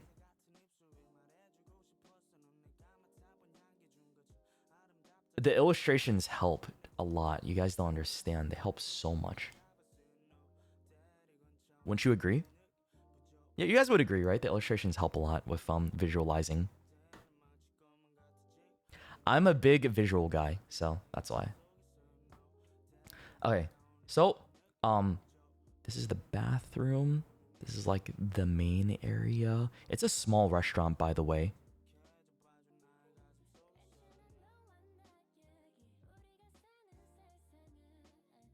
Okay, so this is pretty much the whole restaurant, right?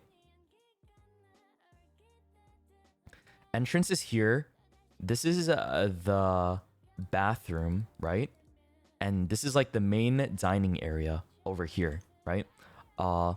So this is separated here. There's like a table for 2 back here, another table for 2, a table for 4 right? And then there's like a wall segregating here. And then over here, this is where me and Yuzu sat. And then there's like a table for 4 back here, and another table for 4 back here. And I think there was another table for 2. So small restaurant, right? And then like this is all like all the kitchen and stuff like that over here. I'm gonna write kitchen. And this is like dining. And Yuzu was here, and Shoto was here. And this is our table right here, right? After we got sat down, because like we're waiting for our friends. Everyone was late by like 15 to 20 minutes, right? So we got here early and they sat us down because like I guess we couldn't just loiter around outside. So we realized that this restaurant has a certain rule. They said all mobile phones must be off, right? So we respected that. So I put my phone away, right? So I didn't pull it out during this entire time because like I guess it's like very strict rules and traditional, right? After I saw the sign that said that, we were just gonna have to wait for our friends to show up because like by noise. So like, yeah, we sat at the table. We had to put in an order, I think. So we just ordered ahead of time. So I ordered a meal, like a thing for myself, and so did Yuzu, right? And we waited there for everyone else to show up because there's like open tables. The only table that was occupied at the time was this table and this table. That's all that was occupied. Eventually, this table got occupied because like 10 minutes later, someone took that spot, and so did this table. So I'm like, oh wait, there's actually one more table next to us. There's only like 3 tables left that could sit all of us, right? So someone, like 2 people were gonna have to sit here and 2 people were gonna have to sit here, right? It was just me and Yuzu in this like one spot right there. We hear something happening outside. We hear like some commotion going on, right? With Giri, Bao, I think like that. Bao comes over here, right? Like I think she just walks past the lady and yells into here saying like, they're kicking us out, right? They're kicking us out. I'm like, what? What's happening? I had no idea the context of the situation, right? I was kind of like confused at what was happening. Had no idea. So eventually they all leave, and it's like they're not letting them in, right? They're being kicked out. So Bao, Numi, Giri, and Onibro all got kicked out for some reason, I think. And then I heard Bao saying like she was racist or something like that, right? Like she said racist bitch down the alleyway. I was like, oh shit, what happened, right? So me and Yuzu were like looking at each other. I'm like, Yuzu, can you go check? Because here's the thing, we can't check our phones, right? We don't know what's going on. So each of us have to go to the bathroom at a time to like pull our phone out and see what's happening, right? So I already did that to let them know like we were all right here. So I didn't want to go up to the bathroom again. So I asked if Yuzu could go check the phone and see what the condition was. So Giri told us, they told us in the chat that they were being kicked out for being too loud, and like the lady was being condescending or something like that, right? And that's what Yuzu relayed to me, right? And I was like really confused at what was going on, right? And here's the thing. I totally would have got up and left at that point because like maybe there was like some racism going on, because I wanted to go and eat with them too, because like at this point, if we didn't order, I would have been like, let's just get up and leave and go join them, right? But we already ordered our food. They were already making it. If we got up and left, they would have called the police on us because, we didn't pay. And at the same time, like if we got up and left, like if we got up and paid and then just left, right, without even eating the food, I feel like I just like that just kind of fucking ruins the experience, right?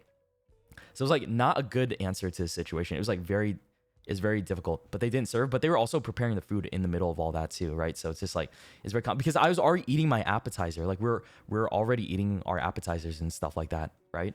So it was complicated. We didn't know what the right answer to, because this place seemed already strict. Like everyone here was like looking at us and giving us like weird like eyes because of like that whole situation that happened. Like we weren't even involved, but like Bao, they knew Bao was talking to us, right? And in that situation, it's like, fuck, if we get up and leave right now, I feel like it's gonna make things a lot more complicated and serious, right? Yeah, when they're still cooking, you'd still have to pay anyways because you know they're preparing the order, right? You can't just like it's a different rule, guys. You can't just like walk up and leave when you ordered a food. It's like you go somewhere, you're the only one sitting there. You order like a whole meal, right? And they're preparing like a fucking kaiseki course for us, right? I'm about to leave, and it's just a waste of food at that point. Like, what if no one else orders that meal? It's like, oh, then you just like wasted their resources and money, and it's just like fuck.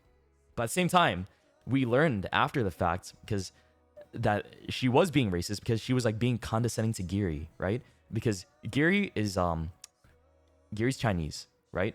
And we saw like we read the reviews for this restaurant afterwards because initially I had no idea this place was racist. I thought it was just like very old school, right? But she was being the lady that was serving was like rolling her eyes and being very condescending to Giri specifically, right? And I think Bao got mad at her because of that, right?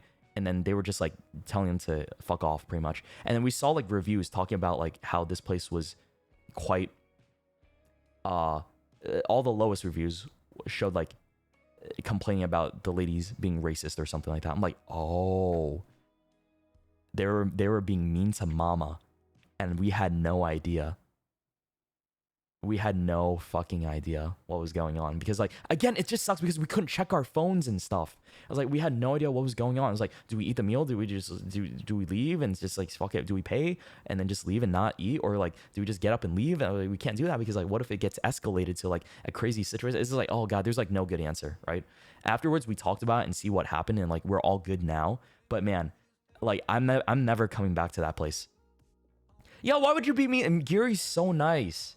She's such a nice. Gary's so fucking nice, bro. And then like they fucking denied them service, low key because of that. Like, dude, that's crazy. So yeah, I'm never coming back to this place ever again. The first time I went here was with a friend back in like April 2023. He recommended it to me because he liked it a lot and it was really delicious. Right, that was like the first time I had like really good unagi. Right, but after learning all that, yeah, we're not gonna come back here ever again. Never again. Now that we learned about that, right? It was such an old school place, guys. Like the whole phones off thing, right? And like everyone was all the clientele, they were old people. Everyone that came in here was like either an old man or an old woman, right? Me and Yuzu were the only people that were like super young there, right? I guess that's why we stuck out like a sore thumb too. And we're also like don't know why they served us, right? Or like why we didn't get kicked out when they got kicked out and stuff like that. It is weird. I don't know. But that was the story from that one unagi restaurant that we went to. Crazy, dude. I experienced a lot more this trip than I did in my previous trips to Japan. I feel like so much happened here. Well, honestly, last time I went there, a lot was going on because of fucking Andy, to be honest. But this time, I feel like I didn't get to walk around and explore as much as I wanted because I spent a lot of time with friends, and I didn't mind that. I really enjoyed getting to be with friends and getting to spend time with them because, you know, it's not every day you get to be able to walk around the world and have fun with the people you love, right? Because one of these days, like maybe I'll like lose my legs, or maybe I'll like fucking lose my memories and not remember who we talked about this on the train too. Like, dude, me, Yuzu and Numi were like having this epiphany, like, guys, what if one of these days like we forget about each other, like we get dementia or some shit like that, and then we don't remember any of our friends, right? Like we overthink about that stuff and like, oh, it's like so sad. I don't want that to happen, right? So it's like make a lot of good memories right now.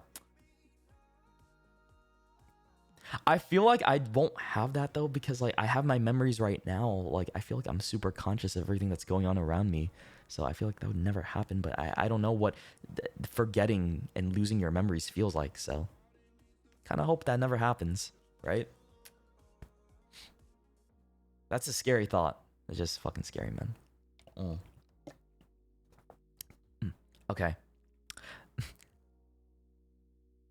But that was Japan, October 2024. I would not recommend traveling here during hot months at all. Like the best times are like winter and spring for sure. Like I'd say going around December to May right? During that period is probably a really good time to travel here. I like it a lot during those times from when I've been there. What if you've already forgotten your memories and you just don't remember that you lost them? Well, I have friends to tell me about it, right? And so far, I haven't had like a big lapse in my memory because I'm surrounded by awesome people that remind me about stuff. If I was by myself completely, right? Then that would be a lot more different. Okay. Wow. Dude, I yapped a lot. I really want to... Is it horror game time? I don't know. Am I in the mood for horror game? Let me think. I did miss playing and hanging out with you guys a lot.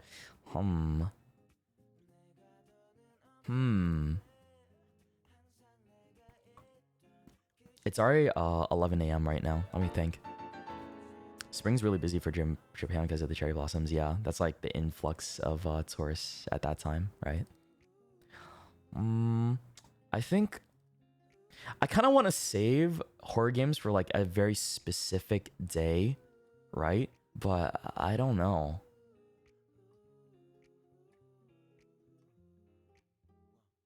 Mouthwashing. Yeah, I feel like it's better to save it for like a specific day. I'm not sure. Or do I want to play right now? Fuck. I did talk a lot. But Silent Hill 2. I want to play more Silent Hill 2. Okay, how about this? What's tomorrow? Tomorrow is Monday. I'm going to be busy tomorrow.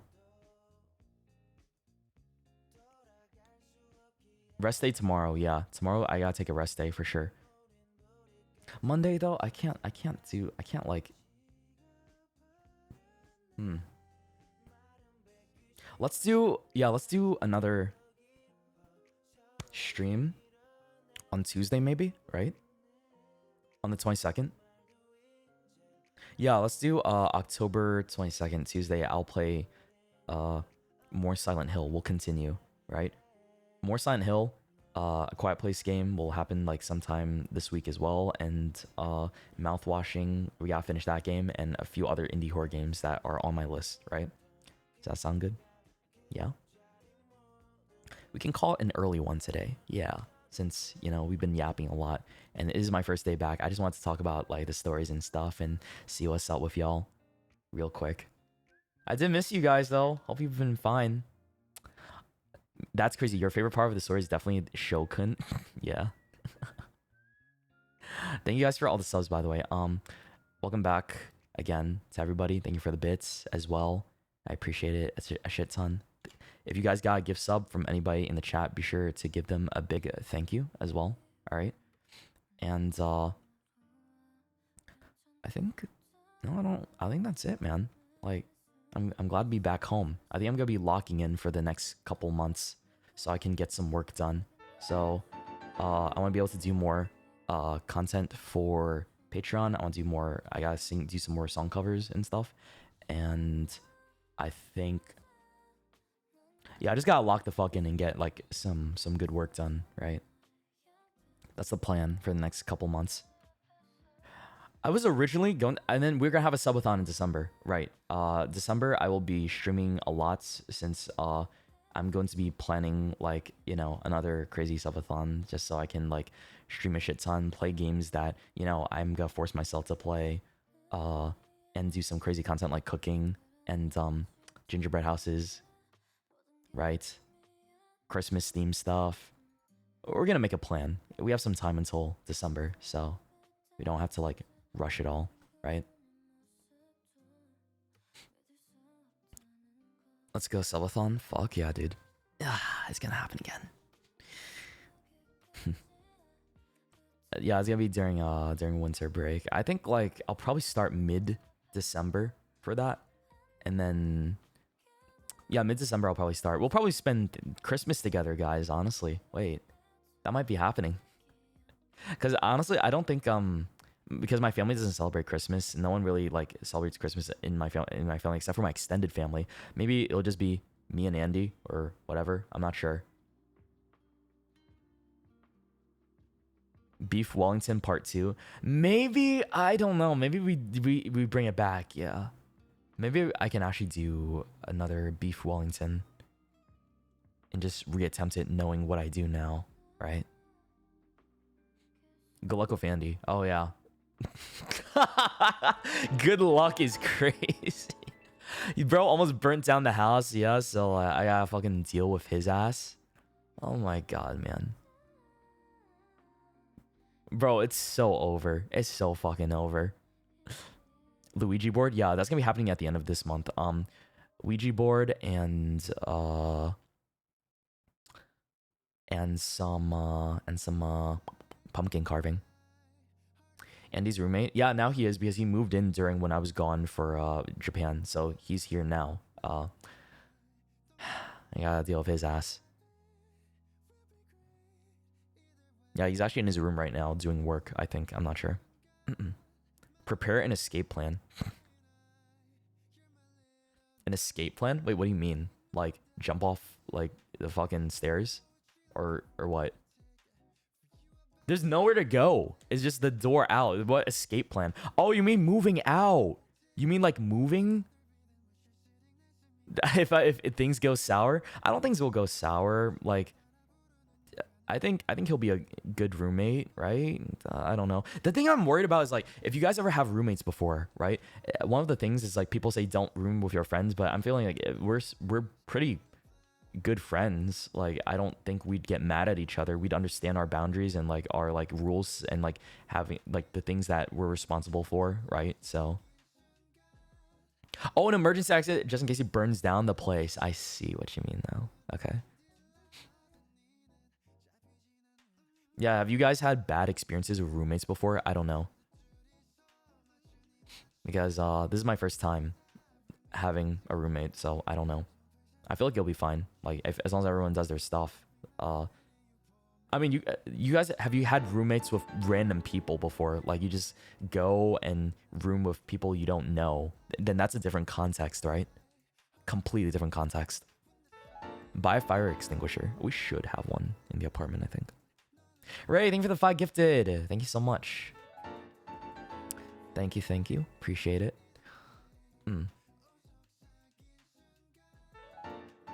Okay. At university dorms, yeah, that's what I was gonna say. Like when you're fucking you're dorming in college, right? University, you're forced to be put with people like you don't fucking like, so you just have to kind of deal with that. So I've never had to deal with that, thankfully, because I never did that when I was in college. So I'm like free of that experience, which is, I don't know if that's a good thing or a bad thing. I don't have that in my pocket. Okay, well, I'm wrapping up stream for today, guys. That's it. I'm gonna go now. No horror game today. I'll do it tomorrow. No, not tomorrow. On Tuesday.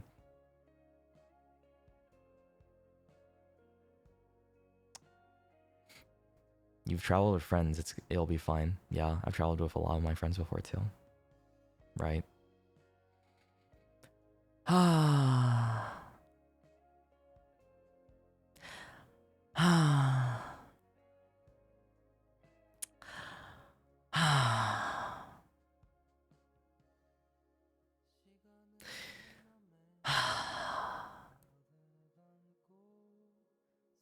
Sigh.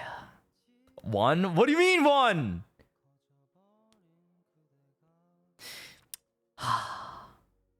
Just leave? Okay. I'll leave for like,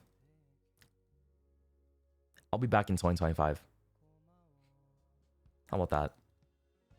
Just leave. I will disappear for the next 2 to 3 months. And then I will be reawakened in the new year. Okay. Sound good, bro? Yeah.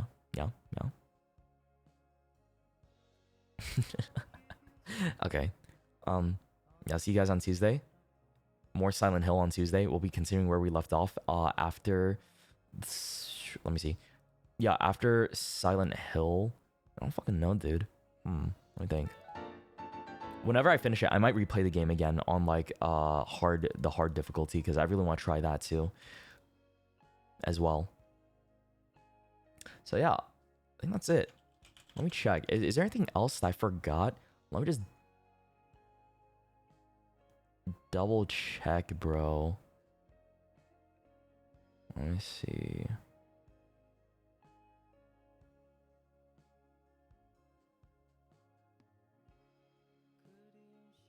Nope.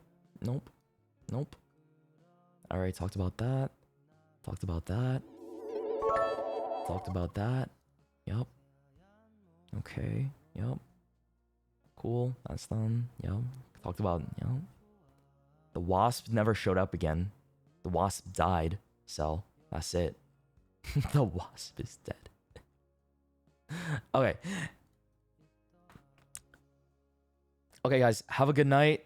I will talk to you guys on Tuesday. All right. Have a good one. Be sure to follow me on Twitter. Subscribe to my YouTube channel and follow me on TikTok and also follow me on Instagram. Yeah, follow me on Instagram too and join the Discord if you're not already subbed to the Discord channel. All right. I mean, if you're subbed to the Discord, join the Discord. If you're subbed to the Twitch, join the Discord so you guys can play games and stuff like that with me. Okay? Yeah, that's all I gotta say. All right. Sound good?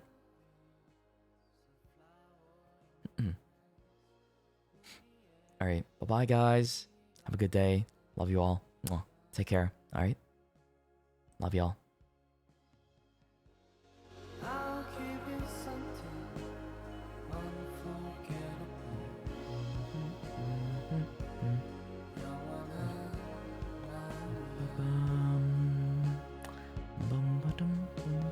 Oh my god, I gotta do a lot of work for the vlog now too. Ah, no. I'm uncomfortable. No.